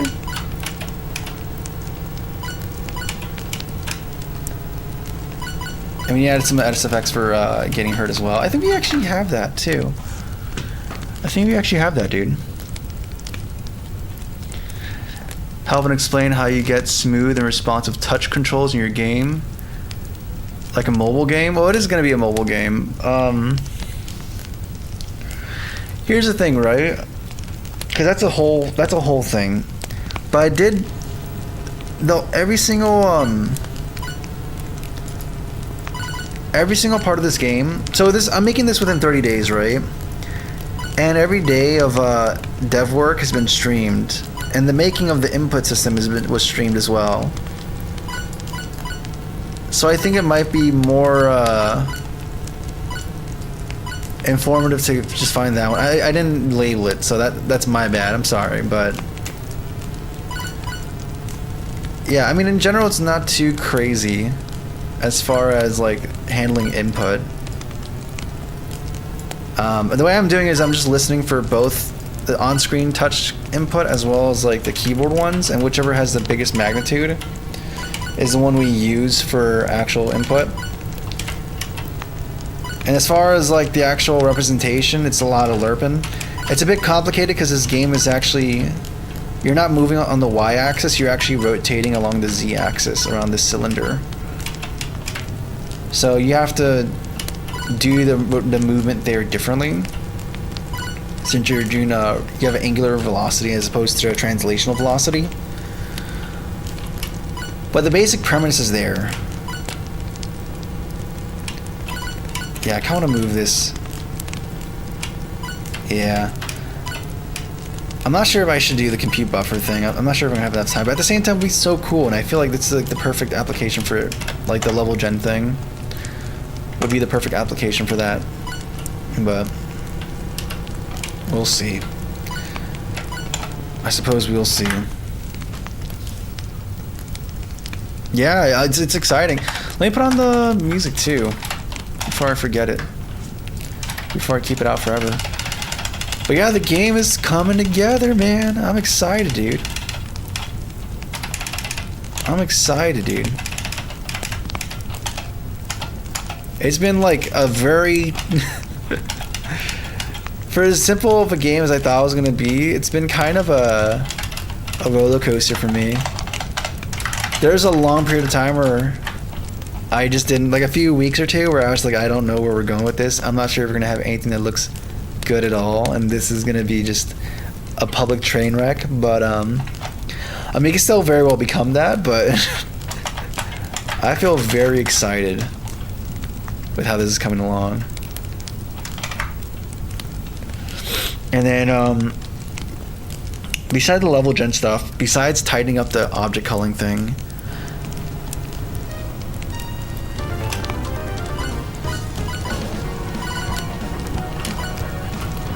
and then of course actually making good looking environments and fixing the models and stuff and having UI. I think right now I'm bottlenecked by design. I need to design the UIs before I start. I don't want to implement something and then change it because I like a different design instead. So there's gonna be some time needed to just ideate.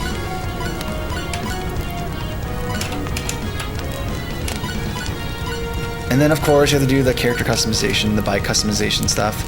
But that's like more easy. Like we did all the infrastructure for that like ahead of time, so I think we're gravy on this.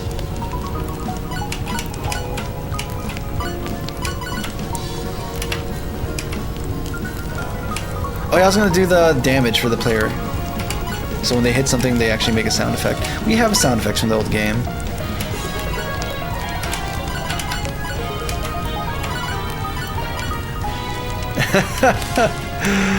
Oh, dude, I'm so excited.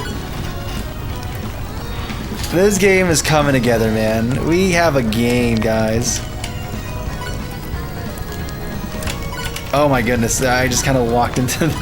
I was like, hey, there's a path. Nope. Path? Nope, no path.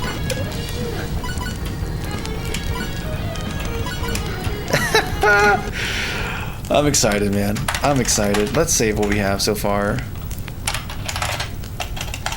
1 second.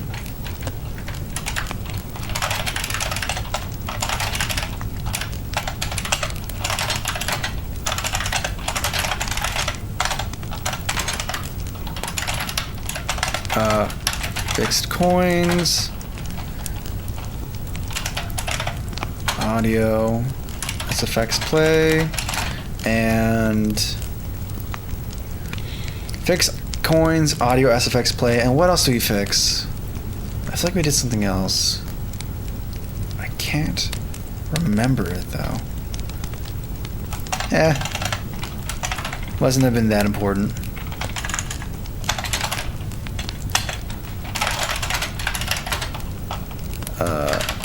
Refactor time, baby. And let me go into the dev kit repo as well.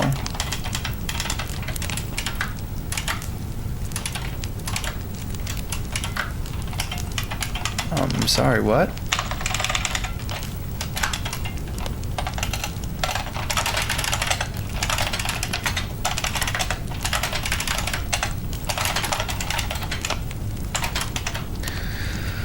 Yeah, new light flicker. Oh yeah, we polished the player controls as well, or the player, the flame, whatever.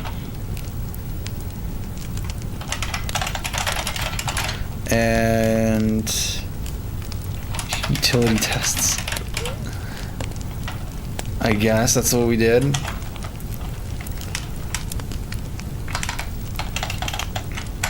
Pause event.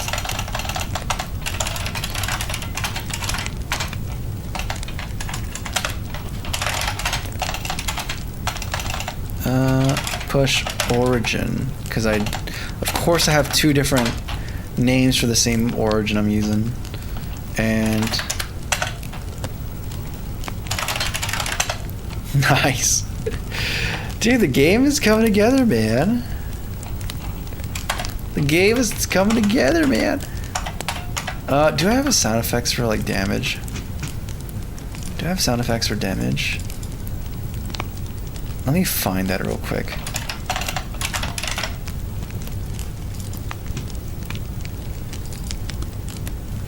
Yeah, effects, engine gas, rev, idle, explosion. How does that sound? Oh, that's when you actually die. That sounds great, actually. But no, I need to get a... Let's see. Jet dodge up. Speed up switch. Do I not have just damage?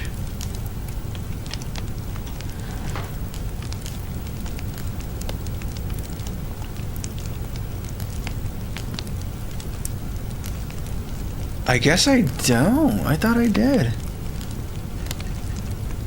That's a little sad. It has to be here somewhere. There's no shot it's not. What type of game? I'll show you in a second. Let me see if I can just find this damage sound effect. Explosion, gate clink, gate lock, gate motor, gates, heart get. Oh, hit. There we go.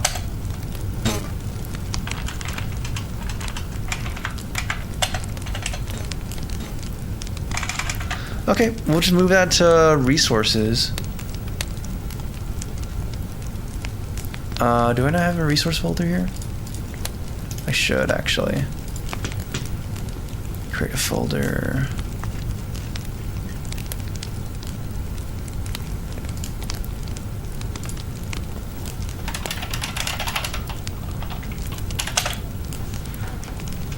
Resources, go back here. Go back to effects.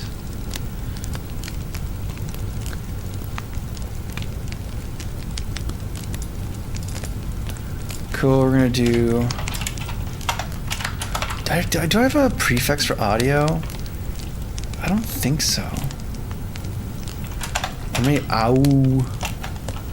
Audio. Hit. That works for me. That... I don't have to go to click and drag world. I can just...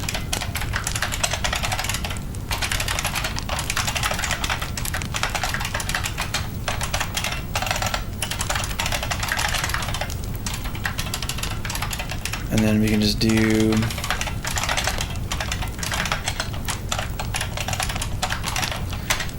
And then you do null coalescent operator. No. Oh my goodness.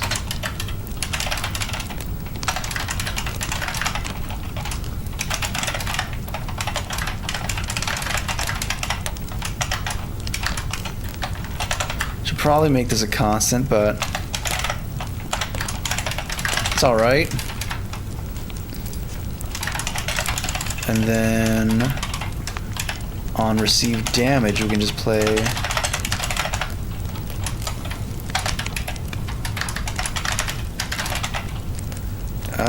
S underscore hit, and life is good. See, look how beautiful that API is. That's easy. You just do audio, SFX, play. That's all you want. That's all you need.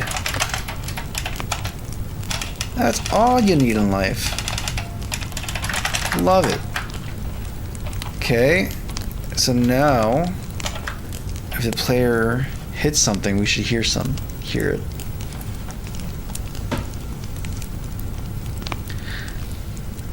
I want to read what you said. Trendlessness medias. Can you explain long data type? Like the primitive long? It's just the integer that's bigger than normal integers. Integers are usually like 32 bits, at least in C#, it's 32 bits. 32, bits, 4 bytes. The longs are 64 bits. They represent way more data. They have a bigger value range. I don't remember it, but I know it's pretty big.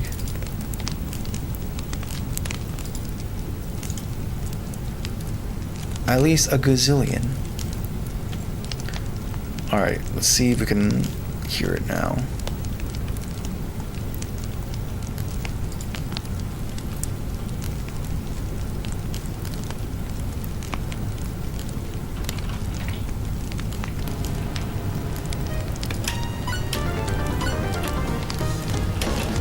Okay. There we go. Not as loud as I'd want it to, honestly. Maybe I have to override the value here.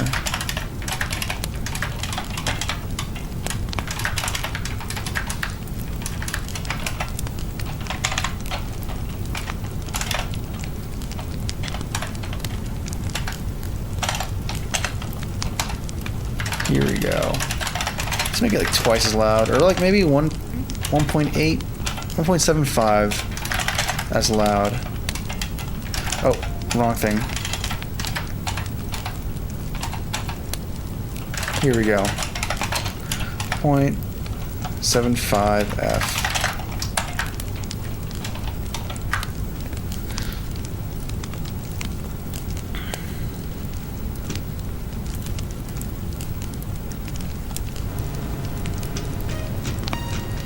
Okay, let's get a hit.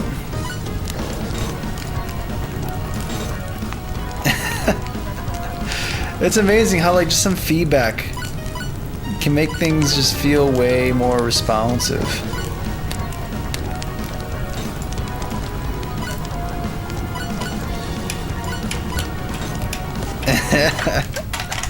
A little bit more louder. Need a little bit more.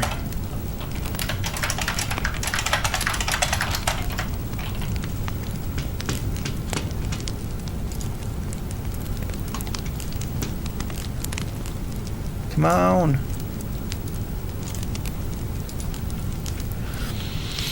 Yeah, some crunch, a little crunch.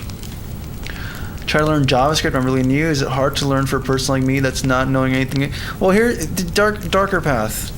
Every programmer started learning programming without having any knowledge about programming. Like that's you start without knowledge, and you know that's just what it is. All that really matters is, are you willing to look up information, and are you willing to be okay with not knowing stuff? Because that's just how it is, and that's how you learn.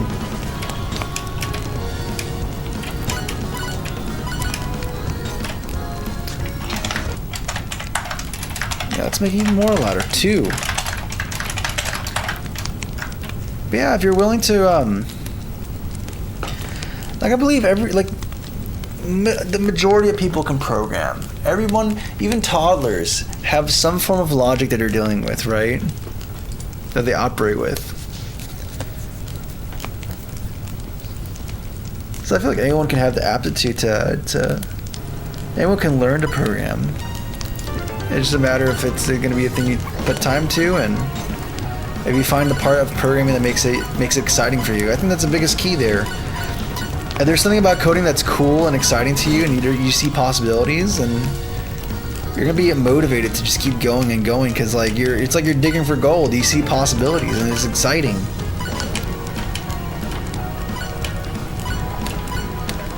Like some people will get a character, like a little picture movie on the screen, and that's just like whatever, right? But for me, at least when I was a kid and I made a picture move across the screen, that was like mind blowing. I was like, oh my goodness, if I could do that, what else can I do, man? I made a picture move from the screen. What if I made it move, like animated? What if I tried telling a story with it?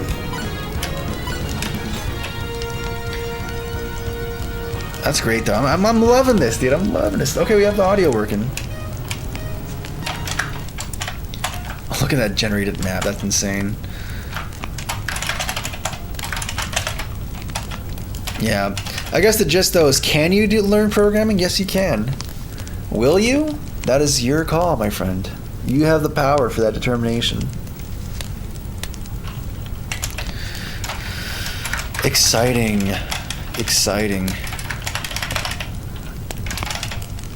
And that being said, like, we also, I mean, you know, I hate the plug. I mean, there's a lot of ton of resources in general online. Like, now is a time where you can Google and you can find decent resources about coding. There's books, there's plenty of stuff. Examples, projects, repositories. You name it. And then we also have like the Cozy Cabin Games. We have a Discord, and we have a section there to help people out who ask questions about coding and whatnot, or just anything in general, to be honest. So that's a resource you have if you want that. But in general, there's just a ton of things out there.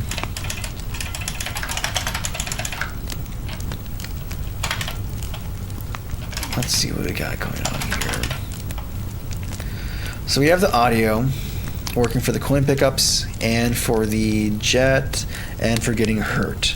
Sweet. When you have a sequence for when the player dies, that's a thing we're gonna have to handle. I think I'm gonna have like the application deal with that or something. I don't know. Doesn't matter. We can move it around. I just don't want the player to become humongous and have a ton of responsibilities. Yeah, so I might make something for that. It's kind of an application logic thing, so I feel we're gonna have this handle those transitions. It should be at the top, honestly. I don't know, there's a bunch of structures defined here.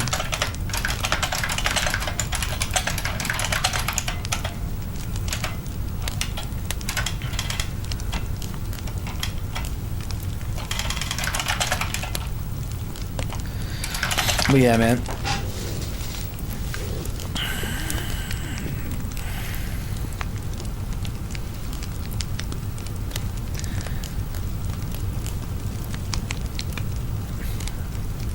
What do you think about... Yeah, no. Yeah, thank you, Terrell. You got my thoughts exactly.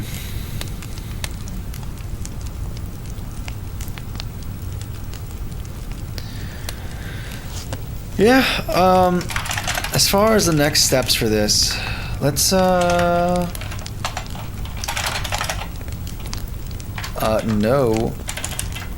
Stop compiling when I don't want you to. Stop. It's okay. So what did we do? We didn't do particle effects, but we did, like, the fire and lighting. So that's cool. We got that going on. Yep, SFX are player events. Hit. Hazards. That's happened. We didn't do any speed lines, but that's okay. Pickups is working now. Exciting stuff. We didn't fix the chunk manager or the hazards under specific ranges, but we're getting better. We're getting better at this. I'm actually very, very happy. I think I have to go to the shop and take some time to sketch out the UI and how everything's gonna look. But this is pretty good, man. Anyways, let me go to here. Where am I? Let me find this.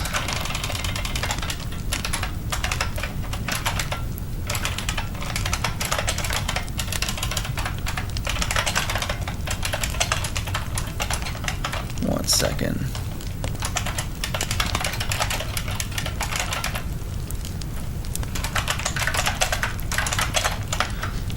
Let's see if this actually renders it correctly. But yeah, thank you, ladies and gentlemen, for watching. Hope you enjoyed the stream. Hopefully, it was chill and laid back vibe. We got a lot of things done today, so I'm actually very, very happy about that. So yeah, I should have done the playoff. Let's see if we can do this again. That was kind of a cool send-off during the music stream.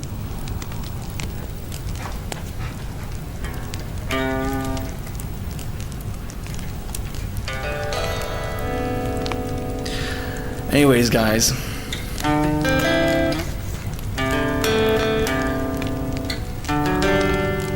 Thanks for watching. God bless. And until next time, stay cozy, y'all.